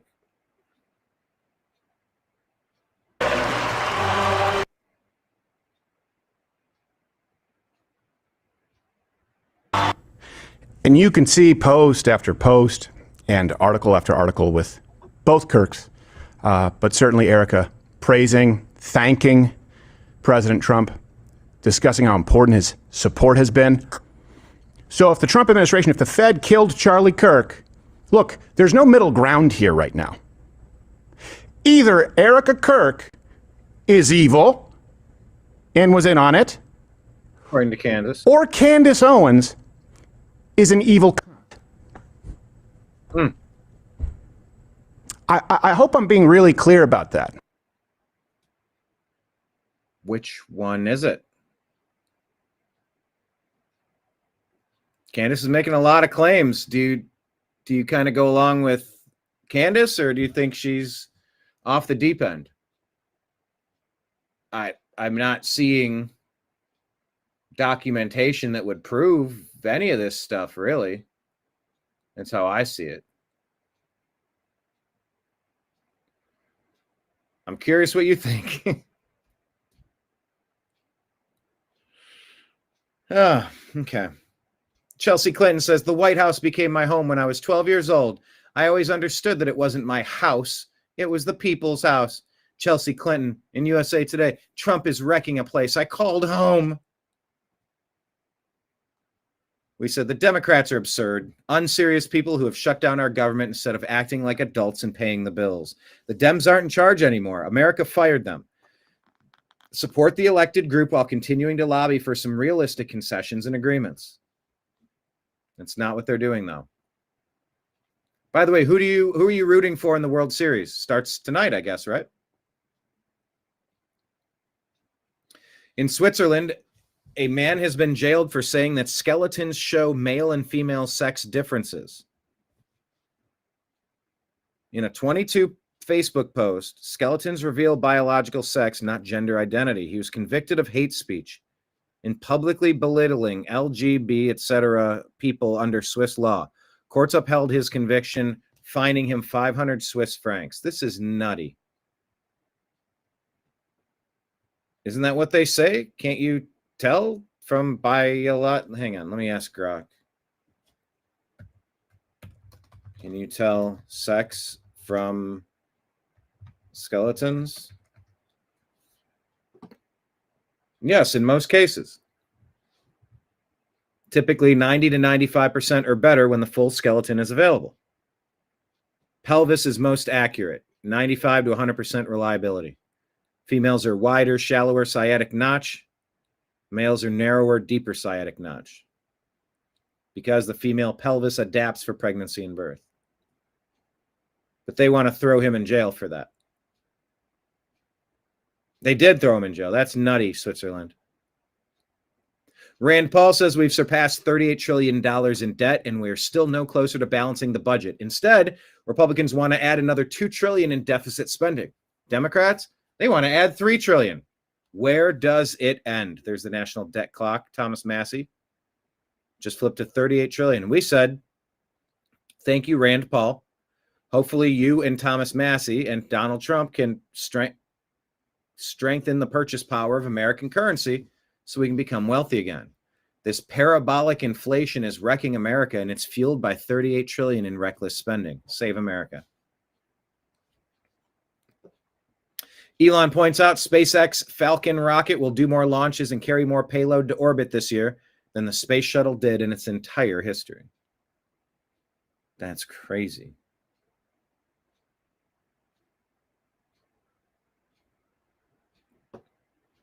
Now, what is this about Chauncey Billups in this poker game? And it was all built around Chauncey Billups. And I had heard about the game, and the person who told me about it was like, look, I know the game runners. I'm telling you 100% this game is on the up and up. And I was like, well, I know a lot of the people that are involved, and I'm telling you 100% that it is not on the up and up. Yeah. And, we kind of went back and forth, and I agreed that, like, I just wasn't going to go play it. But I had some friends who went and played it both in LA and in Vegas. And it obviously, like, was for sure confirmed to be cheated. Mm-hmm. Like, people who clearly didn't even understand the rules of No Limit Hold'em are just, like, jamming hundreds of big blinds in with, like, a gutty. And then just drilling it. Yeah. Only the pros are losing. Okay, that was, I'm told, from May of 2023. So what, over 2.5 years almost ago, guys were going on podcasts and they were saying, hey, this Chauncey Billups stuff is not on the up and up. There's no way these guys are winning.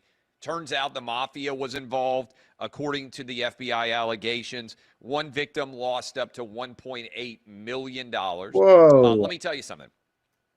There are all sorts of super high-stakes poker games going on all over the country on a regular basis. I have been invited. I am smart enough to know that I am a fish. So I work hard for my money. I have never gone to play against poker pros. I did the Poker After Dark. Some of you watched me on that. I got dunked on. I know what I'm good at. I'm good at talking. I'm good at reading and making sense of complicated things. If you go and look at test scores, like, I'm a perfect side verbal test taker. I'm just good at math. I'm not great at math. And if you're a really great math player, or just a mathematician, you're really good, you should be, in poker, because you can immediately analyze the odds of every card as it is being flipped and recognize when you actually are likely to have significant advantage and when you're not. I'm smart enough to know that I'm the fish. And I don't want to just give other people money and not get anything from it. Right. So I've never gone to these high-end poker matches. Lots of guys, it doesn't surprise me at all, would just like the experience of playing poker with Chauncey Billups, Mr. Big Shot, or other guys who are recognizable. Celebrity games, lots of money. Heck, if you can lose $1.8 million playing poker, it's crazy. You're super friggin' rich. Yeah. Right? And so they want really rich guys to come play against professional poker players. If I were a professional poker player, I'd want to play against me because you'd be very likely to win. And so I've never done it. Never played in one of these high-stakes games. But I bet there's a bunch of dudes that watch this clip, and I bet they have. And I bet some of them even may have played in the Chauncey Billups games. They said it was 11 states, and thought to themselves, man, this doesn't feel on the up and up. Well, you were right. It's going to go so deep with the mafia. Costa Nostra. Joe Rogan talking about the No Kings protest. You also have to take into account, if you go into a room with 100 people at least one of them is a fucking idiot.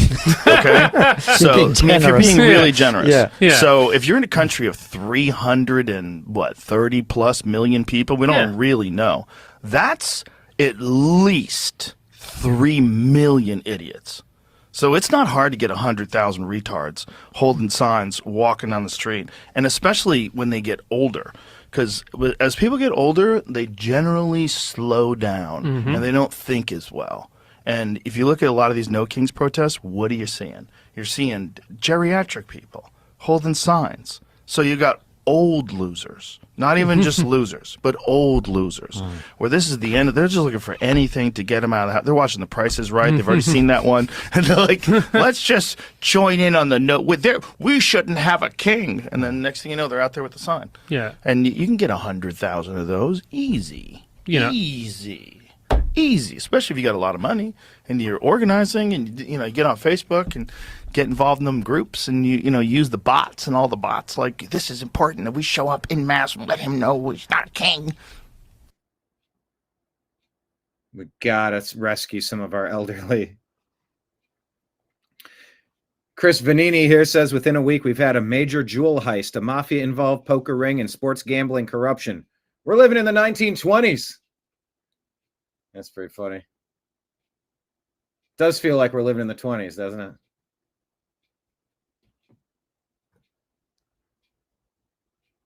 Bobby Burak says the reason Stephen A. Smith is doing this anti-Trump bit is that he's trying to overcorrect for last week when he criticized Jasmine Crockett and BLM activists and liberal media questioned his blackness and called him a sellout.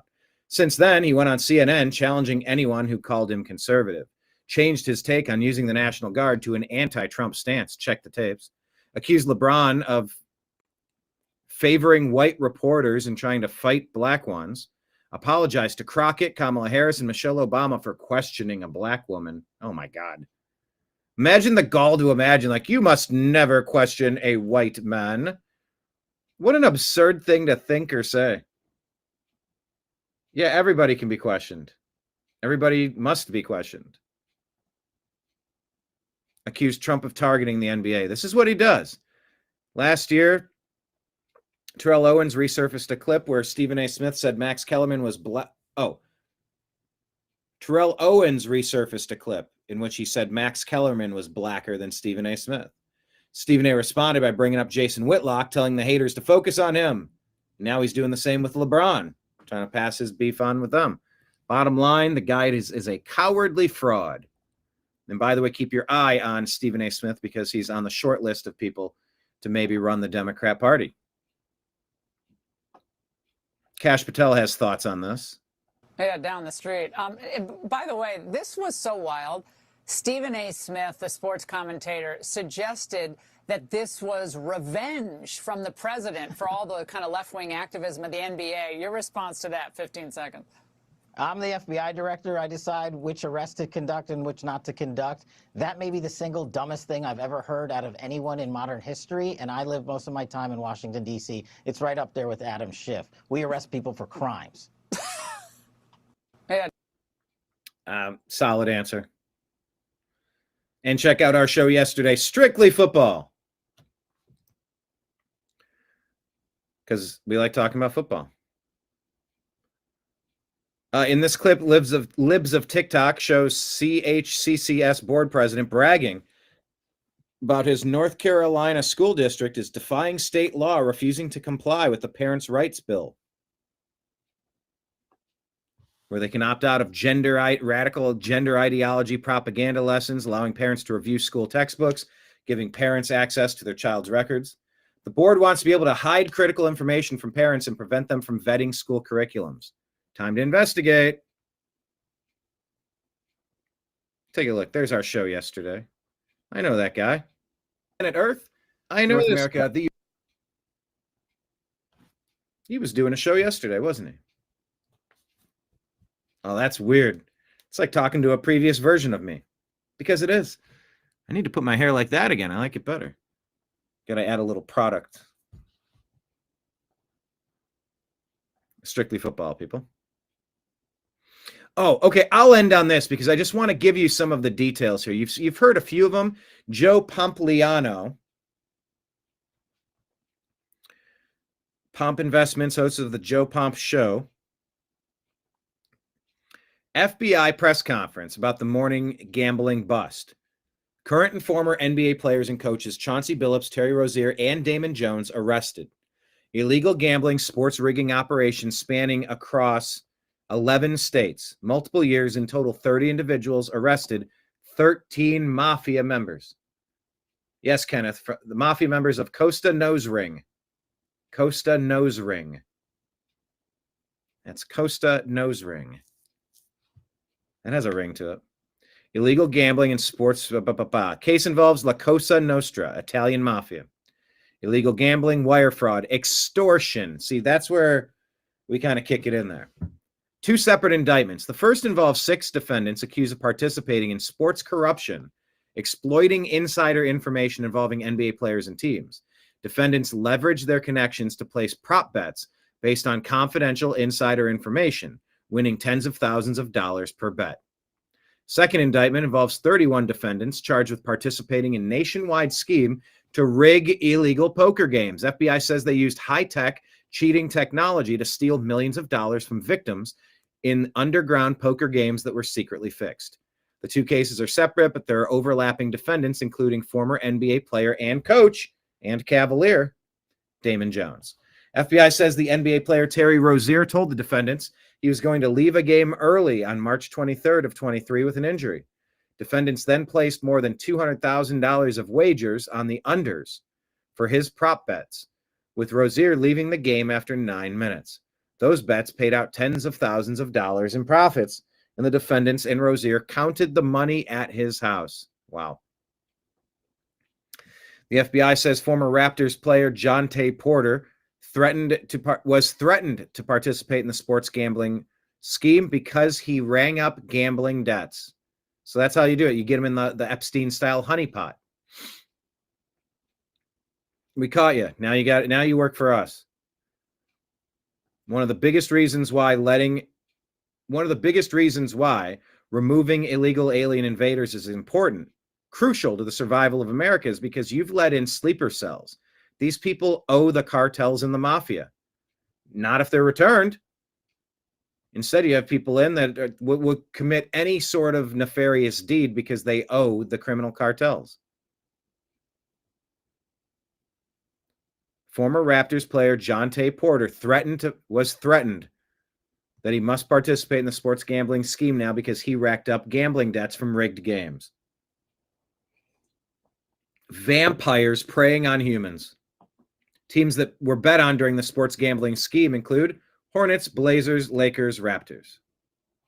The rigged poker games occurred in the Hamptons, Miami, Las Vegas, and Manhattan.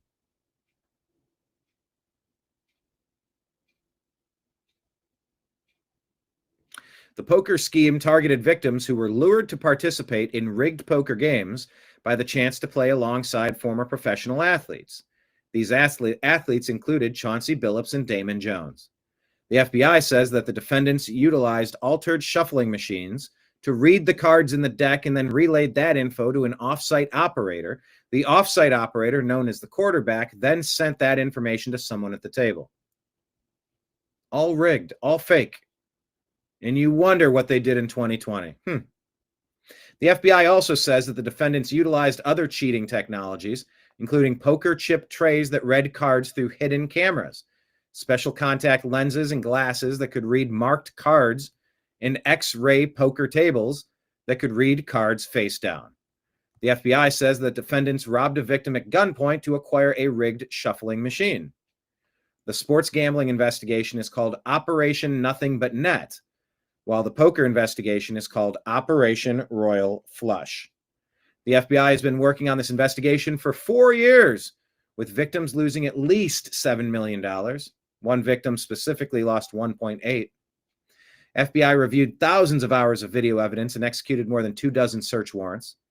These are just accusations at this point, and he's just pointing out details from the FBI investigation.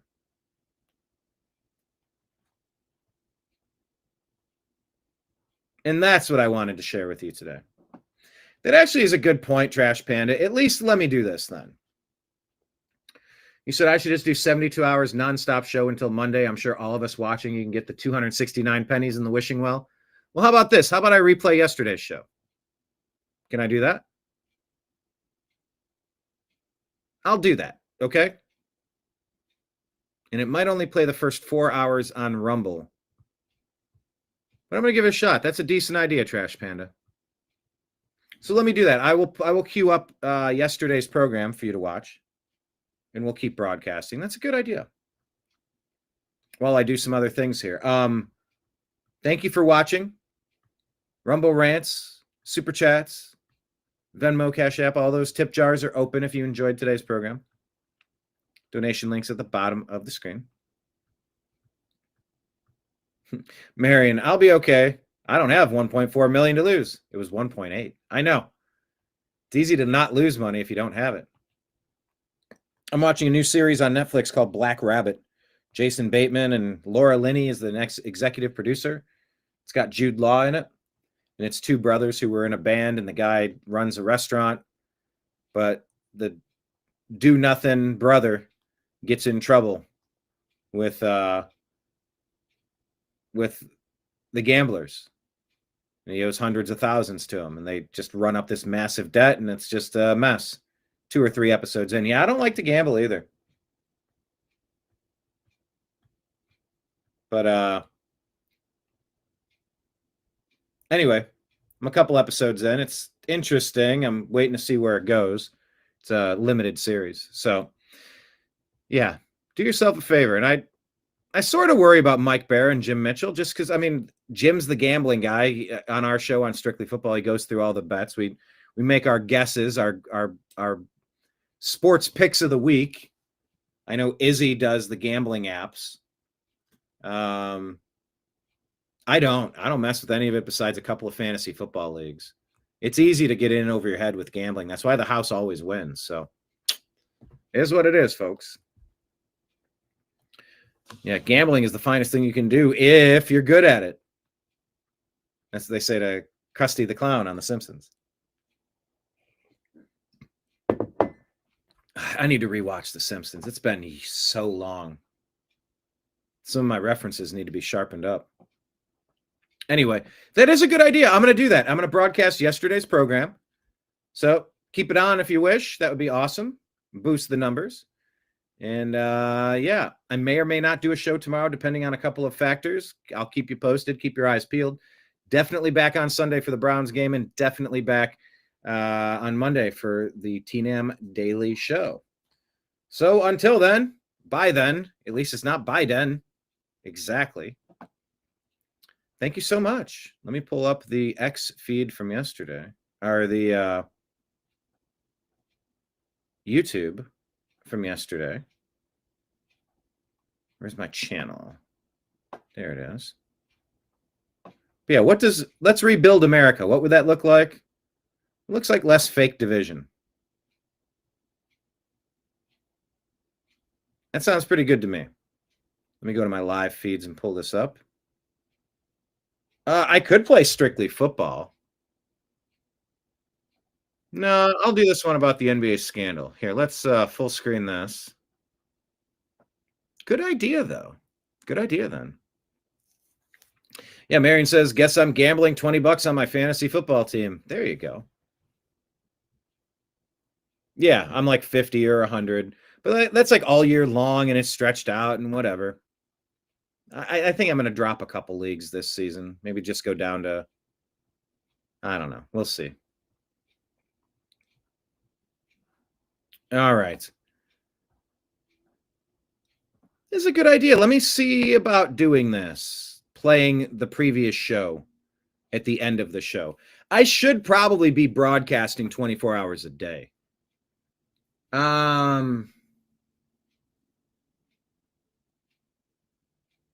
I think I need to do that for a couple of reasons. And I have original content. I wonder if it shows how many hours of content. I don't know how many thousands of hours of I don't even want to look. That's such an interesting question. All right. Do we have this pulled up here? We do. Well, then thank you, everybody. I appreciate you being here. I love you, and we'll talk to you again soon. This begins our replay of yesterday's program here on the New American Media. Thank you, everybody. Oh, is that what I sound like? Broadcasting to you live from the Orion Spiral Arm of the Milky Way Galaxy, the solar system, planet Earth, North America, the United States of America. No longer California, Los Angeles, to be pseudo-specific. My name is Brian Engelman. Today is Thursday, October 23rd, 2025. And this right here, the thing that you are watching is called the TNAM Daily Show. TNAM. What does TNAM stand for? The New American Media. I almost did just listening and wonder why I'm snapping. It's a cool visual effect where I point at things and then different things occur, such as this. Watch. Join us tonight at 6 o'clock when we're going to be having Strictly Football with Mike Barra, Jim Mitchell, and perhaps Azrael Robinson. He might be under the weather. We shall see. But this is the TNAM Daily Show. Hello, everybody. Thanks for being here. On today's program, we're going to talk about the NBA scandal where the Portland Trailblazers coach Chauncey Billups and Miami Heat player, it's Terry Rozier, right? Arrested by the FBI. Gambling investigation. The mob. Rigged poker games. Illegal sports betting. All sorts of stuff. What? We're going to tell you what we know. But I can tell you this much. I've been very suspicious of gambling for a while now. Maybe it's always been this way, but it's all on the table at this point. So we're also going to dump out the rest of the news, like a bunch of trash pandas rifling through the rubbish, separating fake news from fact, trying to tell you about what's going on. And we encourage you to hit like, hit subscribe, share this show, send it out on X, please. Copy the link and send it to a couple friends on text and go, hey, we get together every day and go through the news. You should join our show. Join us in chat. And let's try to double and triple and quadruple the number of people that are watching this. So please share the show. Hit like, hit subscribe, all of those things. And without further delay, let's launch today's program, the TNAM Daily Show, a division of the Agree to Disagree show here on the New American Media. Let's get to it.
Guide to the truth.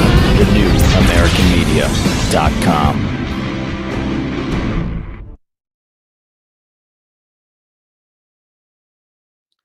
Hello, everybody. Thank you so much for being here this wonderful late October afternoon. Let's pull comments up on the screen. Who is in here today? Hello, John. Hello, Marion.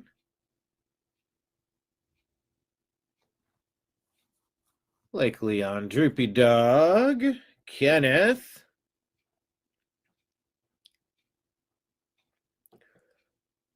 What is up, everybody? Teacher, coach, musician, news analyst, funny guy, bartender. Wherefore art thou? Hello, David, in Canada. No problems again with YouTube. That was just a user scenario. Had a meeting this morning. Tell you more about that as it becomes as needed. We're on a need-to-know basis.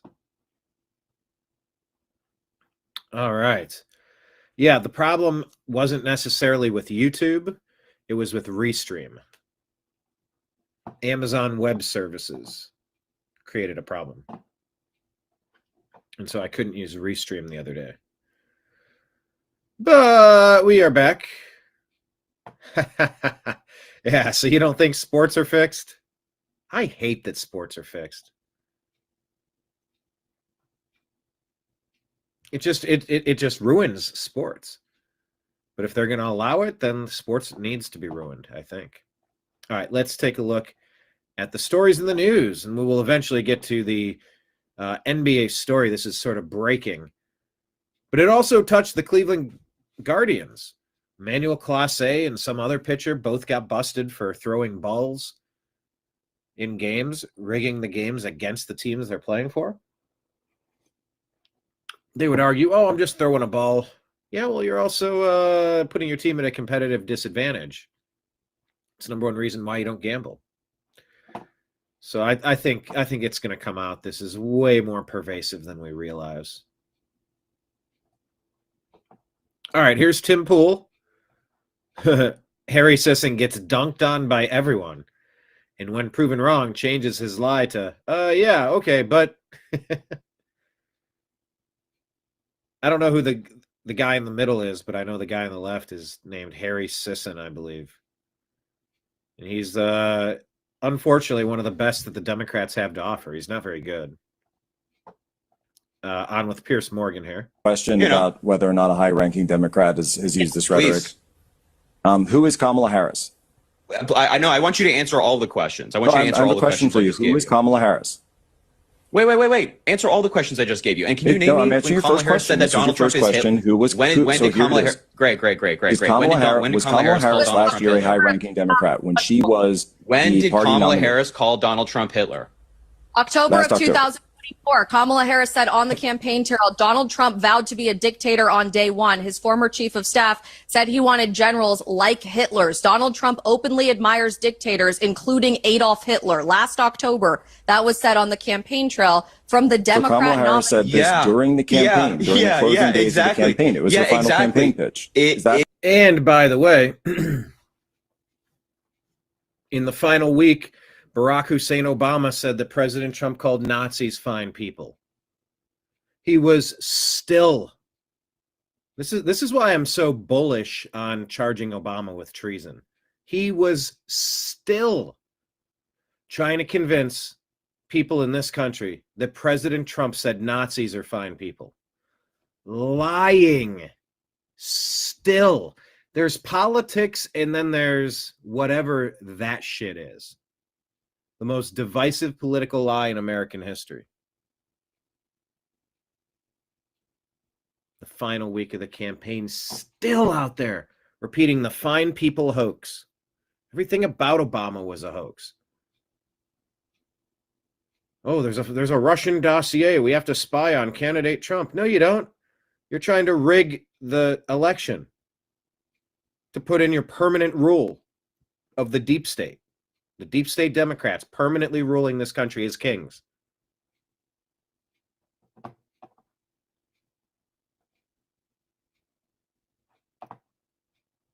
Exactly. Is that high enough ranking for you? You guys supported her for president. Exactly, because there have been reports the person that Donald you Trump supported for president is someone just relax, who was campaigning by calling Trump Hitler.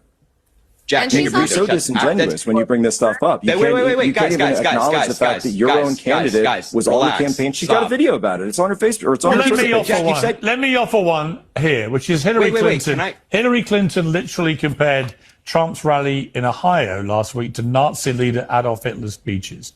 Speaking of the Texas Tribune Festival in Austin, she made reference to Hitler's speeches, which saw people raise their right arms in the air in the Nazi salute. Answer the question.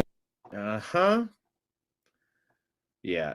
The Democrats if you can't charge them with being guilty of mass formation psychosis, brain damage by lying to people over and over again through their media, through their education system, through their Democrat deep state politicians. So divisive and toxic, poisonous ideology. I didn't vote for Barack Obama, but he had the opportunity to unite this country. He's a half white, half black dude. Could have just said, I told Michelle the other day, the thing that I like most about the United States, look, a guy like me, half white, half black, it doesn't matter. I brought hope, hopeity hope, changeity change, hope and change and hope. That's a good thing. Only in America. We've come a long way since our founding, 1600s, 1700s, 1860s, 1960s. I mean, damn. Look at how great America can be. That's why we have promise here. That's why we're moving in the right direction. Careful making that hand movement with your, arm outstretched, or else you'll sound like Hillary, blaming Trump. No, but Obama didn't do that. Obama didn't do any of the positive stuff. It was all negative racial arson. And it's unfortunate. It's unfortunate because he squandered the gift that he had, that he could have given the world. He could have given this country. And he squandered it because all he knows is how to be a community agitator. And we all suffered. We're still going through it. And they're still lying about it. And they're still using the most ridiculous rhetoric imaginable for common sense people. All right, this is a tough story here.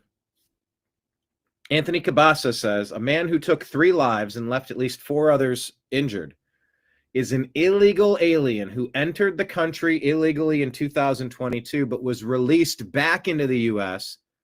by the then Biden administration. It is believed, not confirmed, it is believed this man was allowed to obtain a commercial driver's license in California due to California's sanctuary laws. Let me look this up in Grok. But they're saying Bill Malugin is confirming the truck driver who killed 3 and injured others in the fatal freeway crash in Ontario, California, a place that I've been. I've been on this stretch of freeway on the 10. I believe it's on the 10. Ontario's like an hour east of LA on your way to the Inland Empire.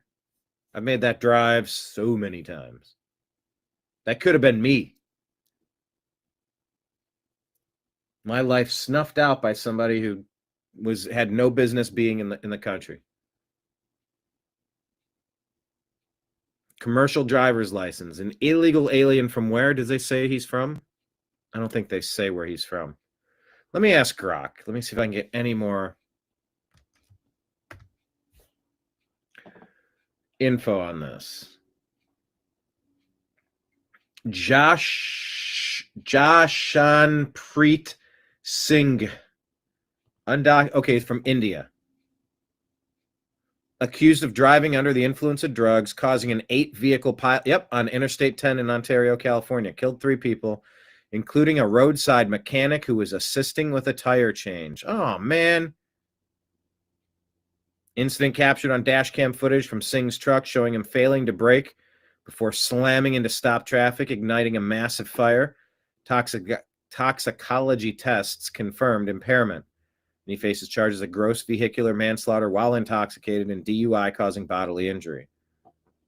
Detained without bail. That's what you're supposed to do with people that are assaulting others. It's San Bernardino County's West Valley Detention Center. ICE detainer logged due to immigration status. First court appearance scheduled October tomorrow. National debate linked to federal immigration policies under Biden admin and California state level practice for issuing driver's license. Illegally crossed U.S.-Mexico border March 22 near El Centro, California. Apprehended shortly after, but then just dumped back into the United States instead of sent back to where they came from. They had an alternative to detention program. Yeah, it's called Stay in Mexico. Are you kidding me? This policy, implemented amid a surge in border encounters, allows for monitoring with ankle bracelets or check-ins. Oh, okay, or a check-in. Yeah, maybe I'll check in, or maybe I'll just never see you ever again. Instead of full detention for non-criminal, it is a crime to break into the country, pending immigration hearings. Yeah, build hotels in Mexico, and you got to stay over there. If you don't have a ticket, you don't get to come inside and hang out while we figure it out. You wait outside. This is common sense. I don't want to hear a single slur. I don't want to hear a single bad name for anyone that wants to use that policy. That policy is just, it's standard promoter lifestyle. If you don't have a ticket, you wait outside. That's it. That's all. No biggie. We don't need to punch you or execute you if you tried to get in without a ticket, but you don't get to come in and wait while we figure it out. Because we know how many of those people just run into the crowd and we'd lose them. No idea who they are. Here's the video of it. Oh, it's just unfortunate. Now take a look. This is exclusive dash cam video that is now the subject of several law enforcement investigations. Shows the moment a red semi-truck plowed into a number of vehicles on. Oh, so then even right at the very end, there were two cars on the side of the road, and it killed one of the guys that was working on changing a tire. That's awful. The westbound 10 freeway in Ontario just after 1 p.m. yesterday. The CHP told the LA Times. Right there. That truck is being serviced, and it goes right in between them. The driver Where is that? of this big rig is a 21-year-old man who is now under arrest on suspicion of driving under the influence of drugs. A total of 4 semis were involved and also 4 passenger vehicles, one of them exploding in flames. 3 people were killed and 4 others were taken to local hospitals. This horrific crash happened just east of the 15 freeway and shut down all westbound. And the 15 is where you take the 10 east out of LA and you grab the 15 to go northeast into Vegas. Lanes for more than 12 hours. I've taken this drive so many times. Thousands of drivers were trapped in the gridlock just as the evening commute was getting underway. It also happened near the Ontario airport, so the crash likely delayed people that were trying to get to their flights. Now take a look. This is exclusive. Ugh, man, they had no chance. The dash cam video that is now the subject of. Terrible.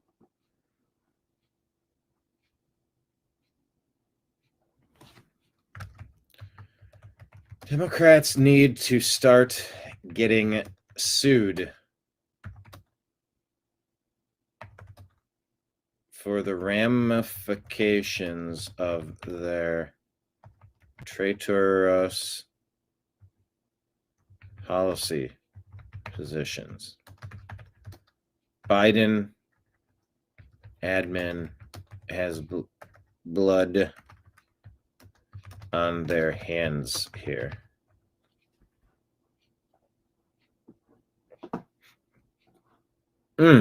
Brutal. So many traffic problems.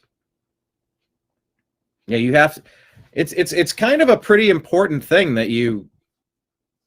Yeah, what kind of drugs? I'm curious as well.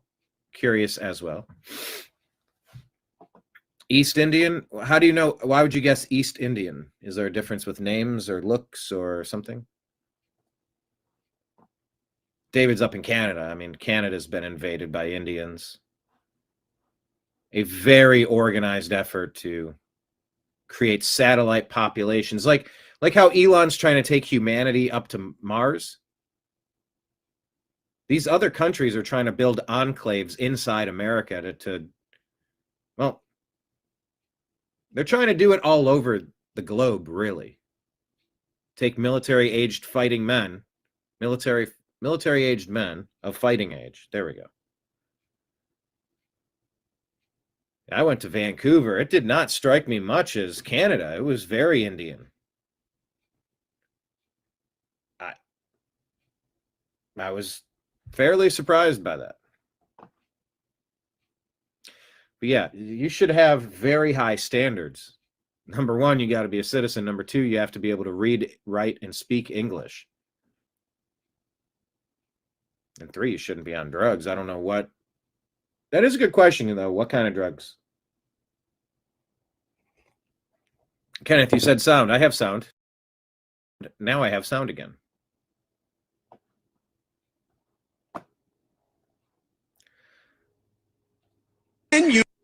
All right. Well, here's two people I would like to not see take over New York. I'd like to see the one, Curtis Sliwa. I'd like to see Cuomo drop out. But he goes after Zohran Mamdani. This is the snake eating its own tail here. You have ideologies that cannot be compatible. But the Democrats keep lying to you that, oh, no, we have coalitions. No, you don't. No, you don't. All you're relying on is the enemy of my enemy being my friend, but that's not foreign policy. That's a fool's errand. So what's going on? Are you pro-Islamist or pro-gay? You cannot be both. You take a picture with Rebecca Kadaga, Deputy Prime Minister of Uganda. You take a picture with your father. You're smiling. He's smiling. She's known as Rebecca. Okay, hold on. Kenneth, you're saying I'm muted. I'm not muted. Can you all hear me? Thumbs up. Type in, can you hear me? Can you hear me now? Can you hear me now? I've been doing sound on, sound off. Can everybody type in the comments? By the way, if you're watching on YouTube, you can hit the hearts button or the 100 button or the confetti button. That shows engagement. I like all the comments as well. Let me give you a quick update. Put this at the bottom of the screen. Just a reminder to follow the New American Media in these places. Ugh, they keep changing my design. There we go. I don't want it to ever be what they keep changing it to. It's so frustrating. Be sure to follow. Off and on working. Oh, I was turning it off. I was saying, can you hear me now? And then I'd click it off and say, can you hear me now? And then I'd say, can you hear me now? So if it was going off and on, that was me doing that intentionally. But I would say to Kenneth, if you're having an issue, hit refresh. Just refresh the feed or check your speakers. Off and on working. Oh, yes, because I can hear me here. Off. I was saying, can you hear me now? Okay, good. All right, I was saying, look at the bottom. Can you follow the New American Media on Instagram, Facebook, Truth Social, Rumble, Odyssey, Twitch, Kick, DLive, and Locals, and YouTube at the New American Media? Telegram and Signal at TNAM and TNAM Chat. We're on X at American_Media_. And subscribe to our podcast at the Agree to Disagree Show on Spotify and Apple. Also, kind of thought it was his damn earwax. Yes. Coming up on the end of the month, it would be another month of opportunity to support the New American Media on Patreon. They take maybe the smallest percentage. A little bit more than shooting it direct through Cash App or Venmo or PayPal, which is scrolling at the bottom of the screen. It's my name, or on PayPal, it's an email, fuzzinstallment@yahoo. But you can subscribe to the New American Media on Rumble. You can do Rumble rants on Rumble. You can do memberships on YouTube, super chats on YouTube. And let me do drum roll, please. Can you all go brrrr on your desk? It says that we are now only 271. We're in striking distance, people. 271 pennies in the wishing well away from enacting advertisements back onto our channel. Oh my gosh. It's been years and years since we could, yes, years and years since we had advertisements. And we've been missing out on thousands and thousands of dollars of operating costs. You know, it costs thousands of dollars to do this show every year. It's the software. The software is about $1,000 a year. Start with that. And all sorts of ancillary expenses. On top of YouTube, Google, what is it? Twitter X, you have to subscribe to. So yeah, folks, if you can go to YouTube and watch some extra content from the New American Media, super appreciated. If you can pull up another device and log in from another account to get a verified hour watch. But we have 1,900 videos over 14 and a half years, millions of views. So please consider helping us get 271 extra hours watched as soon as possible, because then we should be able to activate having advertisements on the channel again. Oh, it's been so long. I still need to verify the transfer of the super chats from September. The AdSense account was unlocked, but that's a me thing. I got to sort that out. But yes, all of your support is super appreciated. However you would like to assist us. Okay. Thanks for letting me get that out of the way. Kenneth's friend Kendall is watching as we speak. Nice. I'm software accounts. No.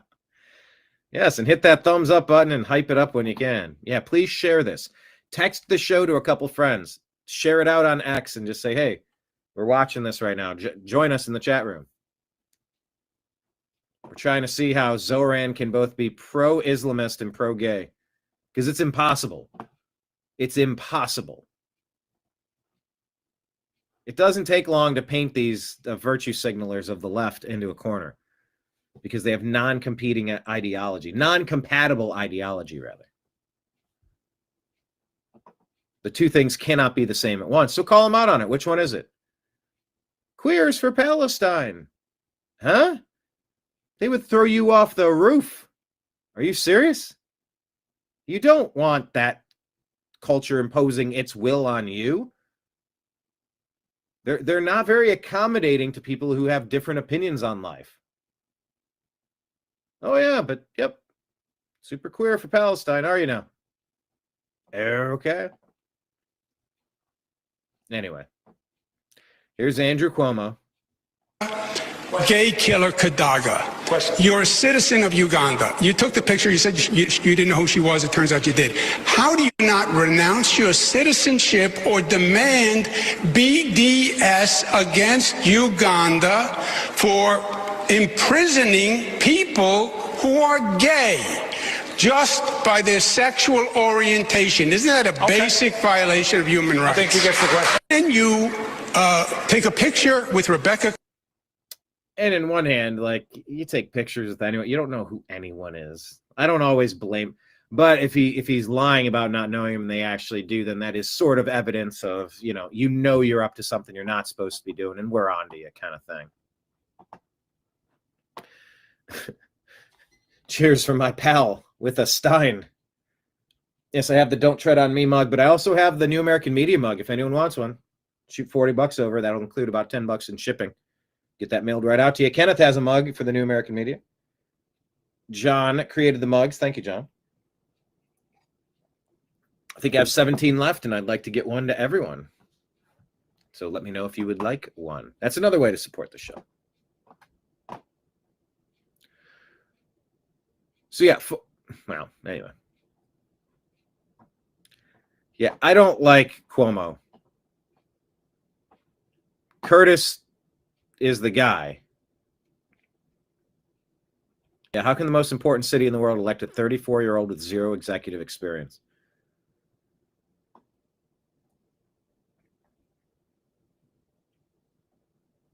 I would like to see Cuomo drop out and support Sliwa and say, look, I'm going to join his campaign, and when he wins, I'm going to take on this role in the administration. That's what Bobby Kennedy did. And they coalesced their party so that they could raise their focus. They could narrow their focus to take Mamdani, and defeat him politically. Three-way race is going to... That's how Bill Clinton got in. It was supposed to be George W. Bush. But Ross Perot came in like gangbusters, but then he got blackmailed because of his... I think he had a lesbian daughter and something about they were going to put intimate details out. And he's like, oh, now, hold on. Now, wait a minute. Hold on.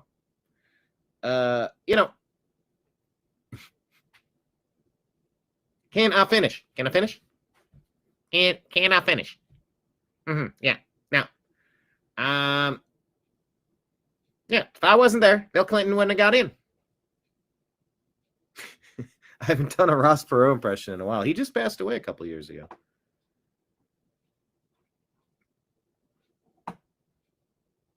Anyway. All right. This is Blaze Media. The left puts their most radical fanatics in the education system for a reason. I remember being told by someone that I cares about me, allegedly,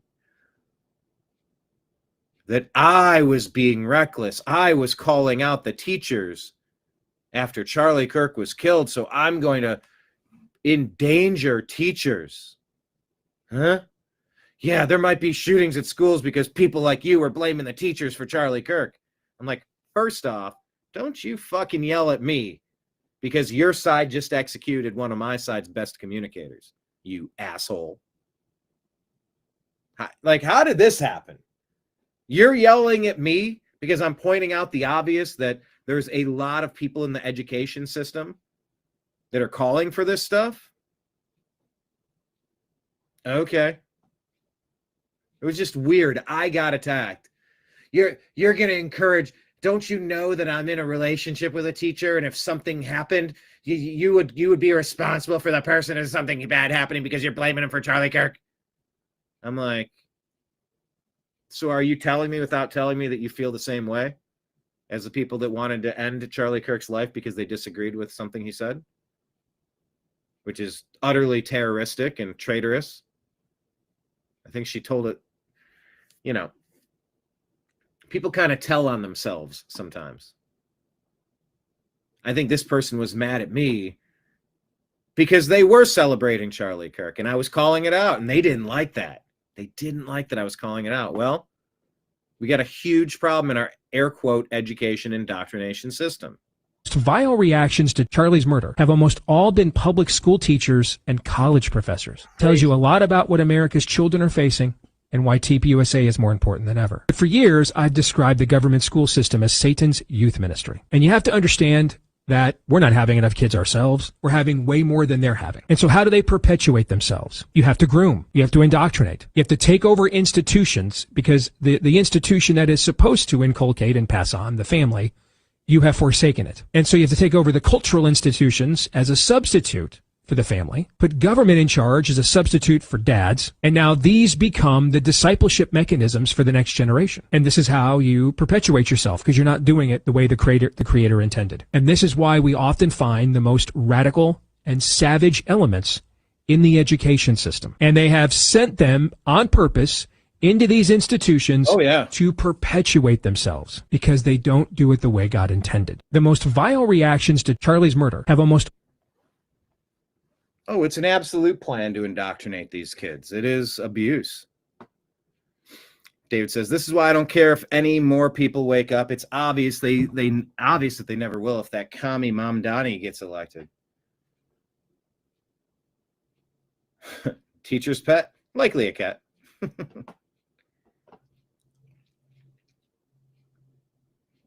But we're in for a lot of trouble if we don't fix our education system and the legacy media. The Democrat Party is self-destructing, and they really are the mouthpiece of what you're hearing from the education system, by and large. 90% radical left-wing. Whatever percentage you find appropriate. It's way higher than 50%. I know that much. Hold on. What's this comment? Como irrigato, Mr. Roboto. Thank you.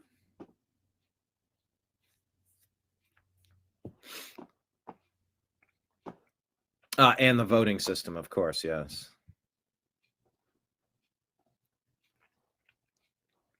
Will Ricciardella says, here's a complete summary of immigration policy for the last 5 years. Ready? Blue states. We won't enforce federal immigration law. Biden. Me neither. Then the border collapses. Voters. Okay, fine. Then we'll elect Trump to fix it. Trump enforces the law. Blue states. Unleash street militias to block ICE. Trump sends the National Guard to protect agents. Blue states. Help fascism. Yeah, help fascism. Cool story, bro. Nick Shirley is out here, and a man calls anti-ICE protesters lunatic liberals. Oh, now we got these protesters going after lunatic liberals. I'm sorry. You're calling these people lunatic liberals now? Yeah, lunatic liberals here. I mean, look at these people. They don't even know what they're arguing for. It's really a shame. Most people aren't educated. Most people don't know how law enforcement functions work in this country. If half these people knew what, our laws are of this country and how law enforcement acts and how they're going about this, they wouldn't be this mad. I think it's an education problem. Yeah. Do you think this is a left and right issue, or do you think it's just a law and order issue? I think it's a law and order issue. I think people don't respect the laws of this country, and this is the outcome of that. We should support our law enforcement and everything that they do for us on a daily basis. Yeah. They all do that. They all do that. I've noticed this is their tactic. The Antifa tactic is to say you're ugly or you're fat. I played a video yesterday. I said you're closeted, you're gay, you're ugly. They're trained to do this. Or is it organic? I don't think it's organic. I don't think there's anything remotely organic about these people. From their opinions to their talking points, their screeching points. That's interesting. I can't call myself an Antifa expert because I haven't wasting too much of my time paying attention to them, honestly. Like, why would I? I know they're a clear and present threat. I know they're domestic terrorists, but I've only recently started watching videos with them in it to the point where I'm picking up on they like to call people ugly. It's like when Anna Kasparian fat shamed Alex Jones. It's like, hold on, haven't you been railing against fat shaming? Like, you're not supposed to comment on people's appearance, and you called him a fat fork. Only I didn't say fork. Fudge. Only I didn't say fudge. Question of the day. What's that from? Pop culture reference. Write it. Type it in the comments. Only I didn't say fudge. So the Antifa goons confront the people confronting them by calling them ugly. This is a reoccurring theme. See, my point proven. Uneducated, they're just angry. It's pure emotion, zero logic from here. They don't know what they're arguing about. They have no idea. And what are you guys arguing about with the police officers right now? Bro, if the cops were here, I would beat your ass right now. Really? That's a crime. If I was you'd be arrested, but it's okay. Uh-huh. Yeah. That's what it's like out there. At work. Well, it's also pretty stupid behind the desk at CNN. Andrew Colvett says this is sick. Democrat Texas State Representative Jolend Jones. Her name is Jolend. Like Roland with a J. I've never heard a name of Jolend before. She's got some thoughts that might lead to her getting a visit from the FBI. I'm from the hood, okay? Okay. Are you okay? That make you special? What are you getting at here? So when a bully comes, like... A bully. You mean like the principal who's enforcing the law? Or you mean like the actual bully of the side that you're representing? Huh, I think you're going to try to twist that one. If there are no rules, you literally have to figure it out. If there are no rules, you literally have to figure it out. No, the Trump administration is literally enforcing the rules. David got it. Kenneth didn't know that reference?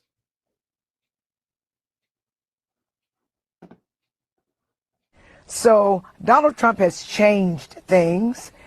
Donald Trump is the principal, not the bully. Your side are the bullies. And people trying to do what's always been done is not going.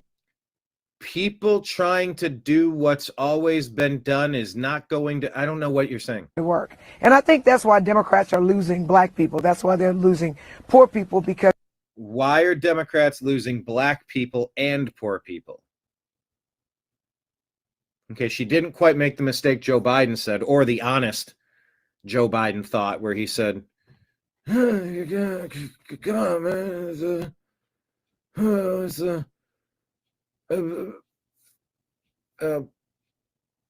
What was the Biden quote about rich, poor people and black people?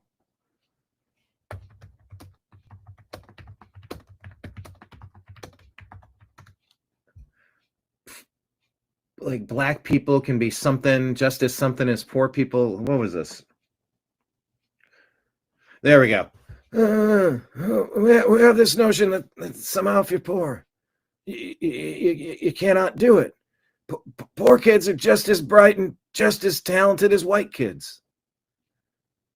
Wealthy kids, black kids, Asian kids. No, I really mean it. But think how we think about it.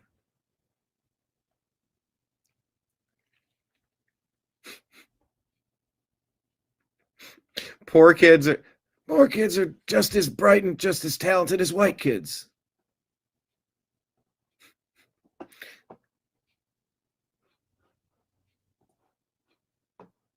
As poor people.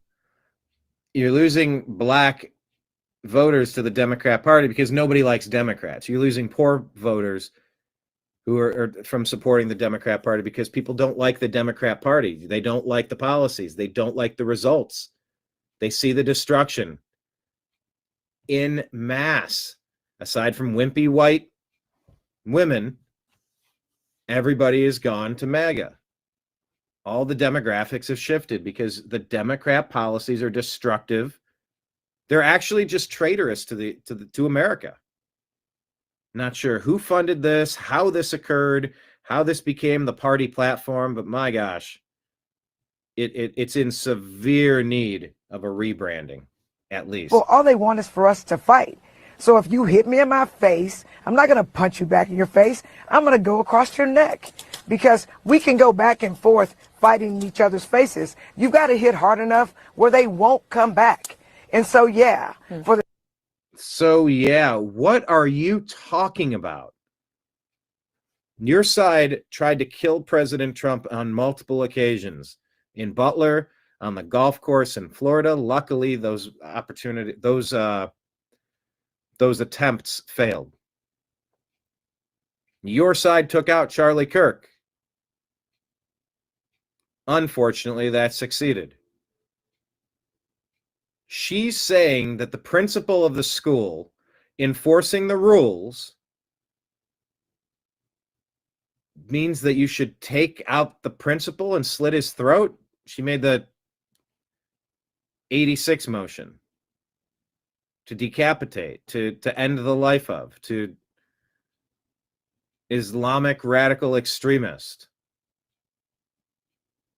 to behead the president because he's enforcing the. I just can't really follow what she's getting at. The same way I went to New York and spoke with Governor Kathy Hochul and said, if they're going to try to wipe us out.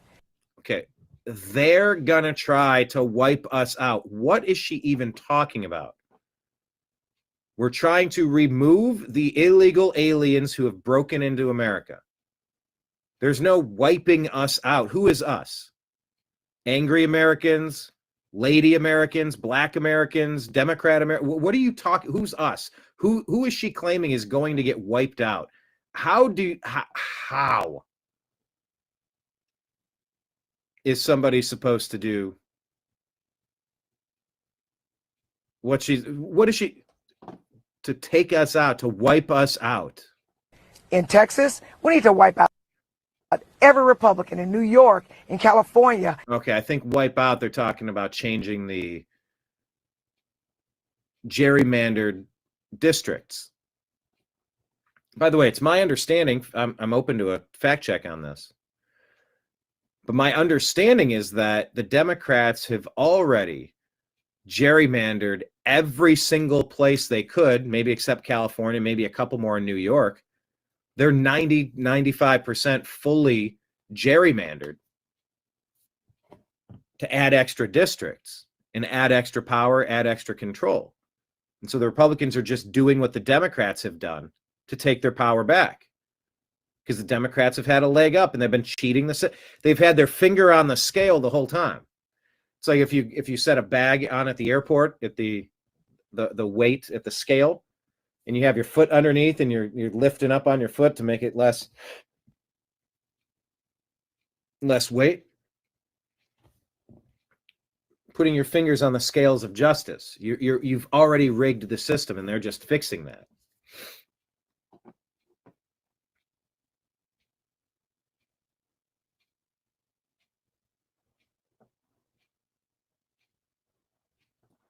In Illinois, so no one can make me feel bad about fighting for the people that I represent, because the people that I represent need someone who's willing to go in the ring and fight for them. You want to fight. Yeah, this is the exact type of rhetoric that got Charlie Kirk murdered by a shot to the neck. And that's exactly what I'm going to do. So, Representative, in that context, the reality of the world is we are living in a moment where, yes, there's this shutdown going down, and Democrats on Capitol Hill are standing up for that and the way they think is working. But we hear from them. And that's exactly what I'm going to do. Yeah, okay, I don't think we need that second clip there. But there you have it. Jesse Kelly talking about the communists, Commie Mamdani. How the communists they've always been this way. They're really, really, really good at creating symbols for the communist street animals to either hate or love. And they can do this ad hoc. They can just put together one all at once if it makes sense. This would be like a COVID is a great example of this. George Floyd is a great example of this. Some black gangbanger dies in Minneapolis, someone no one should care about. How do we go directly from that to more state funerals than the Queen of England? Well, the communists can tell their herd animal followers, this guy's important, this guy's a saint, this guy's important, this guy's a saint. And herd animals go where the shepherd tells them to go. And they also can and do successfully create idols for their herd animal followers to throw tomatoes at. Your liberal Aunt Peggy, the Democrat in your life, have you ever asked them, why do you hate Donald Trump so much? Of course you have, or at least it's come up in conversation. Have you ever had specifics? Do you ever get a specific? No, you don't. No. He's a Nazi. That's not, what? What do you? That's not a thing. Specifically, but what don't you like? Have you asked me why I didn't like Joe? And by the way, I've lived many decades and I've never once met a Nazi. There's always ghosts around every corner. I don't know what they're even talking about. Never met a Nazi, never met a Klansman. Lived my whole life. Joe Biden. Why I didn't like Barack Obama? Well, you better pull up a chair because I've got all kinds of details I can give you. They don't know why, because they've simply been told to. How the communists they've always been this way. They're really, really, really good at creating symbols for the communist street animals to either hate or love. And they can do this ad hoc. They can just put together one all at once if it makes sense. This would be like a COVID is a great example of this. George Floyd is a great example of this. Some black gangbanger dies in Minneapolis, someone no one should care about. How do we go directly from that to more state funerals than the Queen of England? Oh, okay, that was the same. That was the beginning of the clip.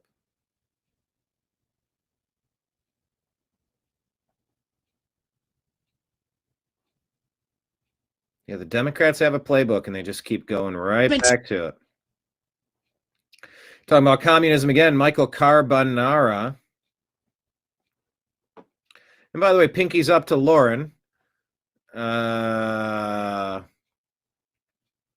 But to be fair, says Trump gave a beautiful tribute to Hinduism in Diwali this week. Dozens of Hindus like Tulsi Cash and Usha Vance celebrated in the Oval Office. The U.S. is not a Christian nation. Trump just proved it.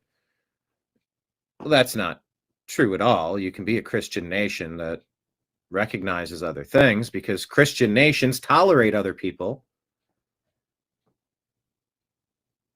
Whereas a lot of other cultures, be it Jewish supremacism, Islamic supremacism, there's a lot of thought that, nope, it's their way or the highway.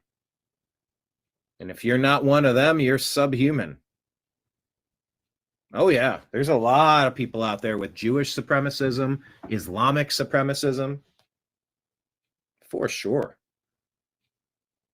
But it's a strange comment to say that the United States is not a Christian nation. It absolutely is. It was founded on Christian doctrine. I don't think we need to say Judeo-Christian. It's founded on Christian doctrine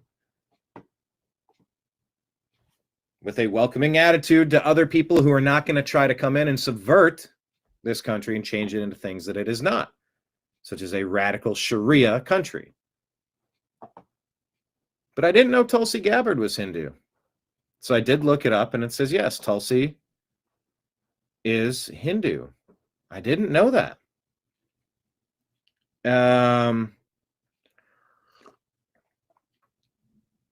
Vocal about devotion to Lord Krishna's teachings, participates in Hindu festivals like Diwali, advocated for Hindu representation in American public life. I mean, you see the difference. If there's a Christian nation that allows anybody to be their thing, but, you know, not take it over and demand it. Country after country has fallen to Islam. You must do this or else, comma, ... There's a big difference there. So no, that's a false statement. Lauren, whatever your name really is.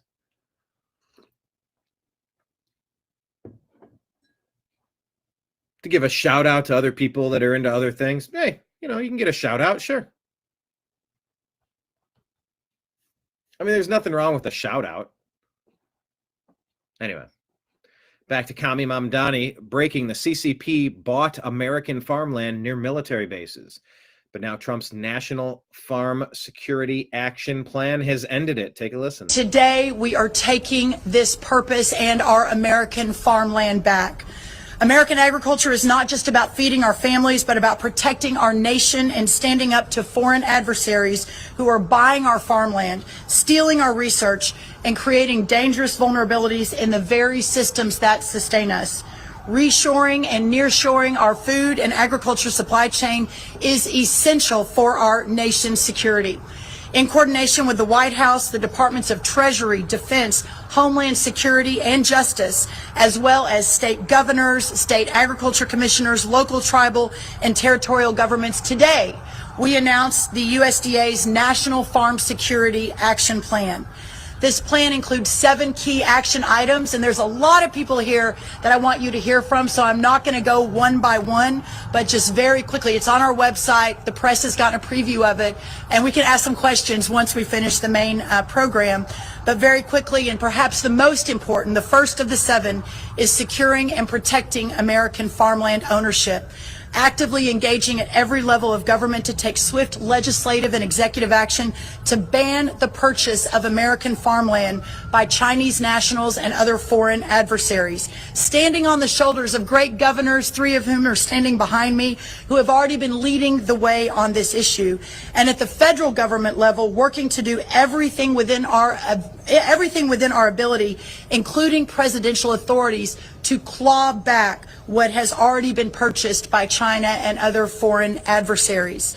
Additionally, working with the Treasury of the Secretary of the Treasury, along with our Defense Department, on memorandums to ensure that moving forward, there is a much more intentional look at who is buying what in this country and from where they are in the world. Today, we are taking this purpose and our... All right, good. Yeah, don't sell our farmland to the CCP. That's for us. You got it. You get it. Got it. Good. Get it. Got it. Good. All right. Those are the stories I had for you on Instagram. Please hit like. Please hit subscribe. Remember, Rumble rants and super chats are available if anyone wants to toss something in our tip jar here. Always appreciated. Let's go to... we have an update here. So this is... this is good.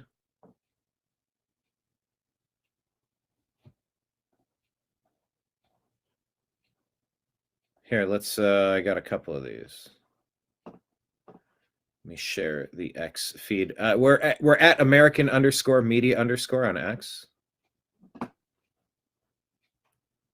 Eric Daughtry reporting. Here's an update. D. Carlos Brown Jr., Irina Zarutska's killer. Say her name. Iryna Zarutska.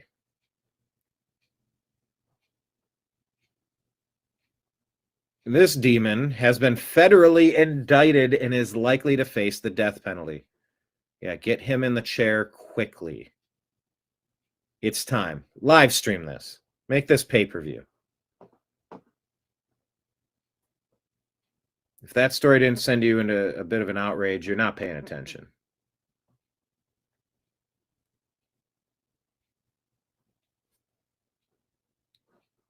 Good. But it's bigger than that. A couple stories here. C3 says, you won't believe this. Teresa Stokes released D. Carlos Brown after 14 arrests before he killed Irina Zarutska. Stokes is supposed to be supervised by Judge Roy Wiggins. Wiggins just released Paulette Gibson after 15 arrests. And Paulette just stabbed 2 people. This must stop.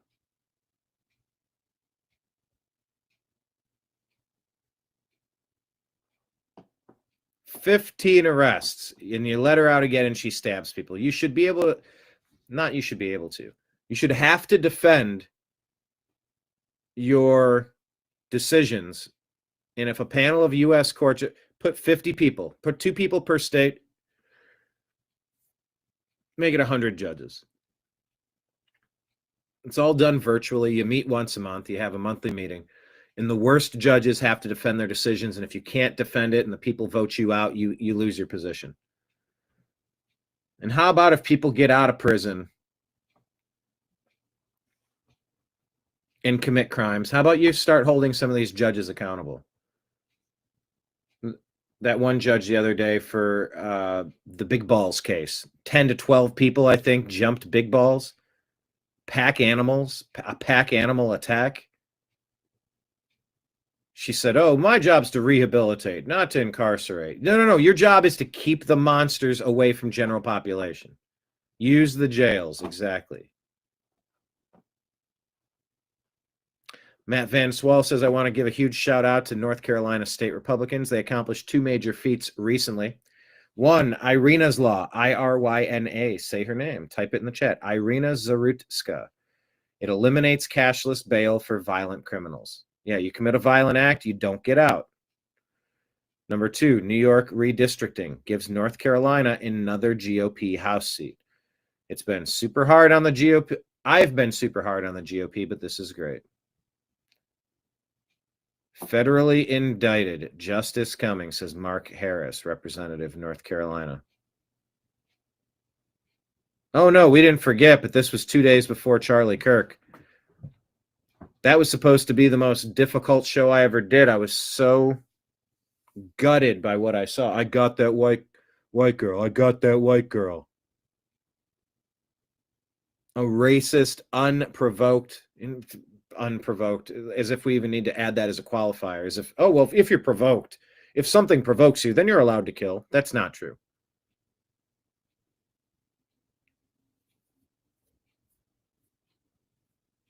An unnecessary, unprovoked attack on Irina Zarutska. Yeah, got to hold these judges accountable too.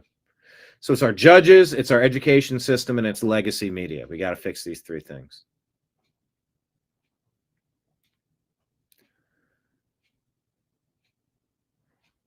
What is this story? This is live in Charlotte, North Carolina, at the train station where Irina Zarutska was murdered. Why CNN's not covering it, ABC and stuff, and a lot of people are saying because it was like this beautiful, young, white blonde girl attacked by a black guy, and they don't want to cover those optics. What do you think about that? I mean, I guess, like, it's a bit stereotypical, but like the story itself. Why do you think it's stereotypical? Do you think it's because it actually happens more often than... I guess it does happen more often than, I guess, we can admit, and I think, like... What if I were to tell you it's 31 times more? Oh, I've seen the statistics. I know, like, it's for there's a higher rate of violence in the African American, like, community, especially for men, compared to... But especially black men attacking white people in general. It's 31 times more. So for every single white person that assaults a black person, there are 31 instances of 31 times more likely. the reverse. Right. Why? Whew. But what does the media do? The media fixates on the small handful that don't fit that narrative to try to make it seem like the actuality in the country is the exact opposite. Legacy media, people. All right. Let's go to our profile here. Right here is the link to go to our Patreon account. This is my interview with John B. Wells of Caravan to Midnight, talking God, Trump, Biden, Deep State, and World War III. So click that and subscribe to us. Yes, Marion. If the races were reversed, cities would burn. Yep. All right. Okay, well, Grok told me this is real. World Aquatics suspended a Masters swimmer, Hannah Caldas, a 47-year-old man, suspended for 5 years after refusing mandatory sex verification testing to compete in women's events. This follows his wins in female categories, highlighting enforcement gaps in protecting fair competition.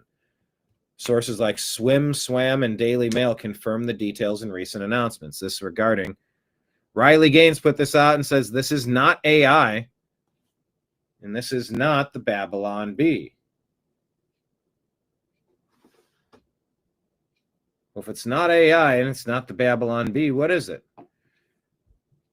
Well, this is a man going by the name Hannah Caldas who's trying to swim against women. Riley Gaines says it's not AI, not Babylon Bee, not a South Park episode, not a Saturday Night Live skit. This is real life. Do you see the reason why the sky is blue and water is wet and why men shouldn't compete against women? That dude is jacked.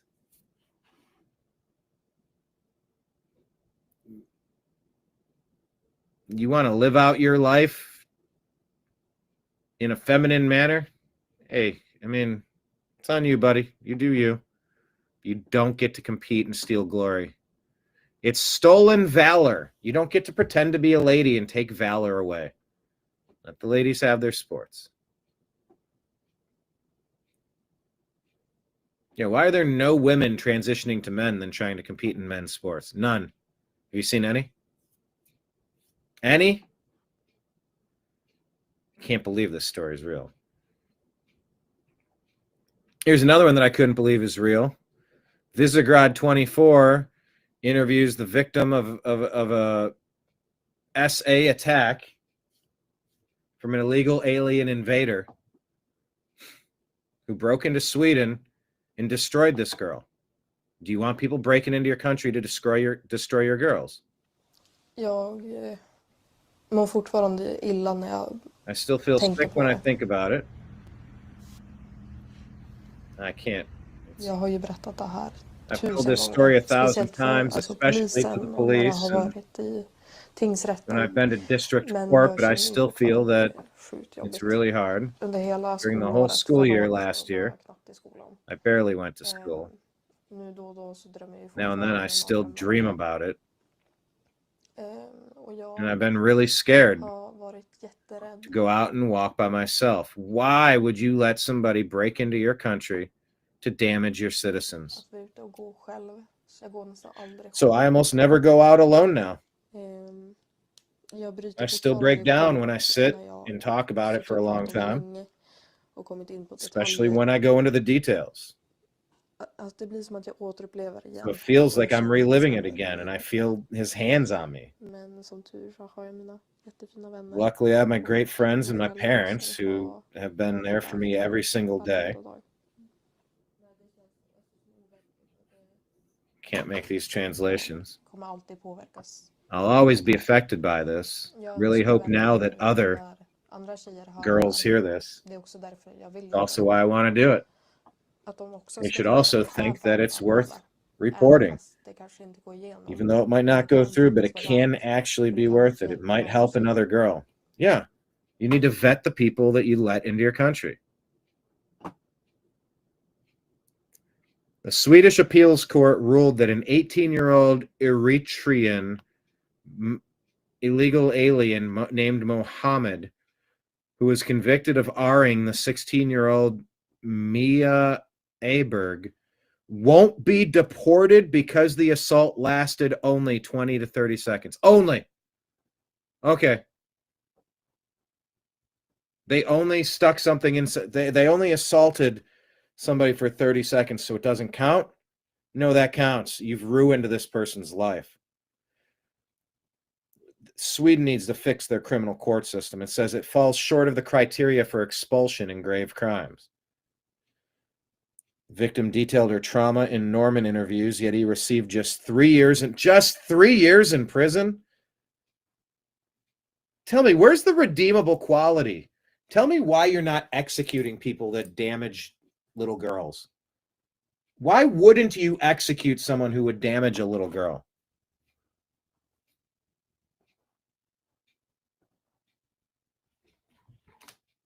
Three years in prison. Sweden's lenient policies continue to prioritize migrant rights over victim justice. I find that to be astonishing. That story doesn't seem real to me, but unfortunately it is. All right, the number 2 House Democrat, Catherine Clark, says the quiet part out loud regarding the shutdown. Take a look at this. I mean, shutdowns are terrible. And of course, there will be, you know, families that are going to suffer. We take that responsibility very seriously. But it is one of the few leveraged times we have. I mean... there you go. Suffering is their tool. Of course, there will be families that are going to suffer. It's one of the few leveraged times we have. Yep. You don't dislike the Democrats nearly enough. Dapper detective here. This is not too far from where I lived. Police say a brave female shopper shot dead a sex offender with gang ties who walked into a Los Angeles beauty store and began groping women before threatening to kill everyone. If Mayor of LA Karen Bass won't do her job and protect law-abiding residents, then the Second Amendment will.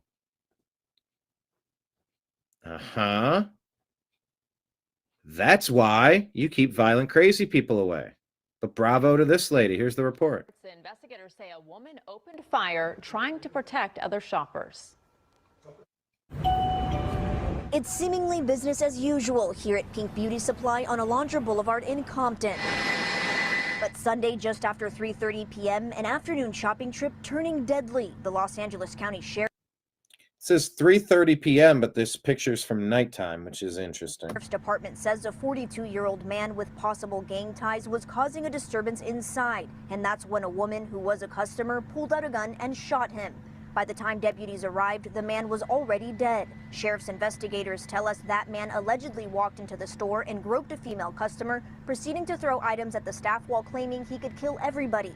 They say that's when a female customer opened fire twice, striking the man on the second shot. The investigators say a woman opened fire trying to... Bravo. Yeah, abuse the women. You should have a very strict, very quick sentence. Defend yourself with lethal force. Move along. Don't care about the race of the victim. Don't care about the race of the perpetrator. I care about the actions. Threatening to K everybody inside the store. Okay. Remember, that's exactly what happened to Daniel Penny in New York. Went after him to try to ruin his life. Had to restrain a crazy, violent guy that was threatening to K the people on that train. Shame on the Democrats for going after the law and order people. Shame on the Democrats for letting out crazy, violent people. John, that's a good point. I only robbed the bank a few seconds. Okay. You were free to go. And then that. Thanks, Obama. It's an inside joke. Liz Wheeler reporting on Portland. Media won't even touch these stories. And there you have it, the first ever video inside an Antifa safe house. Brandy, give me your reaction to this, because you saw this sort of thing when you were on the ground too. Yeah, and I knew, so I went down to Portland for a few days, frankly, because I just didn't know what to believe. There was so many different narratives about what was happening in Portland. So I'm like, no, I gotta make a trip down there and see it. And I knew where this safe house was. And I knew where that safe house was.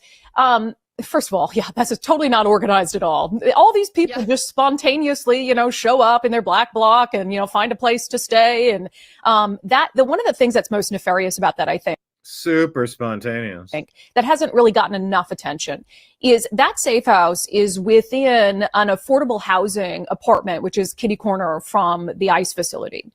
And these are people who, one of that sticks out to me is there's this kind of middle-aged black woman who several months ago was confronting Antifa saying, I cannot sleep. She was being terrorized. Oh yeah, we played that video.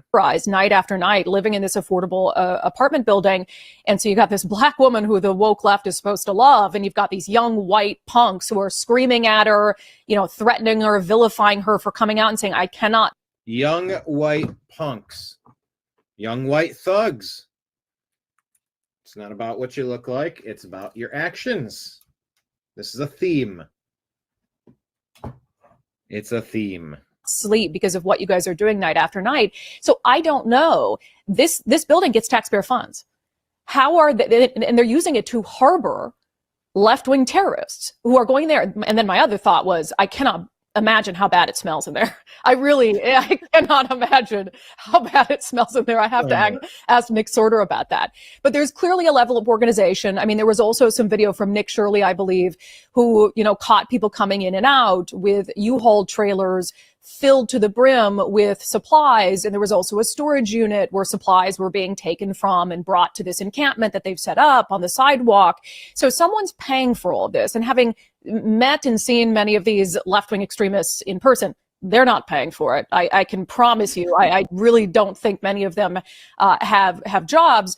And so somebody is paying for it. And sometimes they're stealing this stuff. I mean, one of the frustrations of the people in this affordable housing building, many of whom are older, is they were raiding the food bank that's meant for the people who live in that affordable apartment complex. And they were taking it to their street camp. And so, they don't care about people of color. They don't care about the poor.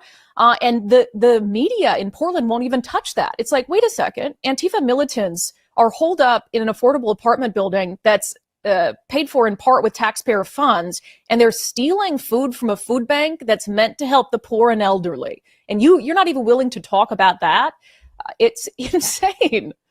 Yeah, because Antifa is not real. It's just an idea. Right. None of this stuff is happening. It's just abstract. It's our imagination. We're looking at a dog, but we actually are, seeing something else. It's crazy. And there. Yeah, Antifa's not real. More Portland stuff. Here's Andy No. Two-tier policing in favor of the far left. James Klug captures a moment where police threatened a conservative driver with a traffic violation, while at the same time they were allowing rioters to occupy the road. This isn't peaceful. Volume. Do you see any of these people being peaceful?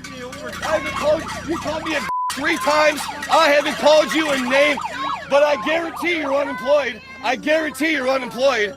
I guarantee. Where do you work? across the street. Sir, and you're a liar. We don't have she can't make you leave. They're doing the same thing. This is a traffic violation. Oh, okay. This is a traffic violation. Get it out of here. All right, Portland PD shutting this down. Traffic violation, but those people can block the roads. Okay. It's the traffic violation. Besides, you guys just standing here. I'm just asking you a question. I live here. What are you guys doing? Do not interrupt me in a traffic stop. Get over there now. This isn't. Do not interrupt me in a traffic stop. Get over there now. Angry, angry lady. Question. I live here. Next. What are you guys doing? Do not interrupt me in a traffic stop. Get over there now. Get over there now. Interrupt me in a traffic stop. Get over there now. This isn't people. But they're ignoring the people blocking the roads. That's allowable. Don't interrupt me during a traffic stop. Get over there now. What are you guys doing? Do not interrupt me in a traffic stop. Get over there now. Now. Interrupt me in a traffic stop. Get over there now. Now. Get over there now. Now. All right. Okay, we are seeing these videos. I talked about this yesterday. I didn't play a lot of these yesterday because yesterday's show went very, very, very, very long while we unpacked what was happening in the universe. So here we are. One bad dude says, I see a lot of videos like this claiming that crime is going to go up when people start losing food stamps. Why haven't I seen a single one of these people say that they're going to go out and get a job? What is this? Cars, lock your house up. If you're one of them people that just leave your car unlocked, parked in your driveway, you better lock it. With the food stamps being gone and people not gonna have no, people gonna eat, okay? Nobody's just gonna, this is 2025, nobody's just not gonna eat.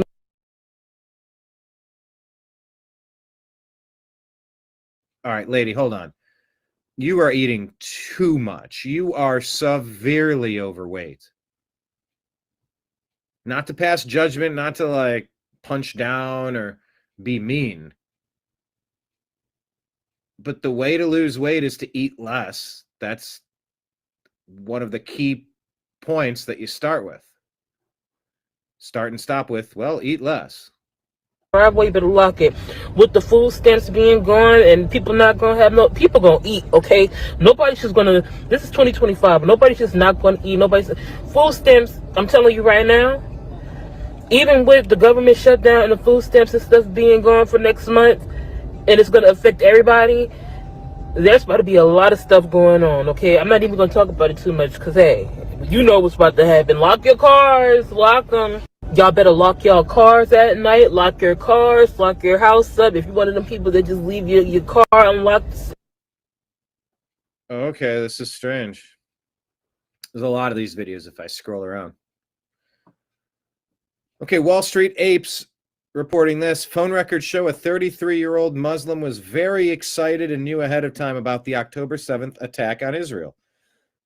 Let's listen to this clip here. We don't know how many terrorists the Biden administration let into the country, but we just found one in Lafayette, Louisiana. Mahmoud al-Muhtadi. He's 33, and he's from Gaza.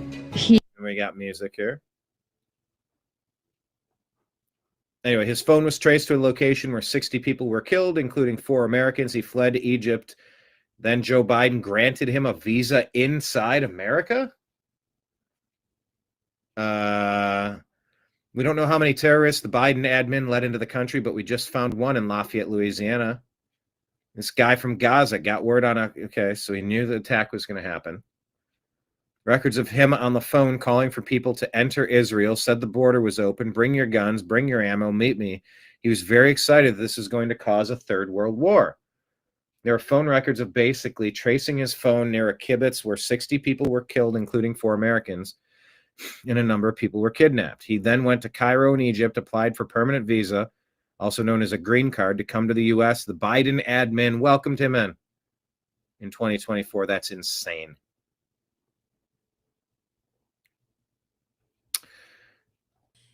Oh, here's another one. What about Laura Loomer breaking a story about Muslims bathing in congressional bathrooms? Inside the U.S. Senate yesterday were Hamas and Muslim Brotherhood affiliated jihadist activists were lobbying congressional Democrats during the government shutdown. Here's Laura Loomer talking with Tommy Tuberville. I think it's really horrible what happened to your staffer today, but you know, it's just shocking. Before you go, perhaps you can just, you know, confirm just very briefly. I know you have to go right now, but you guys saw women dressed in niqab. The only thing you can see were their eyes through the little slits, and your staffers saw these men praying on the floor of the Senate and washing their feet in the bathroom. Yeah, they were using the bathroom for a opportunity to prepare for their prayer. You know, and I don't know how they do it in the Muslim countries, but since they have been coming to the United States of America, they stop traffic, they get in Times Square, they do everything they possibly can to showcase what they're doing and who they are. That's the reason they have no fear. And, you know, it's like how they treat women. It's absolutely embarrassing that we would allow some kind of cult like this to come to our country to treat women like this. And for some reason, the far left Democrats, they stand up for these people. I don't understand it. They're anti-women and they're anti-gay, and that's supposed to trump what the Democrats are supportive of, except it doesn't for some reason.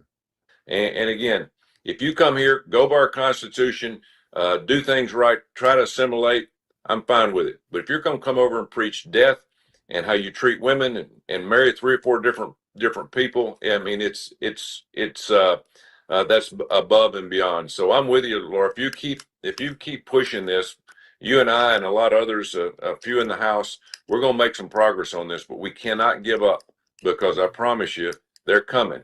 And we got to find some answer to this, and it's going to start in the House, it's going to be in the Senate, and also going to be in the White House, like you said, with President Trump. He understands the situation, but you know, there's so many problems up here right now.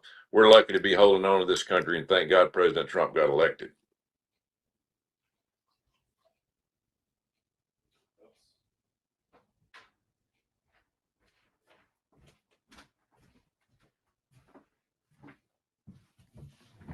All right, well said. Laura Loomer, Senator Tommy Tuberville. Paul Cizbula shares this clip from this. Remember this weirdo? Former Chicago Mayor Lori Lightfoot? Huh. She's got an idea of how to be even more anti-American regarding ICE. We start the process of unmasking the agents. Even though they're wearing masks, every single one of them has a towel. You say unmasking, they're going to say you're going to dox them, and that's why threats against them are up. They are on public property, out in the open. We have an absolute right under our Constitution to be able to document what's happening. To dox. You said document, but you mean dox. You mean to put hit lists out. Every single one of those agents, height, weight, hair color, they wear their vests in a particular way. They're wearing insignias. Even the masks that they wear, the shoes that they wear, the cars that they're driving. Right. Why are you doxing law enforcement?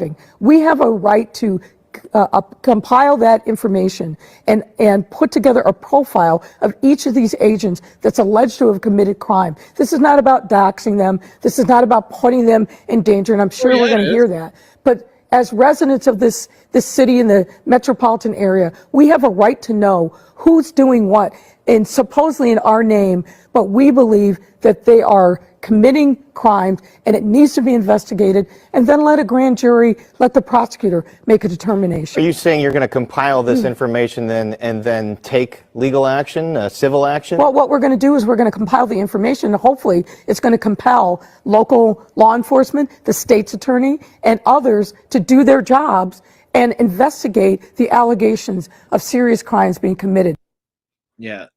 Democrats view it to be a serious crime that you remove people that don't belong in America. That's not a serious crime.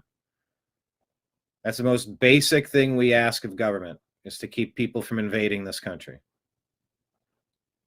American AF says, here's a liberal woman who believes that black countries are better than all others, claiming they don't have nuclear weapons and have never conquered other countries. All right, come on. This isn't a real clip. This isn't a real skit, is it? What's this? There are 54 countries on the continent of Africa that are black countries. There are 16 in the Caribbean that are black countries.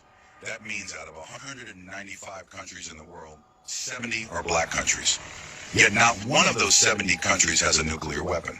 Not one has built weapons of mass destruction to threaten the world. Not one has ever invaded another land. Is that music in the background? I think there's music. To steal, conquer, or enslave. Think about All right, I'm going to stop there, claiming that none of these countries have invaded other countries. You've heard of the Crusades to push back the Caliphate, right? The Caliphate was to overthrow Christian lands. So I don't know. There's music in the background. I can't play it. Anyway, watch it. Sounds interesting. Okay, who's this girl? Elle or Ellie? L? The disrespected trucker says, I hope Elle here is investigated. Let's watch her. More of this meltdown over EBT. For those of you laughing because I'm on welfare, I just want to show you something real quick. This is my upcoming pending deposit for SNAP EBT for November. If you are laughing at me right now because you think that I'm going to suffer come November, you better think again. Know how to work the system into my favor. I know how to get what I want. I have Oh, do you? multiple sources of income, and that's where a lot of you go wrong. You rely on one source of income, but if you had multiple, if something like this were to happen where EBT gets shut down, you still have your other sources of income. But regardless, I'm still gonna get my EBT money for November. I don't know about the rest of y'all, but I'm gonna get mine, and that's that. Love you. So they're calling for investigation into her, that she's scamming the system, making actual money and then claiming she's not. This here is the beginning of the movie Idiocracy from 2006. Jeez, 19 years ago. I can't play it because of copyright, but it just kind of shows how the responsible family who's doing things the right way, they're not having kids. Oh, there's reasons and things are difficult and, career and, it's not a good time in the market. Meanwhile, all these white trash families, and by the way, you can be any color and be white trash. You can just be a trash family. How about that? I don't like that white people are only blamed with being trashy, because anybody can be trashy. But the dumbest among us, not the fungus among us, like the album from Incubus, but the dumbest among us are reproducing like crazy, having 20, 30, 40, 50 kids in their family tree. And the smart people that are trying to do things the right way, they're telling like, oh, the world's overpopulated, or, oh, I got to focus on my career. I don't want to have kids. It's just one of the many ways that the responsible residents of America are being replaced, indoctrinated in schools to say, oh, we're overpopulated, we can't have kids. Make it stealing the value of our dollar, making it tougher and tougher to pay bills. Well, you can't afford a kid. Okay.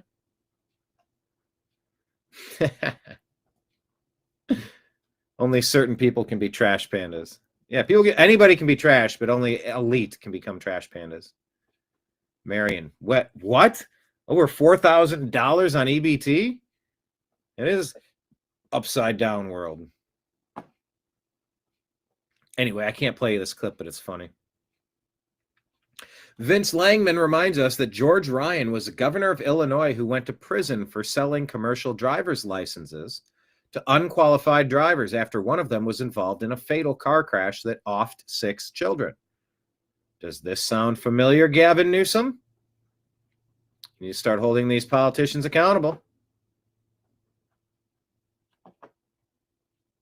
Here's our show from yesterday. The silly Schumer shutdown is about to fail as Dems jump ship?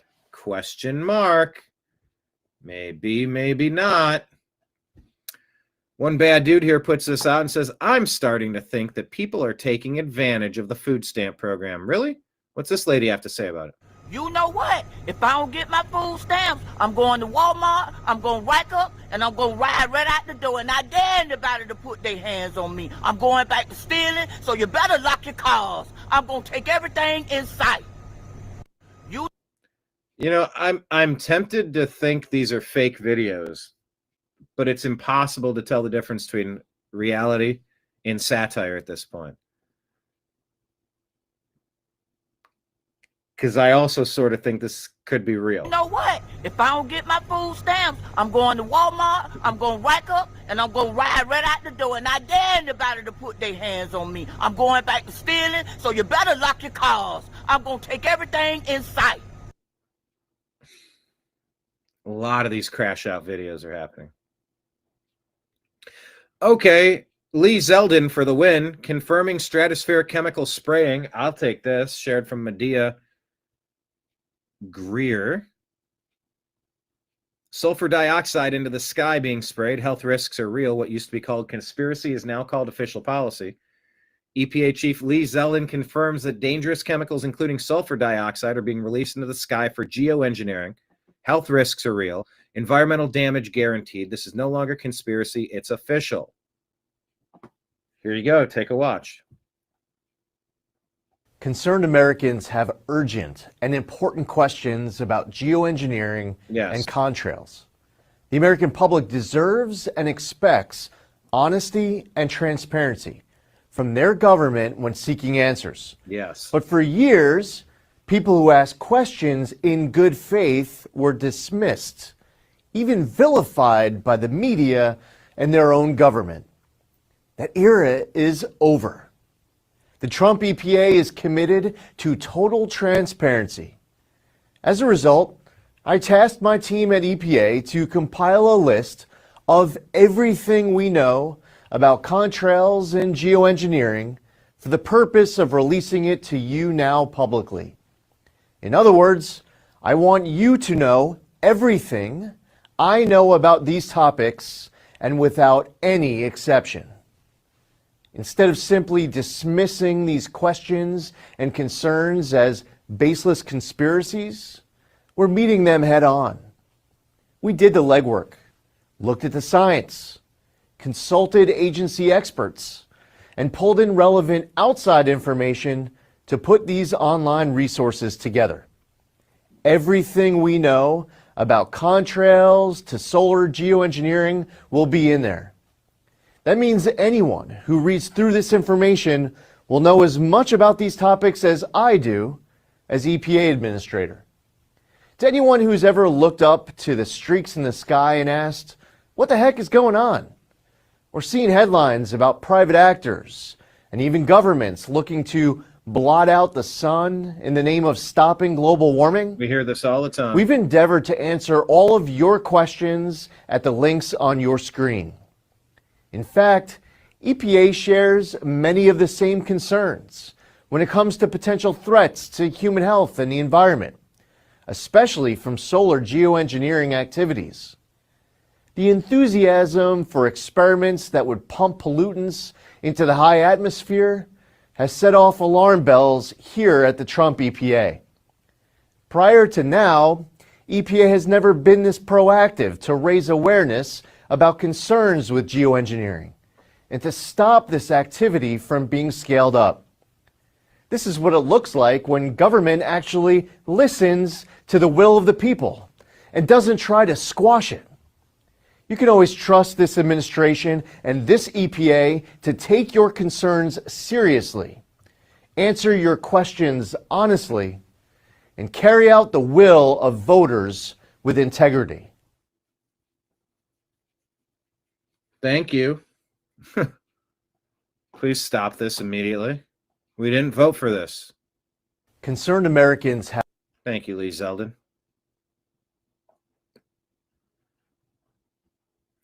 Ooh, in case you missed it, John Brennan. He's been referred for criminal indictment. This cannot happen fast enough. You must go after the traitors who staged the coup to overthrow our nation. Here's John Brennan, who's been referred for criminal prosecution. TikTok, traitor. Well, when these things happen, I certainly get mad, I get angry. I also get sad that this is the state of our country, the state of our politics these days. The fact that, you know, individuals like a Jim Jordan are going to go after somebody. I served nearly 3.5 decades in public service. Oh, excuse me. This was not serving. This was selling out America. After somebody. I served nearly 3.5 decades. Served. What a self-serving phrase. Served. No, you were committing treason. You were an enemy behind the gates. You were a wolf in sheep's clothing. You're a traitorous, treacherous, diabolical, civil rights violating creep who's been infecting government for 3 decades. That's not serving. It's in public service. A lot involved in counterterrorism in the aftermath of 9/11. They don't care about doing things like this to destroy individuals. Wow, says the deep state member who did everything possible to destroy President Trump. Is this real life? Go after me, to hurt me and my family and others. You know what? You hurt yourself with your own actions of treason, pal. And so, you know, I'm saddened by what has happened. Sometimes I'm dispirited and disheartened. At the same time, I feel motivated to be able to stand up. And I'm glad that other people are standing up as well. And I see that more and more people are standing up for treason? Are starting to realize what Donald Trump is all about. And so I'm hoping that the Republicans in Congress, I know it's a wish that I've had for quite a while, they're really going to draw the line. And this lady's husband is married to a deep state actor, I believe. I'm sorry, this lady is married to a man who's a deep state actor. I think I said that wrong. When they look at what's happened against the White House, it's such a vivid depiction and symbolic of what's going on to this country. But the abuse of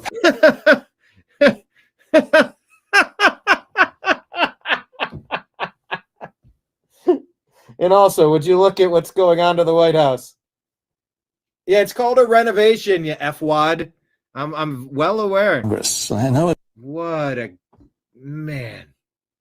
It's a wish that I've had for quite a while. They're really going to draw the line.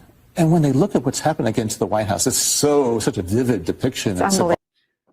What's happened against the White House? It's vivid. What is he talking about? Happened against the White House.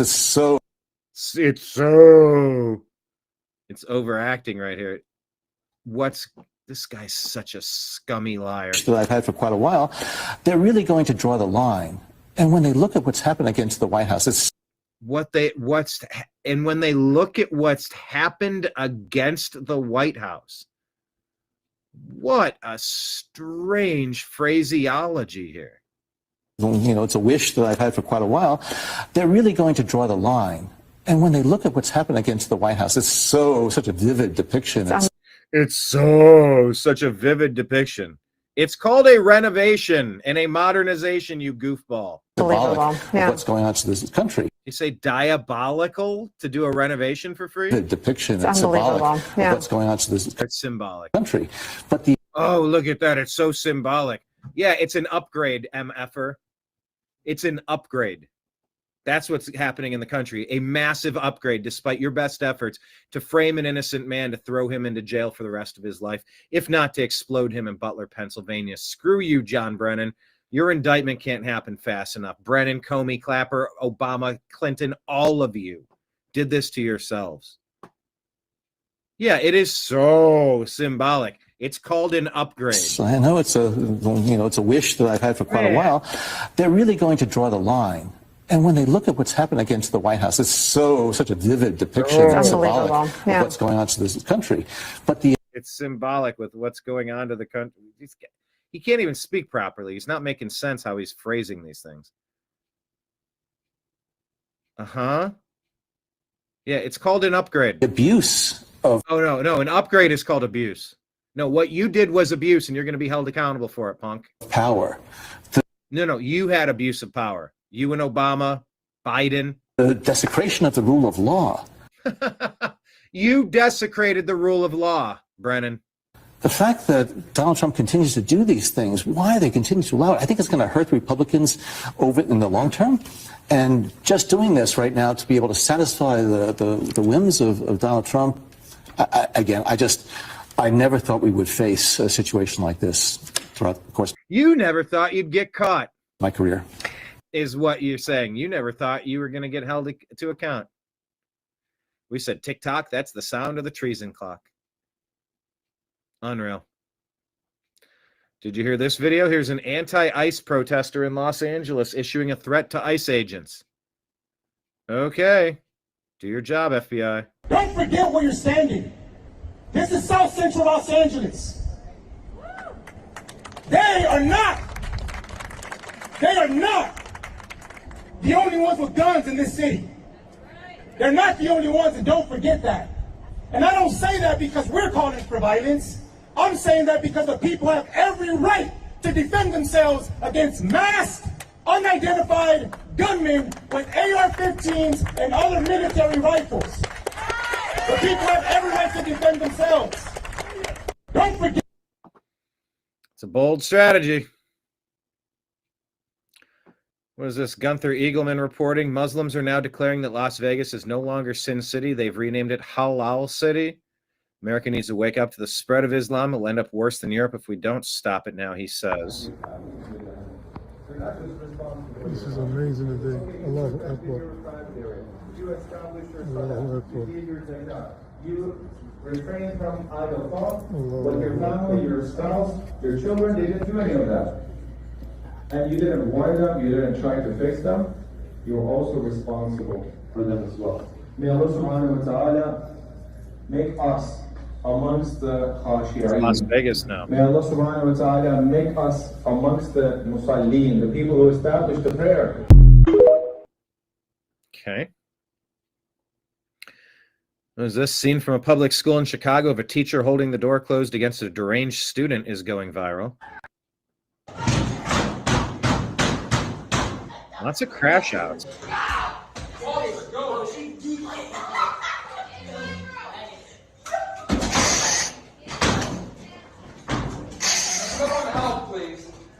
Guy's like, oh, I'll take some help. Woman's huge.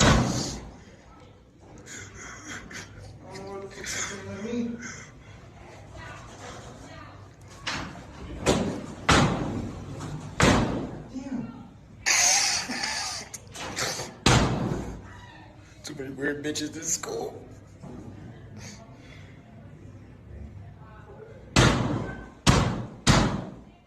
It's the state of America.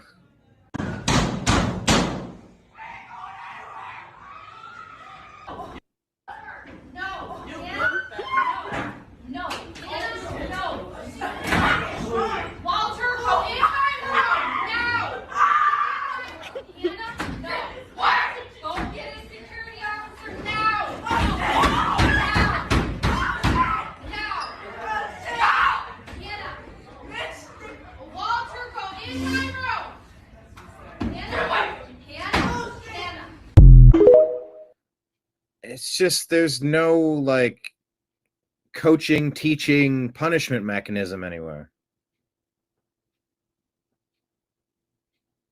Mary King shows white fast food workers threatened and called racial slurs by two black customers at the drive-thru. Imagine being this loud and being this wrong. They ain't got no gloves. On the commercials, they be lying.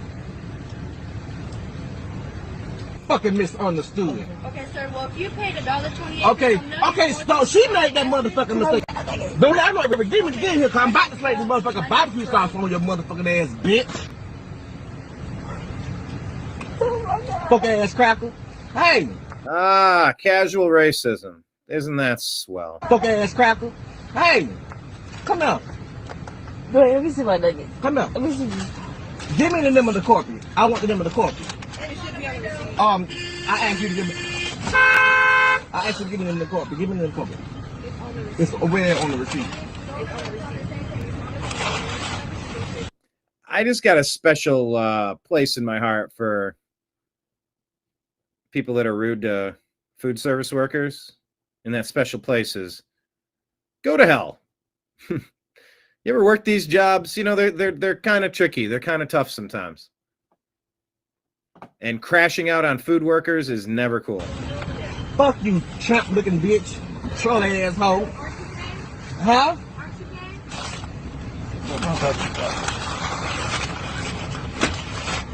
Oh my god. Alvin, what the freak?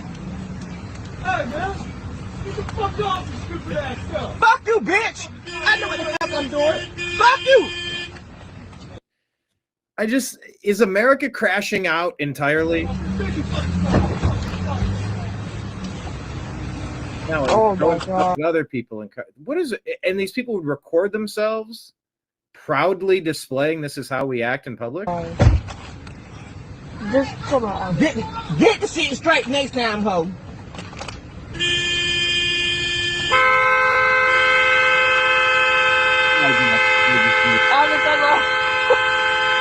Alvin, just come on. You tramp, bitch. I don't like people that are mean to animals, and I don't like people that are mean to food service workers.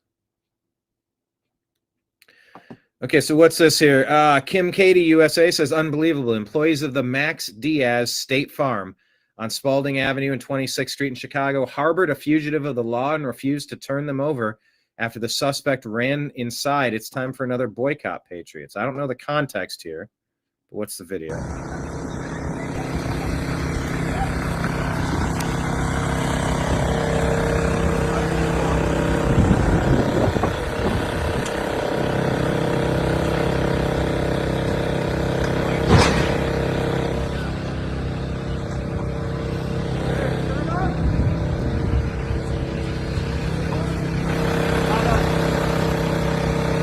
See what you guys are causing?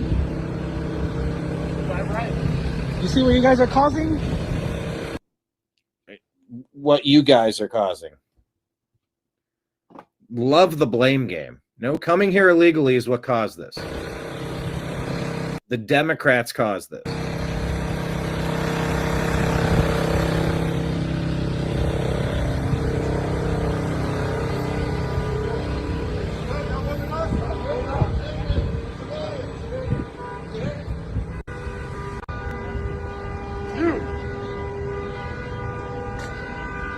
That's a honking trick.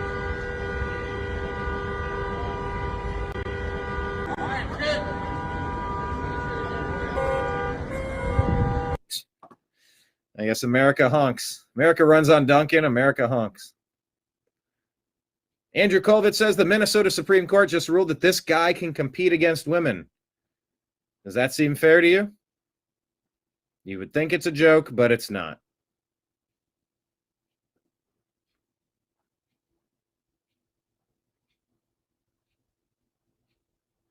Oh, this is a hilarious clip on MSNBC. Check this one out. MSNBC says the reason Abigail Spanberger is struggling.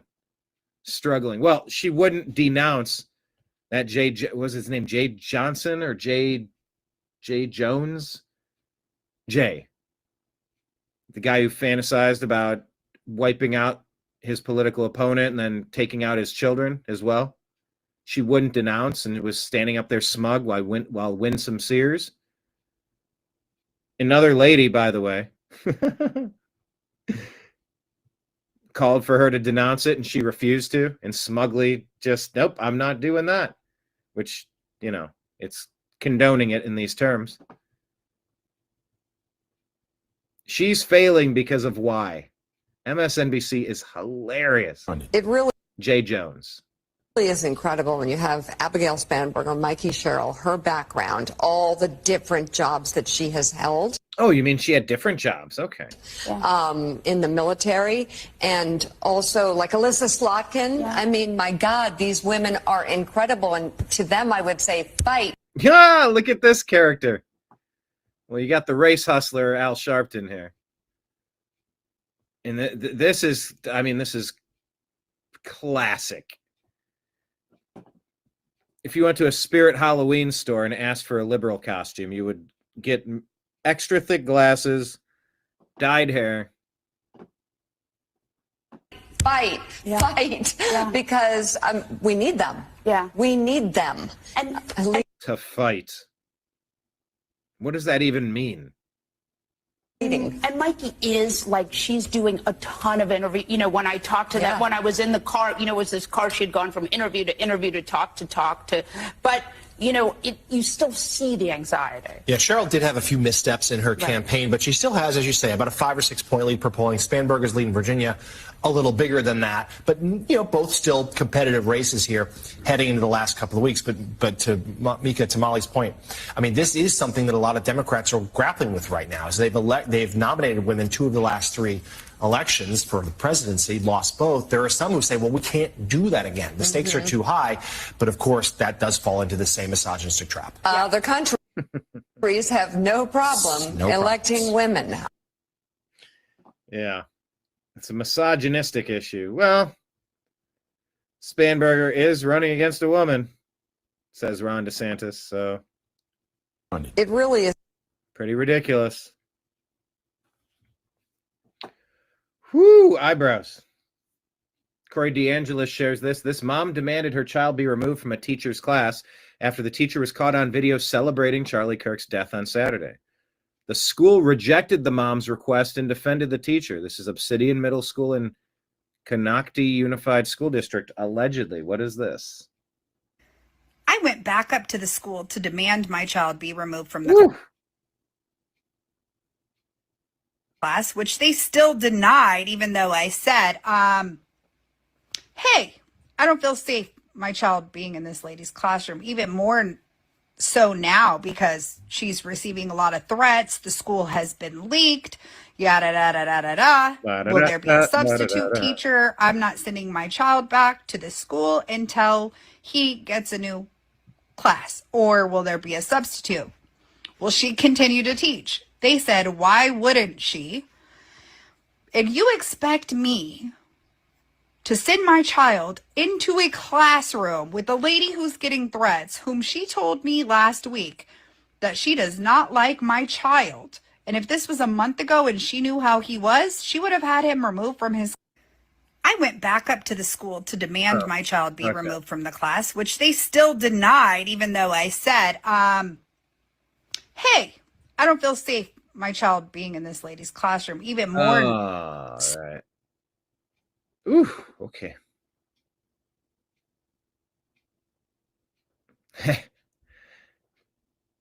Yeah. The left. Oh, the left. Remember when Obama did renovations to put, whoa, geez, Nimbus, hi. He just come here.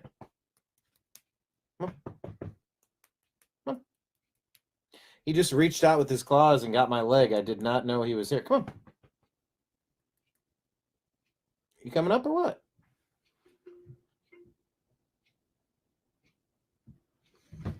There he is. I got you. Here, let's sit. Okay. Okay, you can sit right here.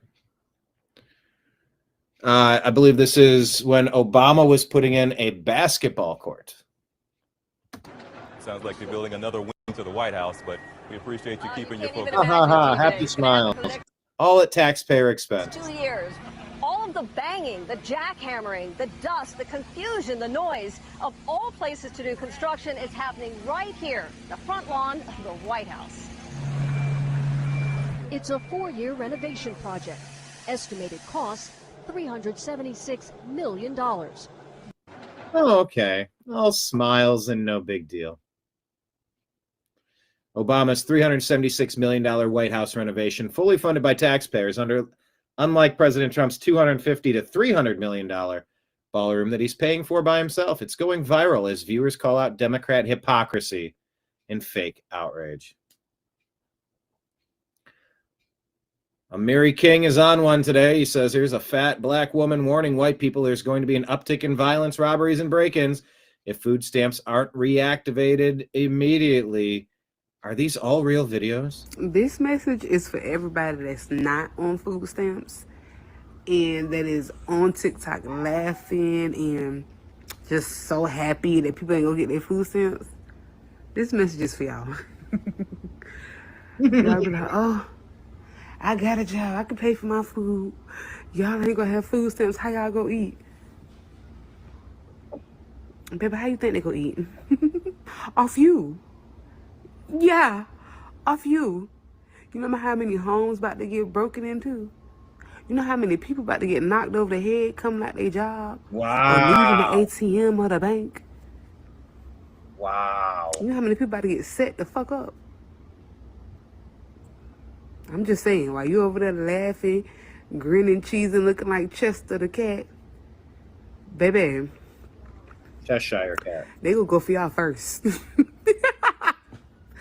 They coming for y'all first. I'm just saying. It's a Cheshire cat, not the Chester cat. Yeah. Don't laugh at somebody else's pain, baby, because guess what? They gonna make you feel that shit 10 times worse. Just saying. Yeah, this is a large woman that probably doesn't Be need blessed, any though. meals. Threatening violence. Okay. Man, does Obama look terrible. You know, we only have 2 weeks left to pass Prop 50. And when we do, we'll send a message of hope across the country. The change is possible. Si se puede. If we do the work. So whatever I'm promoting, it would probably be in your best interest to do the opposite.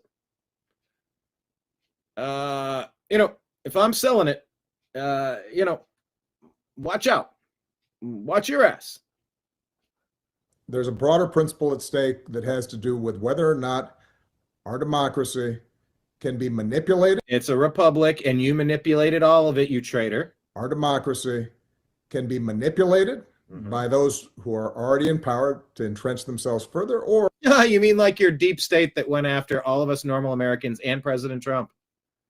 You're telling on yourself. Or whether we're going to have a system that allows the people to decide who's going to represent them. And we're going to continue this extraordinary experiment that is about to be 250 years old. So, as Gavin said, the only way this works, though, is if we have folks on the ground who gotta have folks who are doing the work. Gotta do work. On the ground.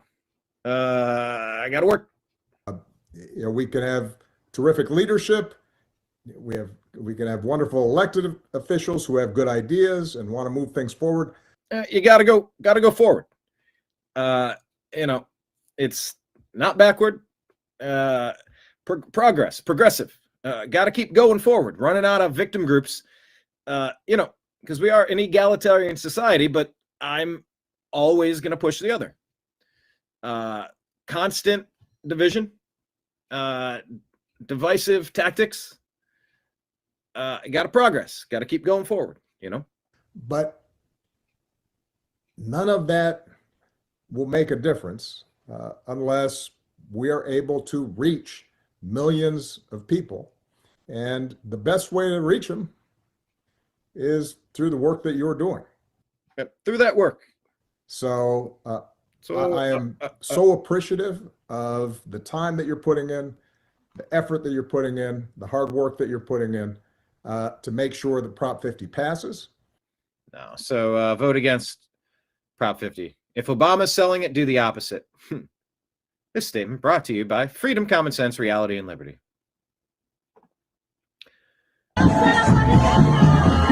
Here are allegedly heartbreaking images of the Christian genocide in Nigeria. In each coffin are children, fathers, brothers, and friends. They don't interest any Europeans. There's no Greta flotillas for them. There are no media. Shame. Glenn Beck talking about what he saw firsthand in Asheville, North Carolina, how FEMA discriminated against Trump supporters. Okay, so they say that Donald Trump has weaponized the government. Okay, that he turned the DOJ loose on his enemies, that he has targeted John Bolton and obsessed with James Comey. They've said it a million times over and over again without ever asking, who actually held the trigger here. Right. Okay. But for a moment, just for the case of this argument, let's just say all of that was true. Let's say Trump had used the power of the state to punish those two people who had crossed him. Okay, people like Bolton and Comey. Just say, for the sake of argument, that's all true. These are men who sat in the highest rooms of power. They have lawyers, they have money, they have microphones. If that were true, it would be ugly, it would be dangerous, and it would be limited. Because what we just learned from the Department of Homeland Security is something far, far worse. This time the target is not a political rival. It's not a Washington insider. It was you. There's new news that is coming out today, according to the DHS Privacy Office report, which was launched after a bunch of whistleblowers came forward, that now says that FEMA did not mishandle just a few cases. They kept notes. They were making a list. They tracked Americans, their political and religious beliefs during disasters. Not in theory, in black and white. Let me give you some of the quotes. Angry political rant. Sign in yard states I'm a bitter gun owner clinging to my religion. Homeowner had a sign stating this is Trump country. These are not comments, about storm patterns. These are comments about people. And when these people were flooded, they were homeless, they were desperate, and asked for help from the same government that preaches compassion and equity, they got something entirely different. They got silence, delay, and sometimes nothing at all. This is the weaponization of our political system ushered in by Obama and his third term with Biden. The DHS report now confirms, quote, FEMA violated the Privacy Act of 1974 by collecting and storing data tied to protected speech. They were checking bumper stickers and writing you down in a book. They logged gun signage 72 times, Trump 15 times, firearms 5 times, Biden twice. The FEMA workers then, and we told you all this, but it was a conspiracy theory. Now it has been proven. FEMA workers skipped homes if you had a MAGA flag or a yard sign. And then they left notes. There was a political flyer, I'm quoting, so I didn't leave a FEMA brochure. Quote, we don't recommend anyone visit this location, end quote. Uh-huh. That's not a clerical error here. No. That's a blacklist. This is the same agency that airlifts people off of rooftops after hurricanes, that distributes food and shelter. But they won't help you if you vote for the wrong people. Now, I do understand that maybe they encountered some angry people, but they had every right to, people had every right to be angry. I went down there. We did our documentary, Hurricane Helene, Help on the Way. People had every right. They felt like FEMA was not around. And guess what? They weren't around for a lot of people. And when they did finally encounter someone, yeah, they were angry. Like, what's taking you so long? What are you doing? But it was just another way to weaponize the government against normal Americans who supported MAGA and wanted to get these deep state Democrats the hell out of office. When nothing else works. And they were told to avoid Americans because who they voted for. Not terrorists, not criminals, citizens. You. And don't think when you get on a list that you're not going to get targeted, which is exactly why you have to throw the book at Obama, Clinton, Comey, Clapper, Brennan, all the people that violated our civil liberties. It's a civil liberty violation. You think being asked to move to the back of a bus was the worst thing you've ever heard of? Was that the 60s? That was Rosa Parks. We all learned about that. You should never be told to sit at the back of a bus. So what does it mean when you ignore helping 60% of the country who voted Republican? What does that mean when you tell 60% of the country? 60% of those people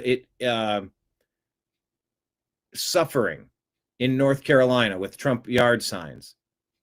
Don't help those people? Are you kidding me? Yes, John, that is exactly why we need to fight this crap. Marion, he wanted to fundamentally 5 days away from fundamentally transforming the United States of America.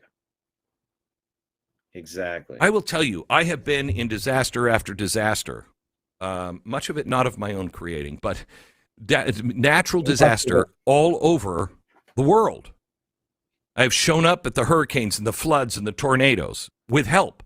And not once did it even occur to me to ask you, what's your political affiliation? Not once did it even occur to any of us to say, where do you stand on the Second Amendment? Who did you vote for? What do you believe? What church do you go to? Never. Do you believe in God? Never. That is absolutely 100% un-American. Un-American. I read this report. The floods in Florida and the tornadoes in Tennessee and the hurricanes in South Carolina, where people waited for days for aid that never came. And when it did come because of pressure from people like us, survivors, Americans who lost everything, received a $700 check. $700. Meanwhile, billions are being funneled to illegal immigrants, to foreign wars, to bureaucracies studying climate equity. And now we know why. Because they were busy making notes about bumper stickers. I read this morning, and I saw it firsthand, but I couldn't prove it. But I saw it firsthand, and I reported on it at the time. But they could say it was an isolated incident, and I couldn't prove otherwise. We can now. The report is now out. This is as un-American as our withdrawal in Afghanistan. Why was that so offensive? Because we left in humiliation. That's the least of my concerns. We left in humiliation. We betrayed all of our allies, and we left people behind. We never leave people behind. Never. That's one of our highest rules. You don't leave people behind. One of the biggest things about Americans is that we are generous, we are good, we're charitable, we help everybody. We are the world's lifeboat. And now we find out we had a president and an administration that was making a political list, a blacklist, where they would not give aid to Americans who are suffering. You're taking my tax dollars. It's gross. And if I happen to be the one that needs aid, I don't get coverage? The people were so mad about this. Because of who I voted for? It's the most offensive thing I've heard of our country ever doing on aid. Ever. Can you remember anything like this? Ever? I mean, they say democracy dies in darkness. Yeah, well, why don't you shine a light on some of these things? It doesn't die in darkness. It apparently is dying in databases. The FEMA database quietly flags citizens as politically undesirable. Let me ask you this. What would the media have said or done if Donald Trump had ignored those who lost their homes in California after the ravaging... Or in Hawaii? Could you imagine? Fire. Hawaii, if he didn't just show up, it would be bad enough, right? But he showed up. He brought his cabinet with him. He brought FEMA. He brought relief. He tried to cut all of the red tape in California. Couldn't get that done. But he was there. Can you imagine if he just hadn't have shown up, which Biden never did? If he hadn't have shown up. Worse yet, can you imagine what would be said if you found out that Donald Trump, his FEMA, was making a list and saying they voted for Gavin Newsom. They voted for Joe Biden. No help for them on their house. Can you imagine the outrage? I would be outraged. Oh, yeah. I am just as outraged that it happened under the last administration. Why? Why am I outraged? Because it cannot happen. It cannot happen under any administration. You allow this to happen and stand. Good luck, America, on what you have left. Will anything be done? Will anyone go to jail? Will the left be outraged by this? You want to talk about no kings? What is a king other than let that serf die? We don't care about those guys. They aren't for the king. He's just describing everything that Obama and the deep state Democrats stand for. Punish your political enemies.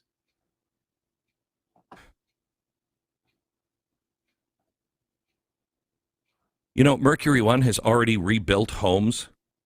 We're moving people back into their homes every single day. I know it because I watch Mercury One do it. But not in California. We've tried in California. Gavin Newsom, the Democrats, they're not helping those people. They won't allow any help for those people. Their own voters they don't care about. If you get in the way of this leftist administration, these leftists, you get in the way, it doesn't matter. Ends justify the means. Let them die. You know, they keep warning you about authoritarianism, but here it is, cloaked in compassion, branded with a FEMA logo. This wasn't rogue, not a rogue agent. This is not a one-off scandal. This was a database. The DHS investigation says political bias was systematic, dating back to at least September 2021. That means that while the administration accused conservatives of conspiracy theories, it was literally compiling lists. And the media went right along with it. And will the media ever tell you this story? When, what was her name, the FEMA administrator, Criswell, testified before Congress in 2021, she said, this was an isolated case. Well, unfortunately, your files tell a different story. It's not isolated. It was national, and it was deliberate. Homeland Security Secretary Christine Noem said, quote, for years, FEMA employees under the Biden administrations intentionally delayed much-needed aid to Americans suffering from natural disasters on purely political grounds. This is not your political enemy. This is your neighbor. That's not mismanagement. That's moral rot. This is not just another Washington scandal. This is a betrayal of the covenant between citizen and state. But they're not going to tell you that. Media won't talk to you about that. The Democrats won't do a damn thing about this. No one on that side will condemn this. But they'll talk to you all day today about how Trump is destroying the White House. Oh my gosh, he's destroying the White House and he's spending hundreds of millions of dollars on a ballroom of his own money. Seriously. And other people who are donating. And you know what? They're not donating in secret. It's all listed right there. They don't go through Arabella Advisors or the Tides Foundation. They give it straight, and it's reported straight. So you know who built that building. My gosh.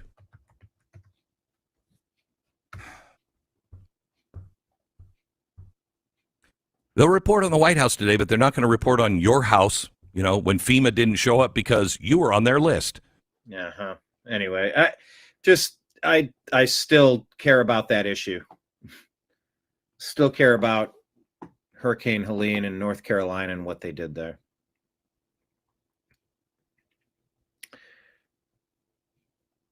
Back to the story. The Minnesota Supreme Court, according to Dustin Grage, says it ruled that the USA powerlifting ban on men competing in women's division is discrimination under the state's Human Rights Act. That's insane.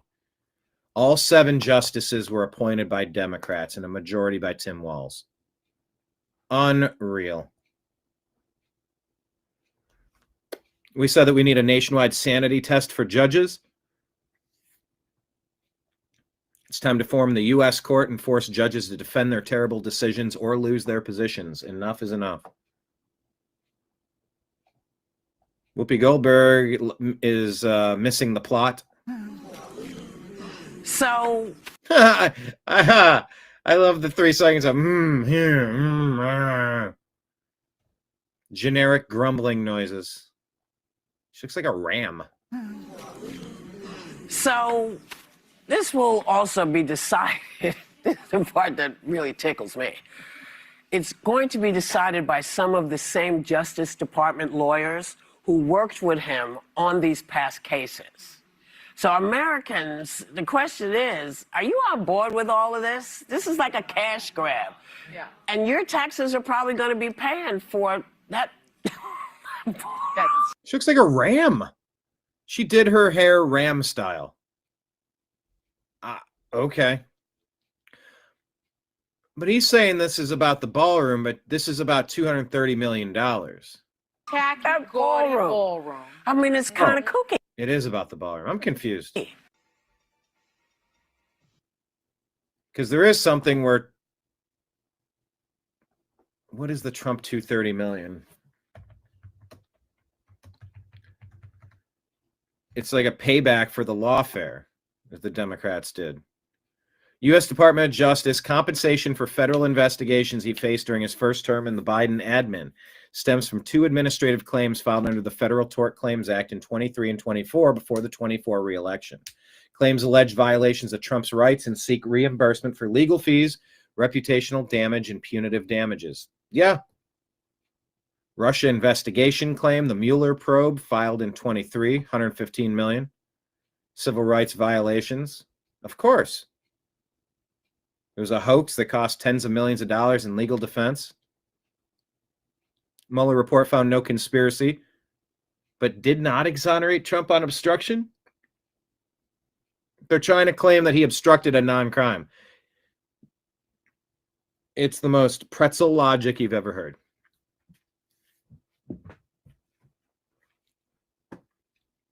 Also filed in 24, it's a demand of $115 million. $100 million punitive, $15 million compensatory, related to the FBI's 22 Mar-a-Lago raid, and then subsequent charges that were dismissed post-election, accusing the government of privacy violations and weaponization of the justice system.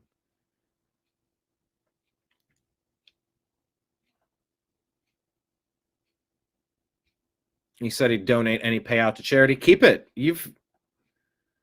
Your life has been ruined by these Democrats. At least they tried to.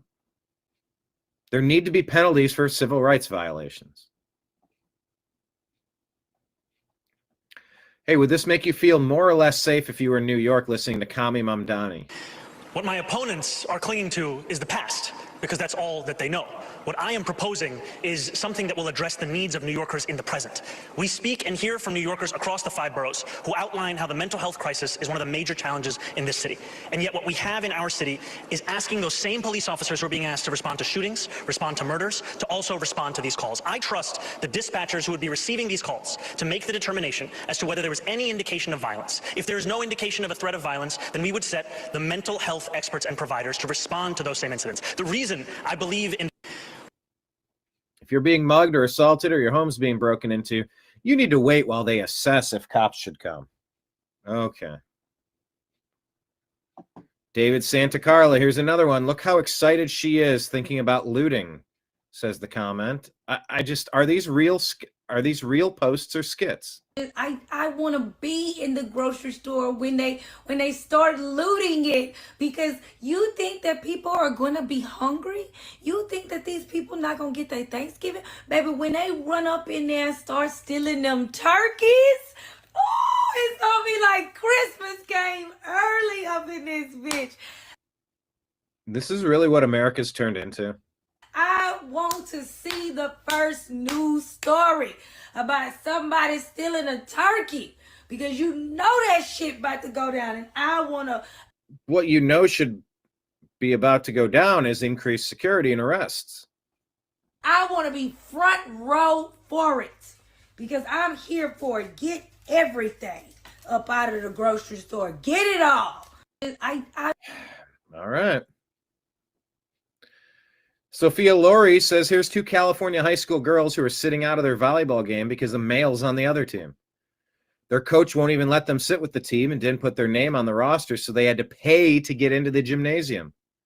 And now moms who support the male to beat up on girls are getting as close as they can to the girls.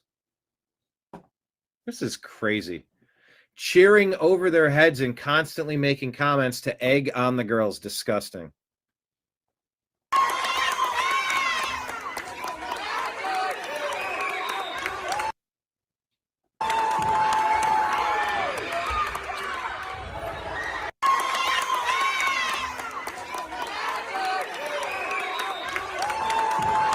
Okay. New York Post reports a charity boss blew $11 million meant for needy kids on mansions, flashy yellow Mercedes for her lover.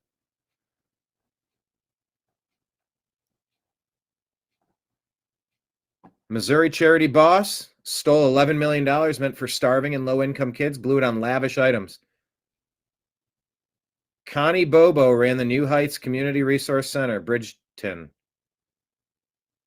Spent $20 million of federally allocated taxpayer money to feed children between February 19, March 22. Oh, really now? She stole $11 million. Oh, she bought 7 properties. That's so super. Including a $1 million mansion in St. Charles above. Okay.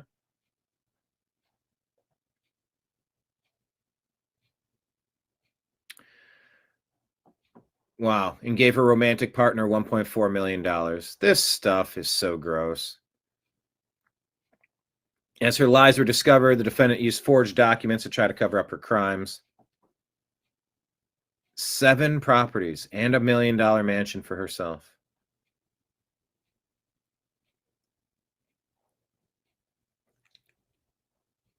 $212,000 on a gleaming Mercedes-Benz wagon. $212,000 on a G-Wagon. Okay. Okay. Yeah, the Democrats are planning to launch a master ICE tracker on their website. I thought you couldn't use that word, according to Democrats. I shared this with the mayor. Over the course of the next couple of weeks, the Oversight Committee will be launching on their website a master ICE tracker, where we're going to be essentially tracking every single instance that we can verify that the community will be able to send us information on. I shared this with the mayor. Doxing, obstruction. One of Berlin's most known. Hold on.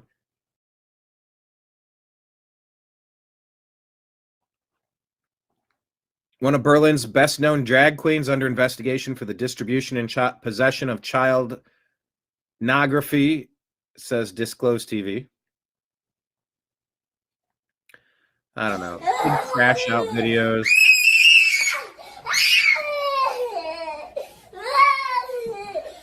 Mother criticized after the video of the daughter's behavior during a disagreement with the teacher. Aria, can you come here, please? It's bad teaching, too. Miss T is on the way. Kid almost knocked itself out. I think it's a her knocked herself out. Yeah, where's the corrective teaching to stop that? Just having an absolute freak out.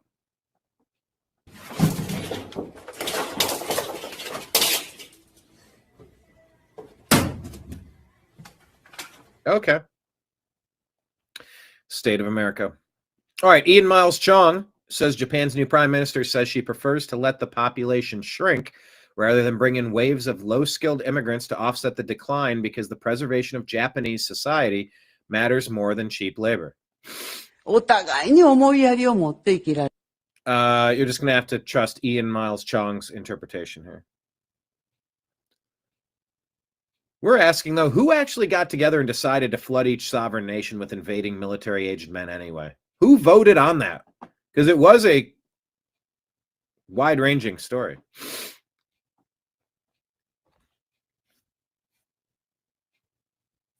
I mean, this is something that's happened globally. What meeting did it occur in? When did it start? Matt Van Swole says Ronnie Fuel of Charlotte, North Carolina was arrested a mind-boggling 41 previous times and was just arrested again for the murder of a 51-year-old man. Hold on.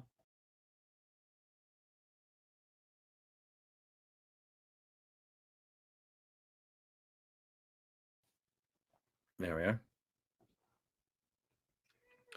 We said that we need to normalize keeping violent, crazy monsters off American streets with severe punishments. Americans don't have to live like this. We know. Oh, this is just...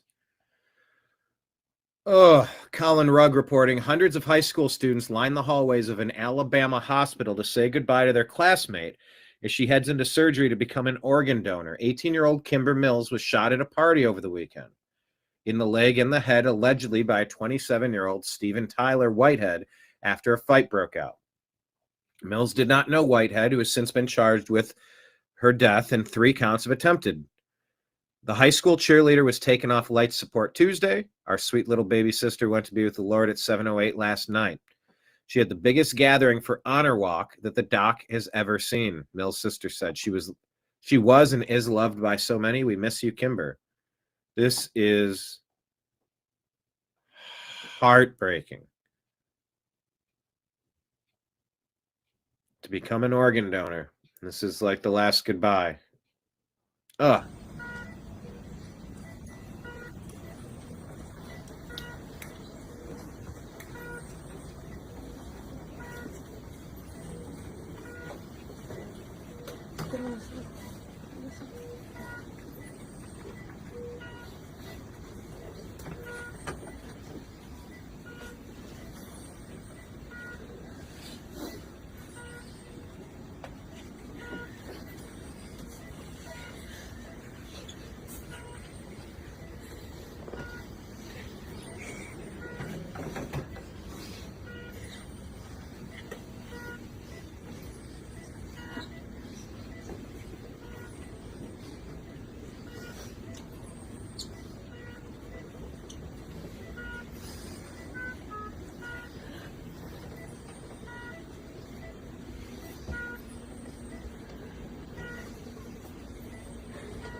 It's just so pointless. It's so stupid.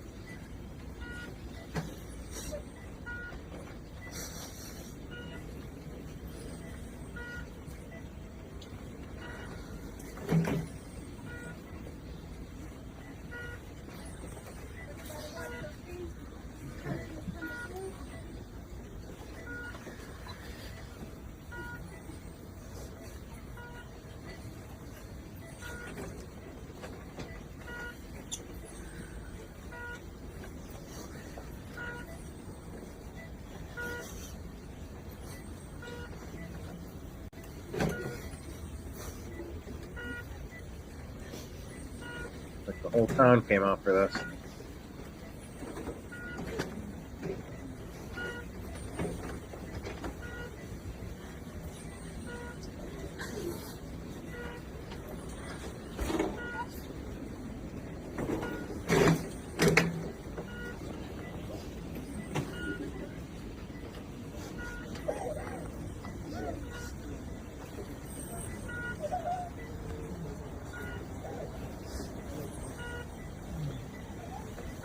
Okay, can we stop here? We'll stop right here for 1 second. Please join us in a quick prayer. Heavenly Father, thank you, Lord, for this woman, this young woman, Lord. My sister, I love her so much, Lord. I don't know. I just wanted that to sink in. That's so...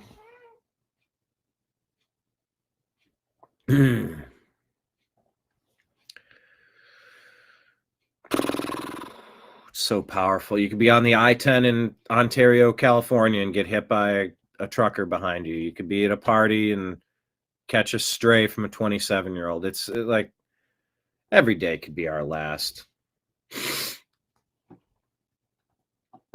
High school cheerleader. Just a sad story.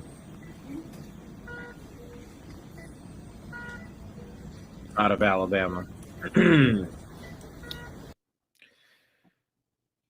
Okay. New York Post, Israel shares video of Hamas torturing and executing Palestinians as they beg for relief, and they urge journalists to shine a light on the Hamas atrocities. Elon is saying that having a NASA administrator who knows literally zero about rockets and spacecraft is undermining the American space program and endangering our astronauts. I feel like a prerequisite should be you should know a little bit about rockets and space travel. Seems like. All right, now for our final story of the day and our headlining story. Portland Trail Blazers coach Chauncey Billups has reportedly been arrested by the FBI. Let's dig into what's happening here. This is going to be a massive story. The show this morning with highlights from the NBA. They had a great night last night. They're waking up this morning in the middle of a nightmare. Breaking news from the league. Portland Trail Blazers head coach Chauncey Billups and Miami Heat guard Terry Rozier have been arrested as part of the FBI's investigation into sports betting. Details are still coming in as we speak. You may be following this. Shams has a bunch of it on his Twitter if you're looking at that, and we are collecting and aggregating the information as much as we can, and we'll bring it to you as quickly as we possibly can in a responsible way. Sports betting investigation. The situation that we know as far as Rozier, the core of his arrest is a March 2023 game that saw an uptick in Rozier bets coming in on the under. He left that game just 9 minutes in, citing a foot injury. He had previously not been accused of any wrongdoing. This is the same FBI probe that led to Toronto Raptors center Jonte Porter being banned from the league. So once again, we have 2 arrests that we are aware of this morning. We will have the very latest as we continue all morning long. We will follow this and bring you the latest. Okay, I was hoping you might have a little bit more. Terry Rozier and Blazers head coach Chauncey Billups arrested. Kash Patel will have a news conference. Okay, I didn't see the news conference. Okay. NBA, FBI. Let's get the latest. Oh, here's Kash Patel. Individuals such as Chauncey Billups, Damon Jones, and Terry Rozier were taken into custody. Damon Jones? Oh, no. He used to play on the Cavs. Individuals such as Chauncey Billups, Damon Jones, and Terry Rozier were taken into custody today. Former, current NBA players and coaches. What you don't know is that this is an illegal gambling operation and sports rigging operation that spanned the course of years. The FBI led a coordinated takedown across 11 states to arrest over 30 individuals today responsible for this case, which is very much ongoing. Damon Jones played for the Cavs. Where'd that page go? From 05 to 08, and then was an assistant coach to the Cavs in 16 to 18, contributing to the 2016 NBA championship. Oh, man.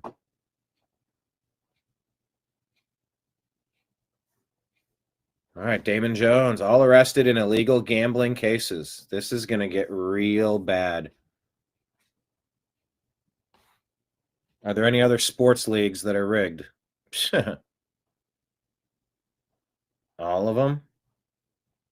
Okay, here's actually a longer report. I want to hear this from Kash. Good morning. Today we are here in New York to announce a historic arrest across a wide-sweeping criminal enterprise that envelops both the NBA and La Casa Nostra. The men and women up here standing with me represent a small portion of the leadership team that brought profound justice in an era that needed it more than any. I'll just highlight some of the details in the case and the FBI work, and then you'll hear from the others. But as you now know, individuals such as Chauncey Billups, Damon Jones, and Terry Rozier were taken into custody today. Former, current NBA players and coaches. What you don't know is that this is an illegal gambling operation and sports rigging operation that spanned the course of years. The FBI led a coordinated takedown across 11 states to arrest over 30 individuals today responsible for this case, which is very much ongoing. Not only did we crack into the fraud that these perpetrators committed on the grand stage of the NBA, but we also entered and executed a system of justice against La Cosa Nostra to include the Bonanno, Gambino, Genovese, and Lucchese crime families. And you'll hear more about those details today. The charges and the arrests that were taken down across this country range from wire fraud, money laundering, extortion, robbery, illegal gambling. This FBI will leave no room for any perpetrator of crime across this country. You hear a lot about our work of defending the homeland and crushing violent crime. Well, this work is also representative of a colossal portion of the FBI's mandate to keep America safe and to keep our entertainment industry fair and secure. The men and women that are standing up here today worked tireless hours, days, months, and years. And the fraud is mind-boggling. It's not hundreds of dollars. It's not thousands of dollars. It's not tens of thousands of dollars. It's not even millions of dollars. We're talking about tens of millions of dollars in fraud and theft and robbery across a multi-year investigation. And we could not have done it without our interagency partners that are before us today. The NYPD, HSI, and teams of law enforcement officials from around the country made this day possible. It takes a team to bring this kind of justice, sweeping justice, into the halls of the United States courtrooms, where our brave United States attorney has led this prosecution. It takes courageous prosecutors to stand before you and say, we will not allow this kind of illicit activity to happen, not only at the national sporting level, but also where it hides in La Cosa Nostra.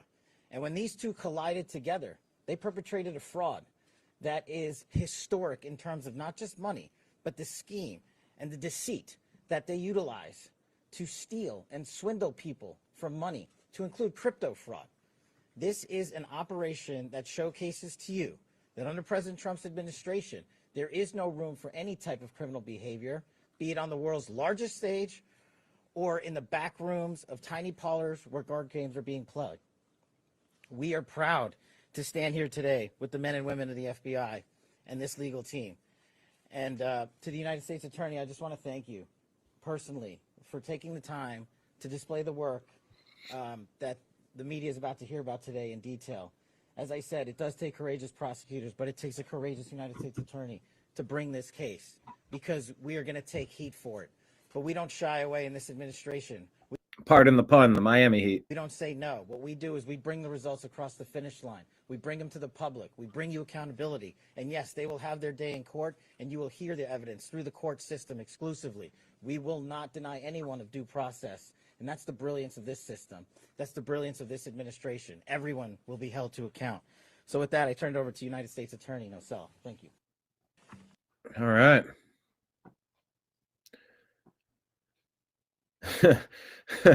Michael Jordan, when he saw the FBI is coming to arrest former and current NBA players for illegal gambling. Stephen A. Smith has thoughts on this. Let's take a listen. NBA game rigging mafia-linked scandal. Is President Trump's revenge? Huh? Oh, this might be the dumbest take of the day.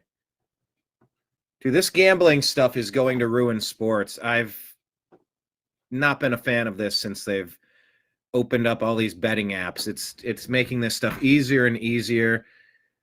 Worst take of the day alert potential from Stephen A. Smith. How many times, for one incident after another, have I said, Trump is coming?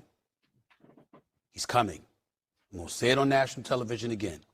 Bad Bunny is performing at the Super Bowl, and all of a sudden you hearing ICE is going to be there, looking to engage in mass deportations. The Super Bowl, disrupting things. Big night for the NBA. Wembanyama put on a show. That has now been smeared because we're talking about this story, okay? Remember, Trump has a long, long history connected to the world of sports because he had those casinos. Where do you think folks were coming half the time? I'm not talking about individuals. I'm talking about the culture. When people want to go to a casino, when people want to gamble, when people want to party, or whatever the case may be. This was his kind of connection to that. Why am I glad you're here, Monica? Because Don't be surprised if the WNBA is next on his list. Because when you've got all of these protests that have been going out there and people that have been protesting against him and what have you, this man is coming. He's coming. And I've been saying it for a long time.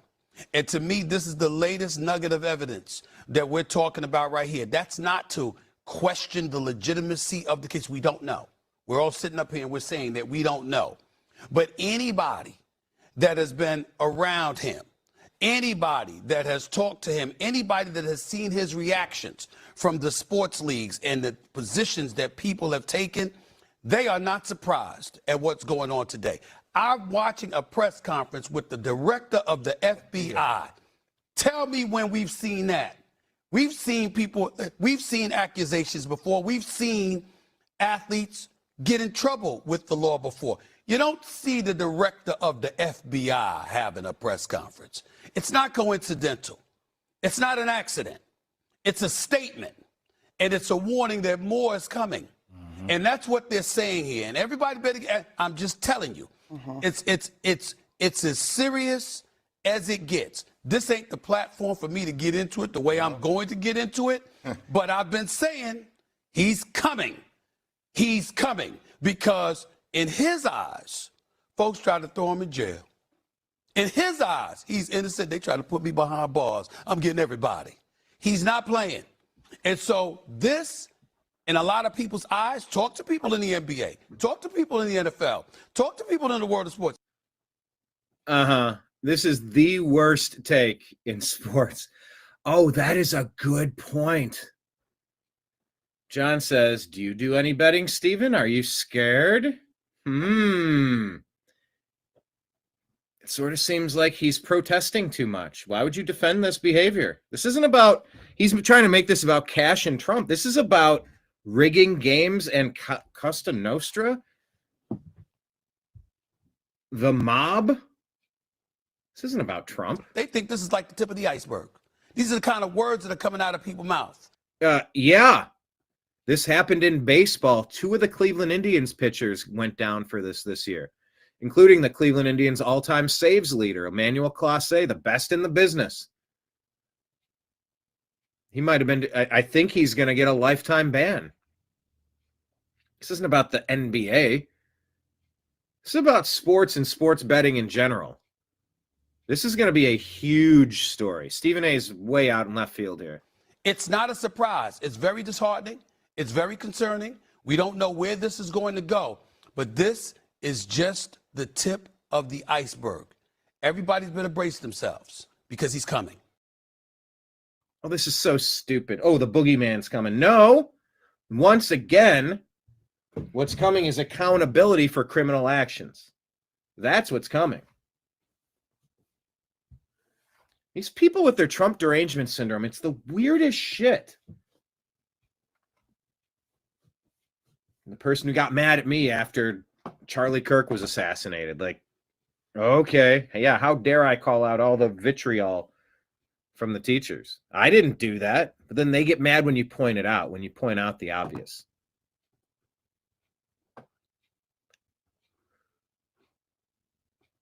We've been screaming for years that the NFL is rigging their games to help the Kansas City Chiefs and their golden boys, Patrick Mahomes and Travis Kelce. Their uncalled helmet-to-helmet hit from Dirty Dan Sorensen probably cost the Cleveland Browns a chance at the AFC Championship game with Baker and Nick Chubb in 2020.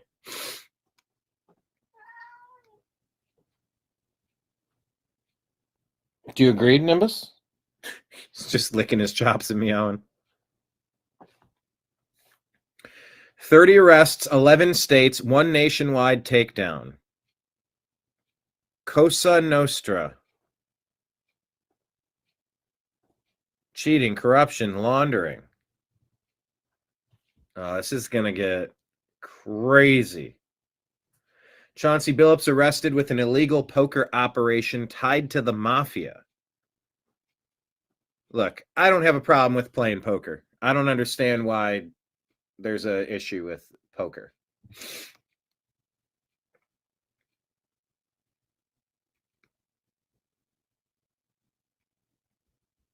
Oh, people get together and play poker, so what? But this sounds like much more than that. Damon Jones, illegal gambling. Terry Rozier, illegal gambling.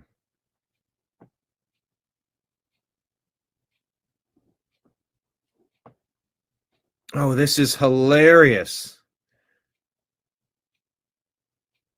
So they're saying here, well, here, let me point it out when it happens. Around sports gambling was always something that was completely verboten. It was something that was sort of in the shadows. Sports gambling was verboten and in the shadows. You're not supposed to talk about it or be about it. There you go. At the bottom, it says ESPN bet $10 to get $100. Everything's about gambling apps. Bottom right of the screen. Do you see that? It was something that leagues stayed far away from. It was something that networks like ESPN would stay far away from. Those days are obviously long behind us. You hear a lot about legal sports gambling on this show. The Bussin' Boys, obviously sports gambling is a huge part of what you do, so we put those all out there as a preamble because it might be in the back of people's minds, and we acknowledge that this is a different time and place. And they took it off the screen right there. However, there is a fine line, not so fine. There is a bold line that obviously has to be drawn. Oh, that is wild. They are so complicit in this because that's where the money's flowing from.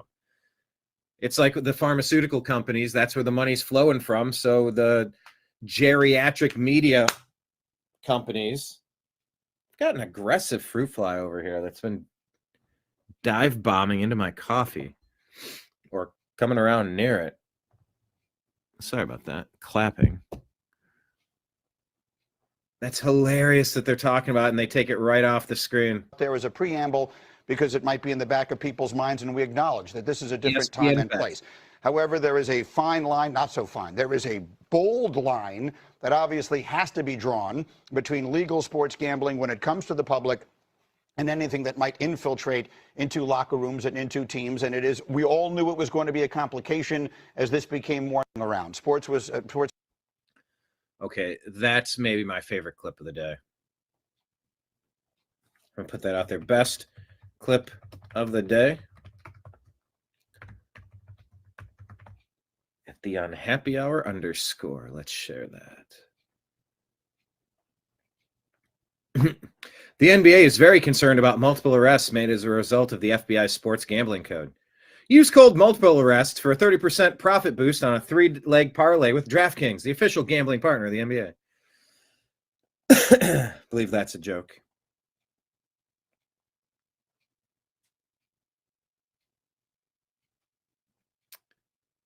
NBA supposedly cleared Terry Rozier of wrongdoing only for the FBI to arrest him 4 months later. Uh-oh. The same NBA, which is directly in league with the sports books? Okay. They're showing clips here of Terry Rozier playing some of the worst basketball you'll ever see. Yes, Nimbus.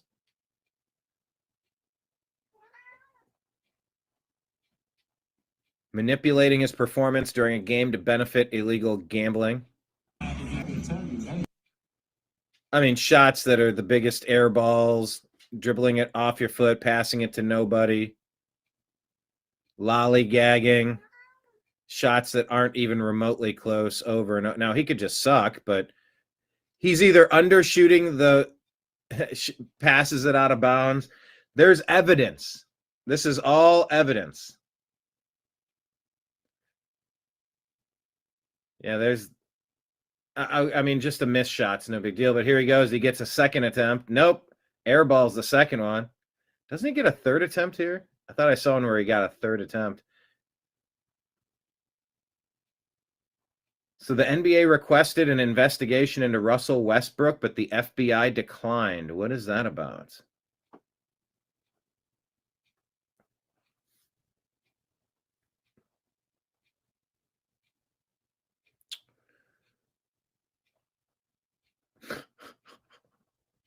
Maybe Terry didn't just become a horrifically bad NBA player for no reason.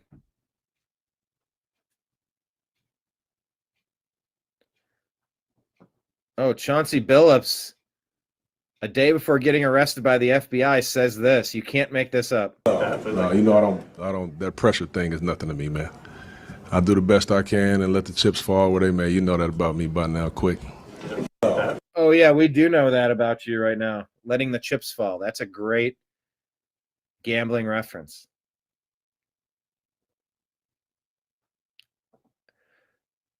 Hall of Famer Chauncey Billups was used by the Italian mafia to attract poker players who would then play rigged games with X-ray technology. Oh my God.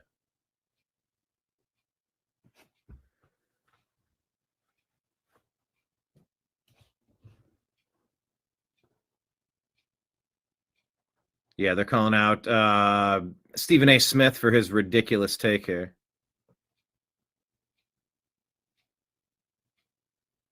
Yeah, I love the people that said for 10 plus years sports are not fixed. Yeah, they are. We've all known it.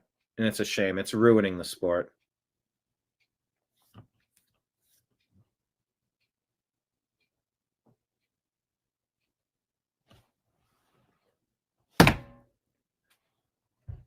So there we have it. That's breaking news, and we're going to follow it. We'll bring back more of this information tomorrow. More updates tomorrow. Quick reminder that we do have Rumble rants and Super Chats if anybody wants to toss something in the collection plate. Always appreciated. Isn't that right, Mr. Nimbus?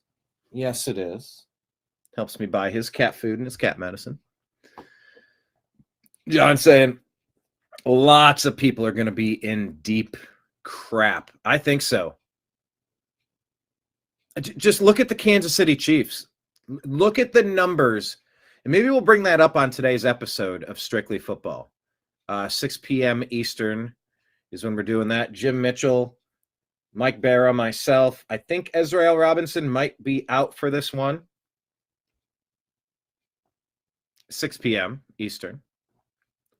But Mike has brought up on multiple occasions that when you look at the data on how many roughing the passer penalties you've had, the phantom holding calls, the call, Kansas City Chiefs go and have an entire game that don't have a single penalty called on them. It's like you don't have that happen. But they do find a way to make that happen. For every other team, you know, they get penalty calls on them, but you can't with the Chiefs because you got to make sure the Chiefs have every and sometimes you can't just give a team a win. You can just help them every way imaginable. And it's been that way with the Chiefs since their golden boy, Patrick Mahomes, came into the league, it seems like.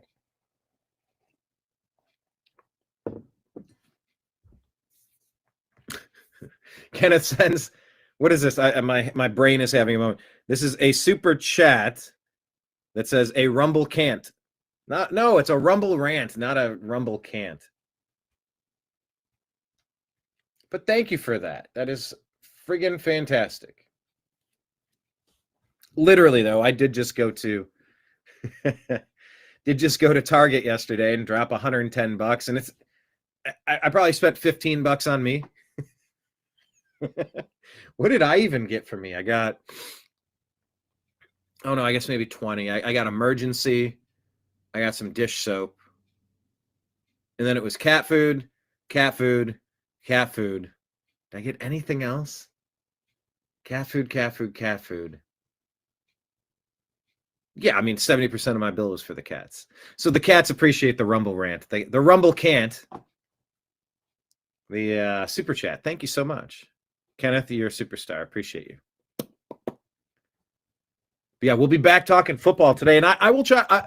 I think I'll bring it up with Mike Barra because we've talked about gambling in football.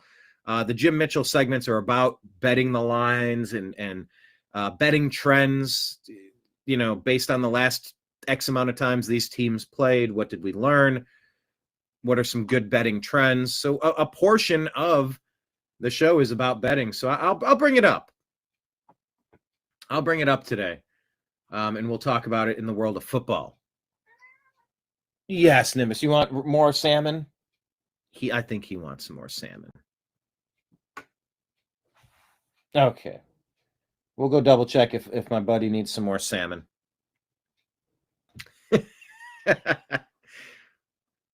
But thank you all for being here. We'll dump the news out on the table tomorrow and see what pops up. All right. see you at 6 o'clock. If you're around, if you're hanging out, jump in. We'll talk about football this evening at 6 o'clock. So until then, I appreciate you. I love you, and we'll talk to you again soon. Ooh, I love salmon too. And I by the way, I just put some defrosted salmon into the freezer, from the freezer into the fridge to cook either tonight or maybe it'll take till tomorrow. Although, unfortunately, you go for wild caught salmon. I guess that's the one you're supposed to get. Okay. And then on the back, it says color added. I don't want color added. I don't want any extra ingredients. It is so hard to just buy food. Can't we just make a sticker for food that's just food products? And if you had any of the other crazy bullshit, can you call it food tangential, food type product? It's like, oh, I did the right thing. I got farm raised. Or no, I didn't get farm raised. I got wild caught. And it says color added. I've been telling President Trump for a long time that we have to get a good grip on the petroleum-based food dyes. Get them out of our food, out of our grocery stores completely. Petroleum-based food dyes have been linked to all sorts of problems. So yeah, just food. Here's a label. Just food. Oh, good. I'd like to get food that's just food. Oh, that has canola oil? I don't want it. Soybean oil? Don't want it. Oh, it has artificial petroleum-based food dyes. Walmart is now going to be eliminating these within the next 2 years. Yeah, just call it bullshit food with added colors. I'm going to finish it because I do need to go through the freezer and rotate the stuff that's been in there for a while. Oh, it's time. It's time.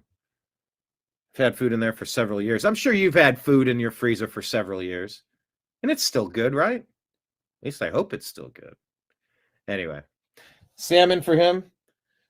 Turkey for you. Turkey for me.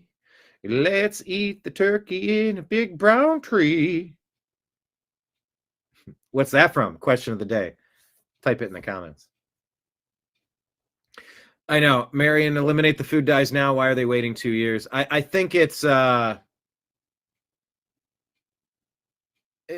suppliers have to cycle through. They got to I don't know. I don't know why it has to take so long either. I don't know why anything takes so long. Just do it.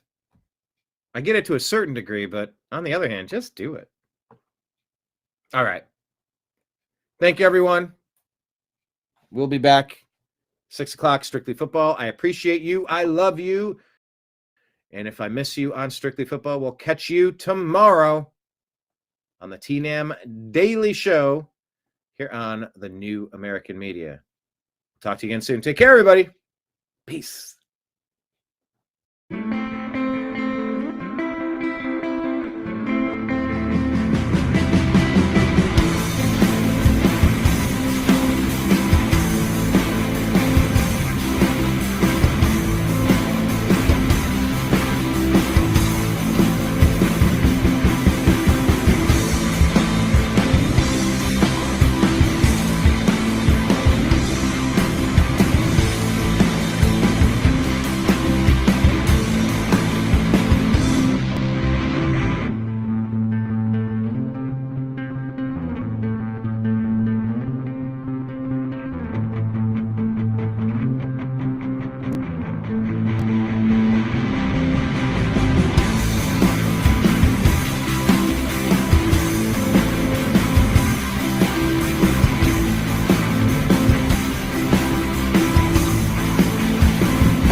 Guide to the truth.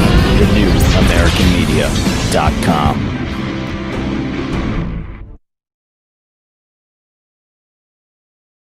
At Grainger, we're for the ones who pay attention to every little detail. The ones who fuss, tinker, and sweat the small stuff. Because you know the tiniest thing can make the biggest difference when it comes to keeping business moving. We get it. We're the same way. Offering access to product experts to help you quickly and easily find what you need. So whatever your industry, you know you're always getting professional grade products. Call, click Grainger.com, or just stop by. Grainger, for the ones who get it done. Whoever sees this and subscribes right now, get a free tool. Now that's a quick fix. What's going on, YouTube? It's Noxo, and we're back with our reaction series. So today, man, it is Monday. Now the greatest day on planet Earth, because it is Metal Mondays, which means we are back with yet another metal request. Now this is one I have never ever checked out before and listened to. We're gonna make history on the channel. It's none other than Tool, and this is Pot. But before we get further, I want to give a quick shout out to the Patreon guys. Listen, exclusive reactions and content on there are a great way to support the channel. Check out the Patreon. I'll put the links to that to join up with the community and family below. But anyways, you know what we're here for. Tool, let's make history. Step up to the plate. See what you got. 1. Deep in muddy waters, you practically raise the dead. You know the saying, to muddy the waters, right? You take a situation, politicians do this all the time, they muddy the waters. Like they take something and instead of giving a simple answer or solution, they muddy it. They just make it more complex, more convoluted and complicated. In this case, if your eye hole's deep in that, to me, I take that as you're used to always muddying the waters. So you're so far down into it that only your eyes are at that level now because you sunk down into this shit. You're so full of shit, essentially. I take that as. And then that line, you practically raise the dead. Actually, I don't know what that is. That's not, is that hand percussion, or is he like messing with the drum kick and just like kicking it? I don't know, man. Reminds me of like the dudes in DC playing the plastic buckets. Just the way it's kind of like hollowed out sounding reverby as it bounces around. That's wild. What does raise the dead mean? So muddying the waters like politicians, raising the dead could be like bringing up old ghosts. You know, like the saying that politicians will do, oh, we need to make America great again. We need to look back to our glory days. So in essence, that type of rhetoric is raising the dead, because we're lifting up the glory days, the days of old, and we're using that proudness and that patriotism and that history to our advantage.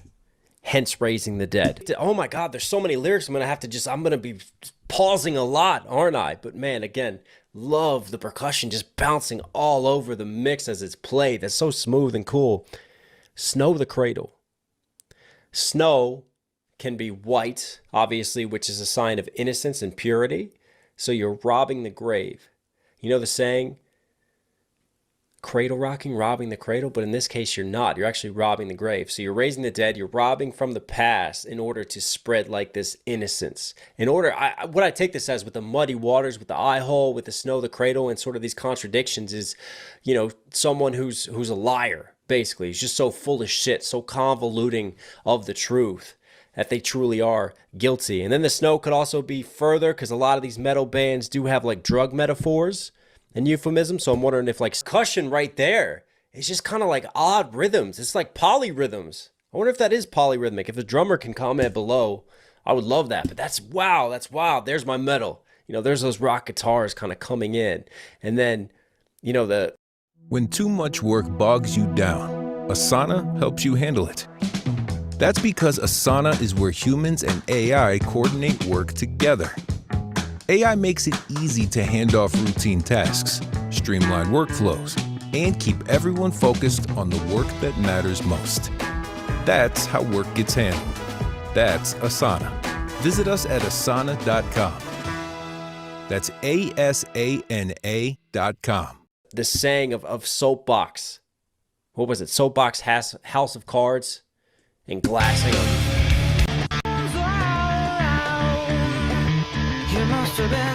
Stones if you live in a glass house. Me being a rapper, you shouldn't throw stones if you live in a glass house. And if you got a glass jaw, you should watch your mouth, because I'll break your face. Shout out to 50 Cent. But as the popular saying goes, and then House of Cards as well could be political. There's a series, House of Cards, living in a house of cards, but living in a glass house. Don't go casting stones on others. Don't go being a hypocrite if your house is made of glass. Because what happens when karma comes back around and shatters you? I could definitely see political references, as we've been talking about going through this, hypocritical references as well. Like, who are you to judge? Who are you to place blame and to place those burdens on other? Mouth and head up ass. Difficult to dance around. You know the saying, dancing around a subject? another political maneuver, muddy the waters, dance around the subject. So he's taking a lot of idioms, a lot of popular phrases and sayings, and he's kind of flipping them for double meanings. Like there's taking it literally. And in this case, if you've got, you know, your head so far up your ass and your foot in your mouth, then it's a little difficult to dance, isn't it? Because one of your feet is there. You can't fucking dance on one leg, right? So he's taking that literally. You can't dance. But also, if you put your foot in your mouth, as that saying goes, right, then you also can't dance around the subject because you can't talk because your foot's in your mouth at the same time. See how clever it is what he's playing off of here? Wow, I really like the writing to this. There's some clever sort of doubles. Fur. The way that he says that, steal, borrow, reefer, sounds like you must have been high, like you're smoking that reefer. But also it could be like steal, borrow, refer to others. And then, what was it? Shady what? Save your shady inference, your shady implications, logical conclusions that you draw.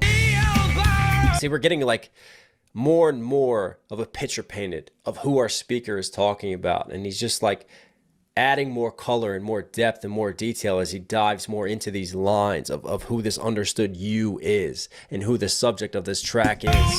The juror with the innocent. Wow. Again, so many popular idioms that he takes, like a kangaroo court. It's a mockery of the court system. It's not real court. It doesn't really represent justice. It's all set up. It's all rigged. It's a kangaroo court. And then done hung the jury. And I take that, again, you could take it literally, like the jury is literally being hung because the truth just doesn't exist in this hypocritical, convoluted, muddied world, right? But also when you have a hung jury, as that saying goes, the jury can't decide on anything, right? The jury's split. It can't come up with a... In a world filled with nasal congestion, one hero rises. Afrin No Drip Allergy Sinus. Experience ridiculously powerful sinus congestion relief. With cooling menthol, it works fast to relieve sinus pressure. No drips, no mess, just clear, unblocked breathing. Plus, try all new Afrin Saline Daily Care. It's a drug-free way to instantly clear out excessive mucus, allergens, or irritants. Afrin. The wow is real. Use as...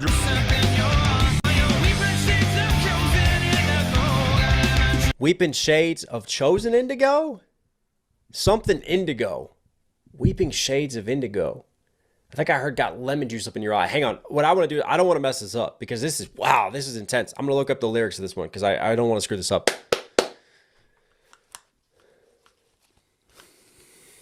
All right, so it's weeping shades of cozened indigo. What the fuck does cozen mean?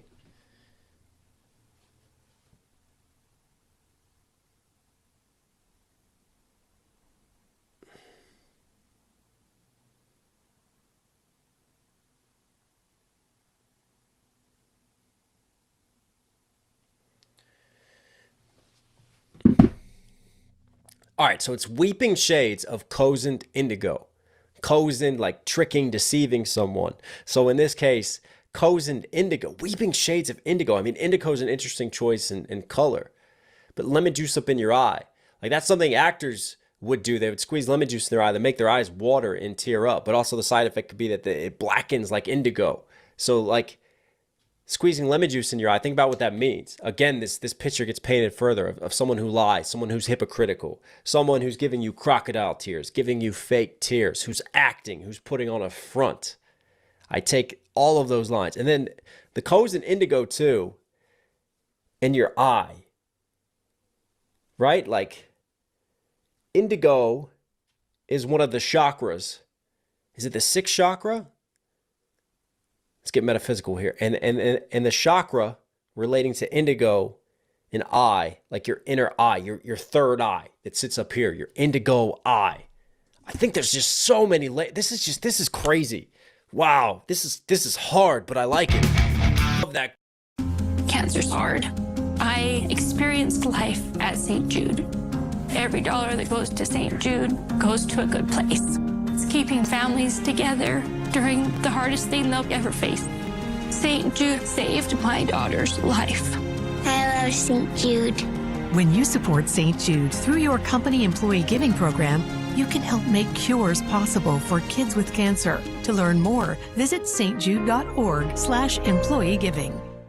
Gritty distortion, like coming through an amp, like way down the mix, because you've got the strings out in front, you got the guitar out in front, and then you've got it just way back in the mix at a different frequency, and just like that distortion. And then off to the side, these drums very quickly are menacing. Very cool, like layering and depth to this, just sort of, man, there was really a lot of experimentation with space, and I love those percussive rolls and how they just start on one side of the mix and then roll like a wave out to the other side, and then just like the depth to the mixing, and just, again, it's like, it's very unique. A lot of these things just felt like, at times, like even the vocal rhythm compared to the electric guitar rhythm, compared to the kicks of the drum, compared to the hi-hats, compared to just the way that things were placed. It was almost like an eclectic just shit show of mental chaos. But yet it was so smooth as well, and so measured, and it worked, and it had that synergy. And the lyricism, oh my God, the lyricism to this, like the mind that wrote this. I mean, this is something that you could sit and study and debate. And that's one thing I'm really loving about the metal lyricism, is that there's so much metaphorical nature to it. And there's so much depth to it that you could just really interpret it in so many ways. And it's a lot of fun for a breakdown channel like me, because we can really sit here and you see me struggling. You see me fucking struggling, trying to work through stuff, figure things out, try to make logical connections. But I guarantee you, like, listening to it a second time, a third, a fourth, a fifth time, I'll pick up on different things, and I'll have some different meanings and interpretations. I think that's what's really dope about this. And the writing to this too, what I liked as a rapper, is that we have a lot of what we call double and triple entendres. You know, we have a lot of plays on homophones. And I pointed one out, like the getting stoned to high, like stoning someone, or getting stoned, the refer to referring to things, or taking idioms like we have in our Eminem reactions, where you take popular sayings, you have one meaning that you interpret it literally, you play off of that, like the foot in the mouth, you can't dance now because you literally can't dance, versus a saying like dancing around the topic. And then you have the more metaphorical sense that you play off of. And yeah, the double and triple meanings, very, very clever writing and lyricism to this too. I am in for a journey with this, aren't I? Tool, you were Knoxville certified. Hope you guys liked today's video. Listen, thank you for being here. If you guys are enjoying the content, this is not easy doing these long form breakdowns. I really, really do appreciate the support. The best way, subscribe, notifications on. I love you guys. Stay safe, stay positive.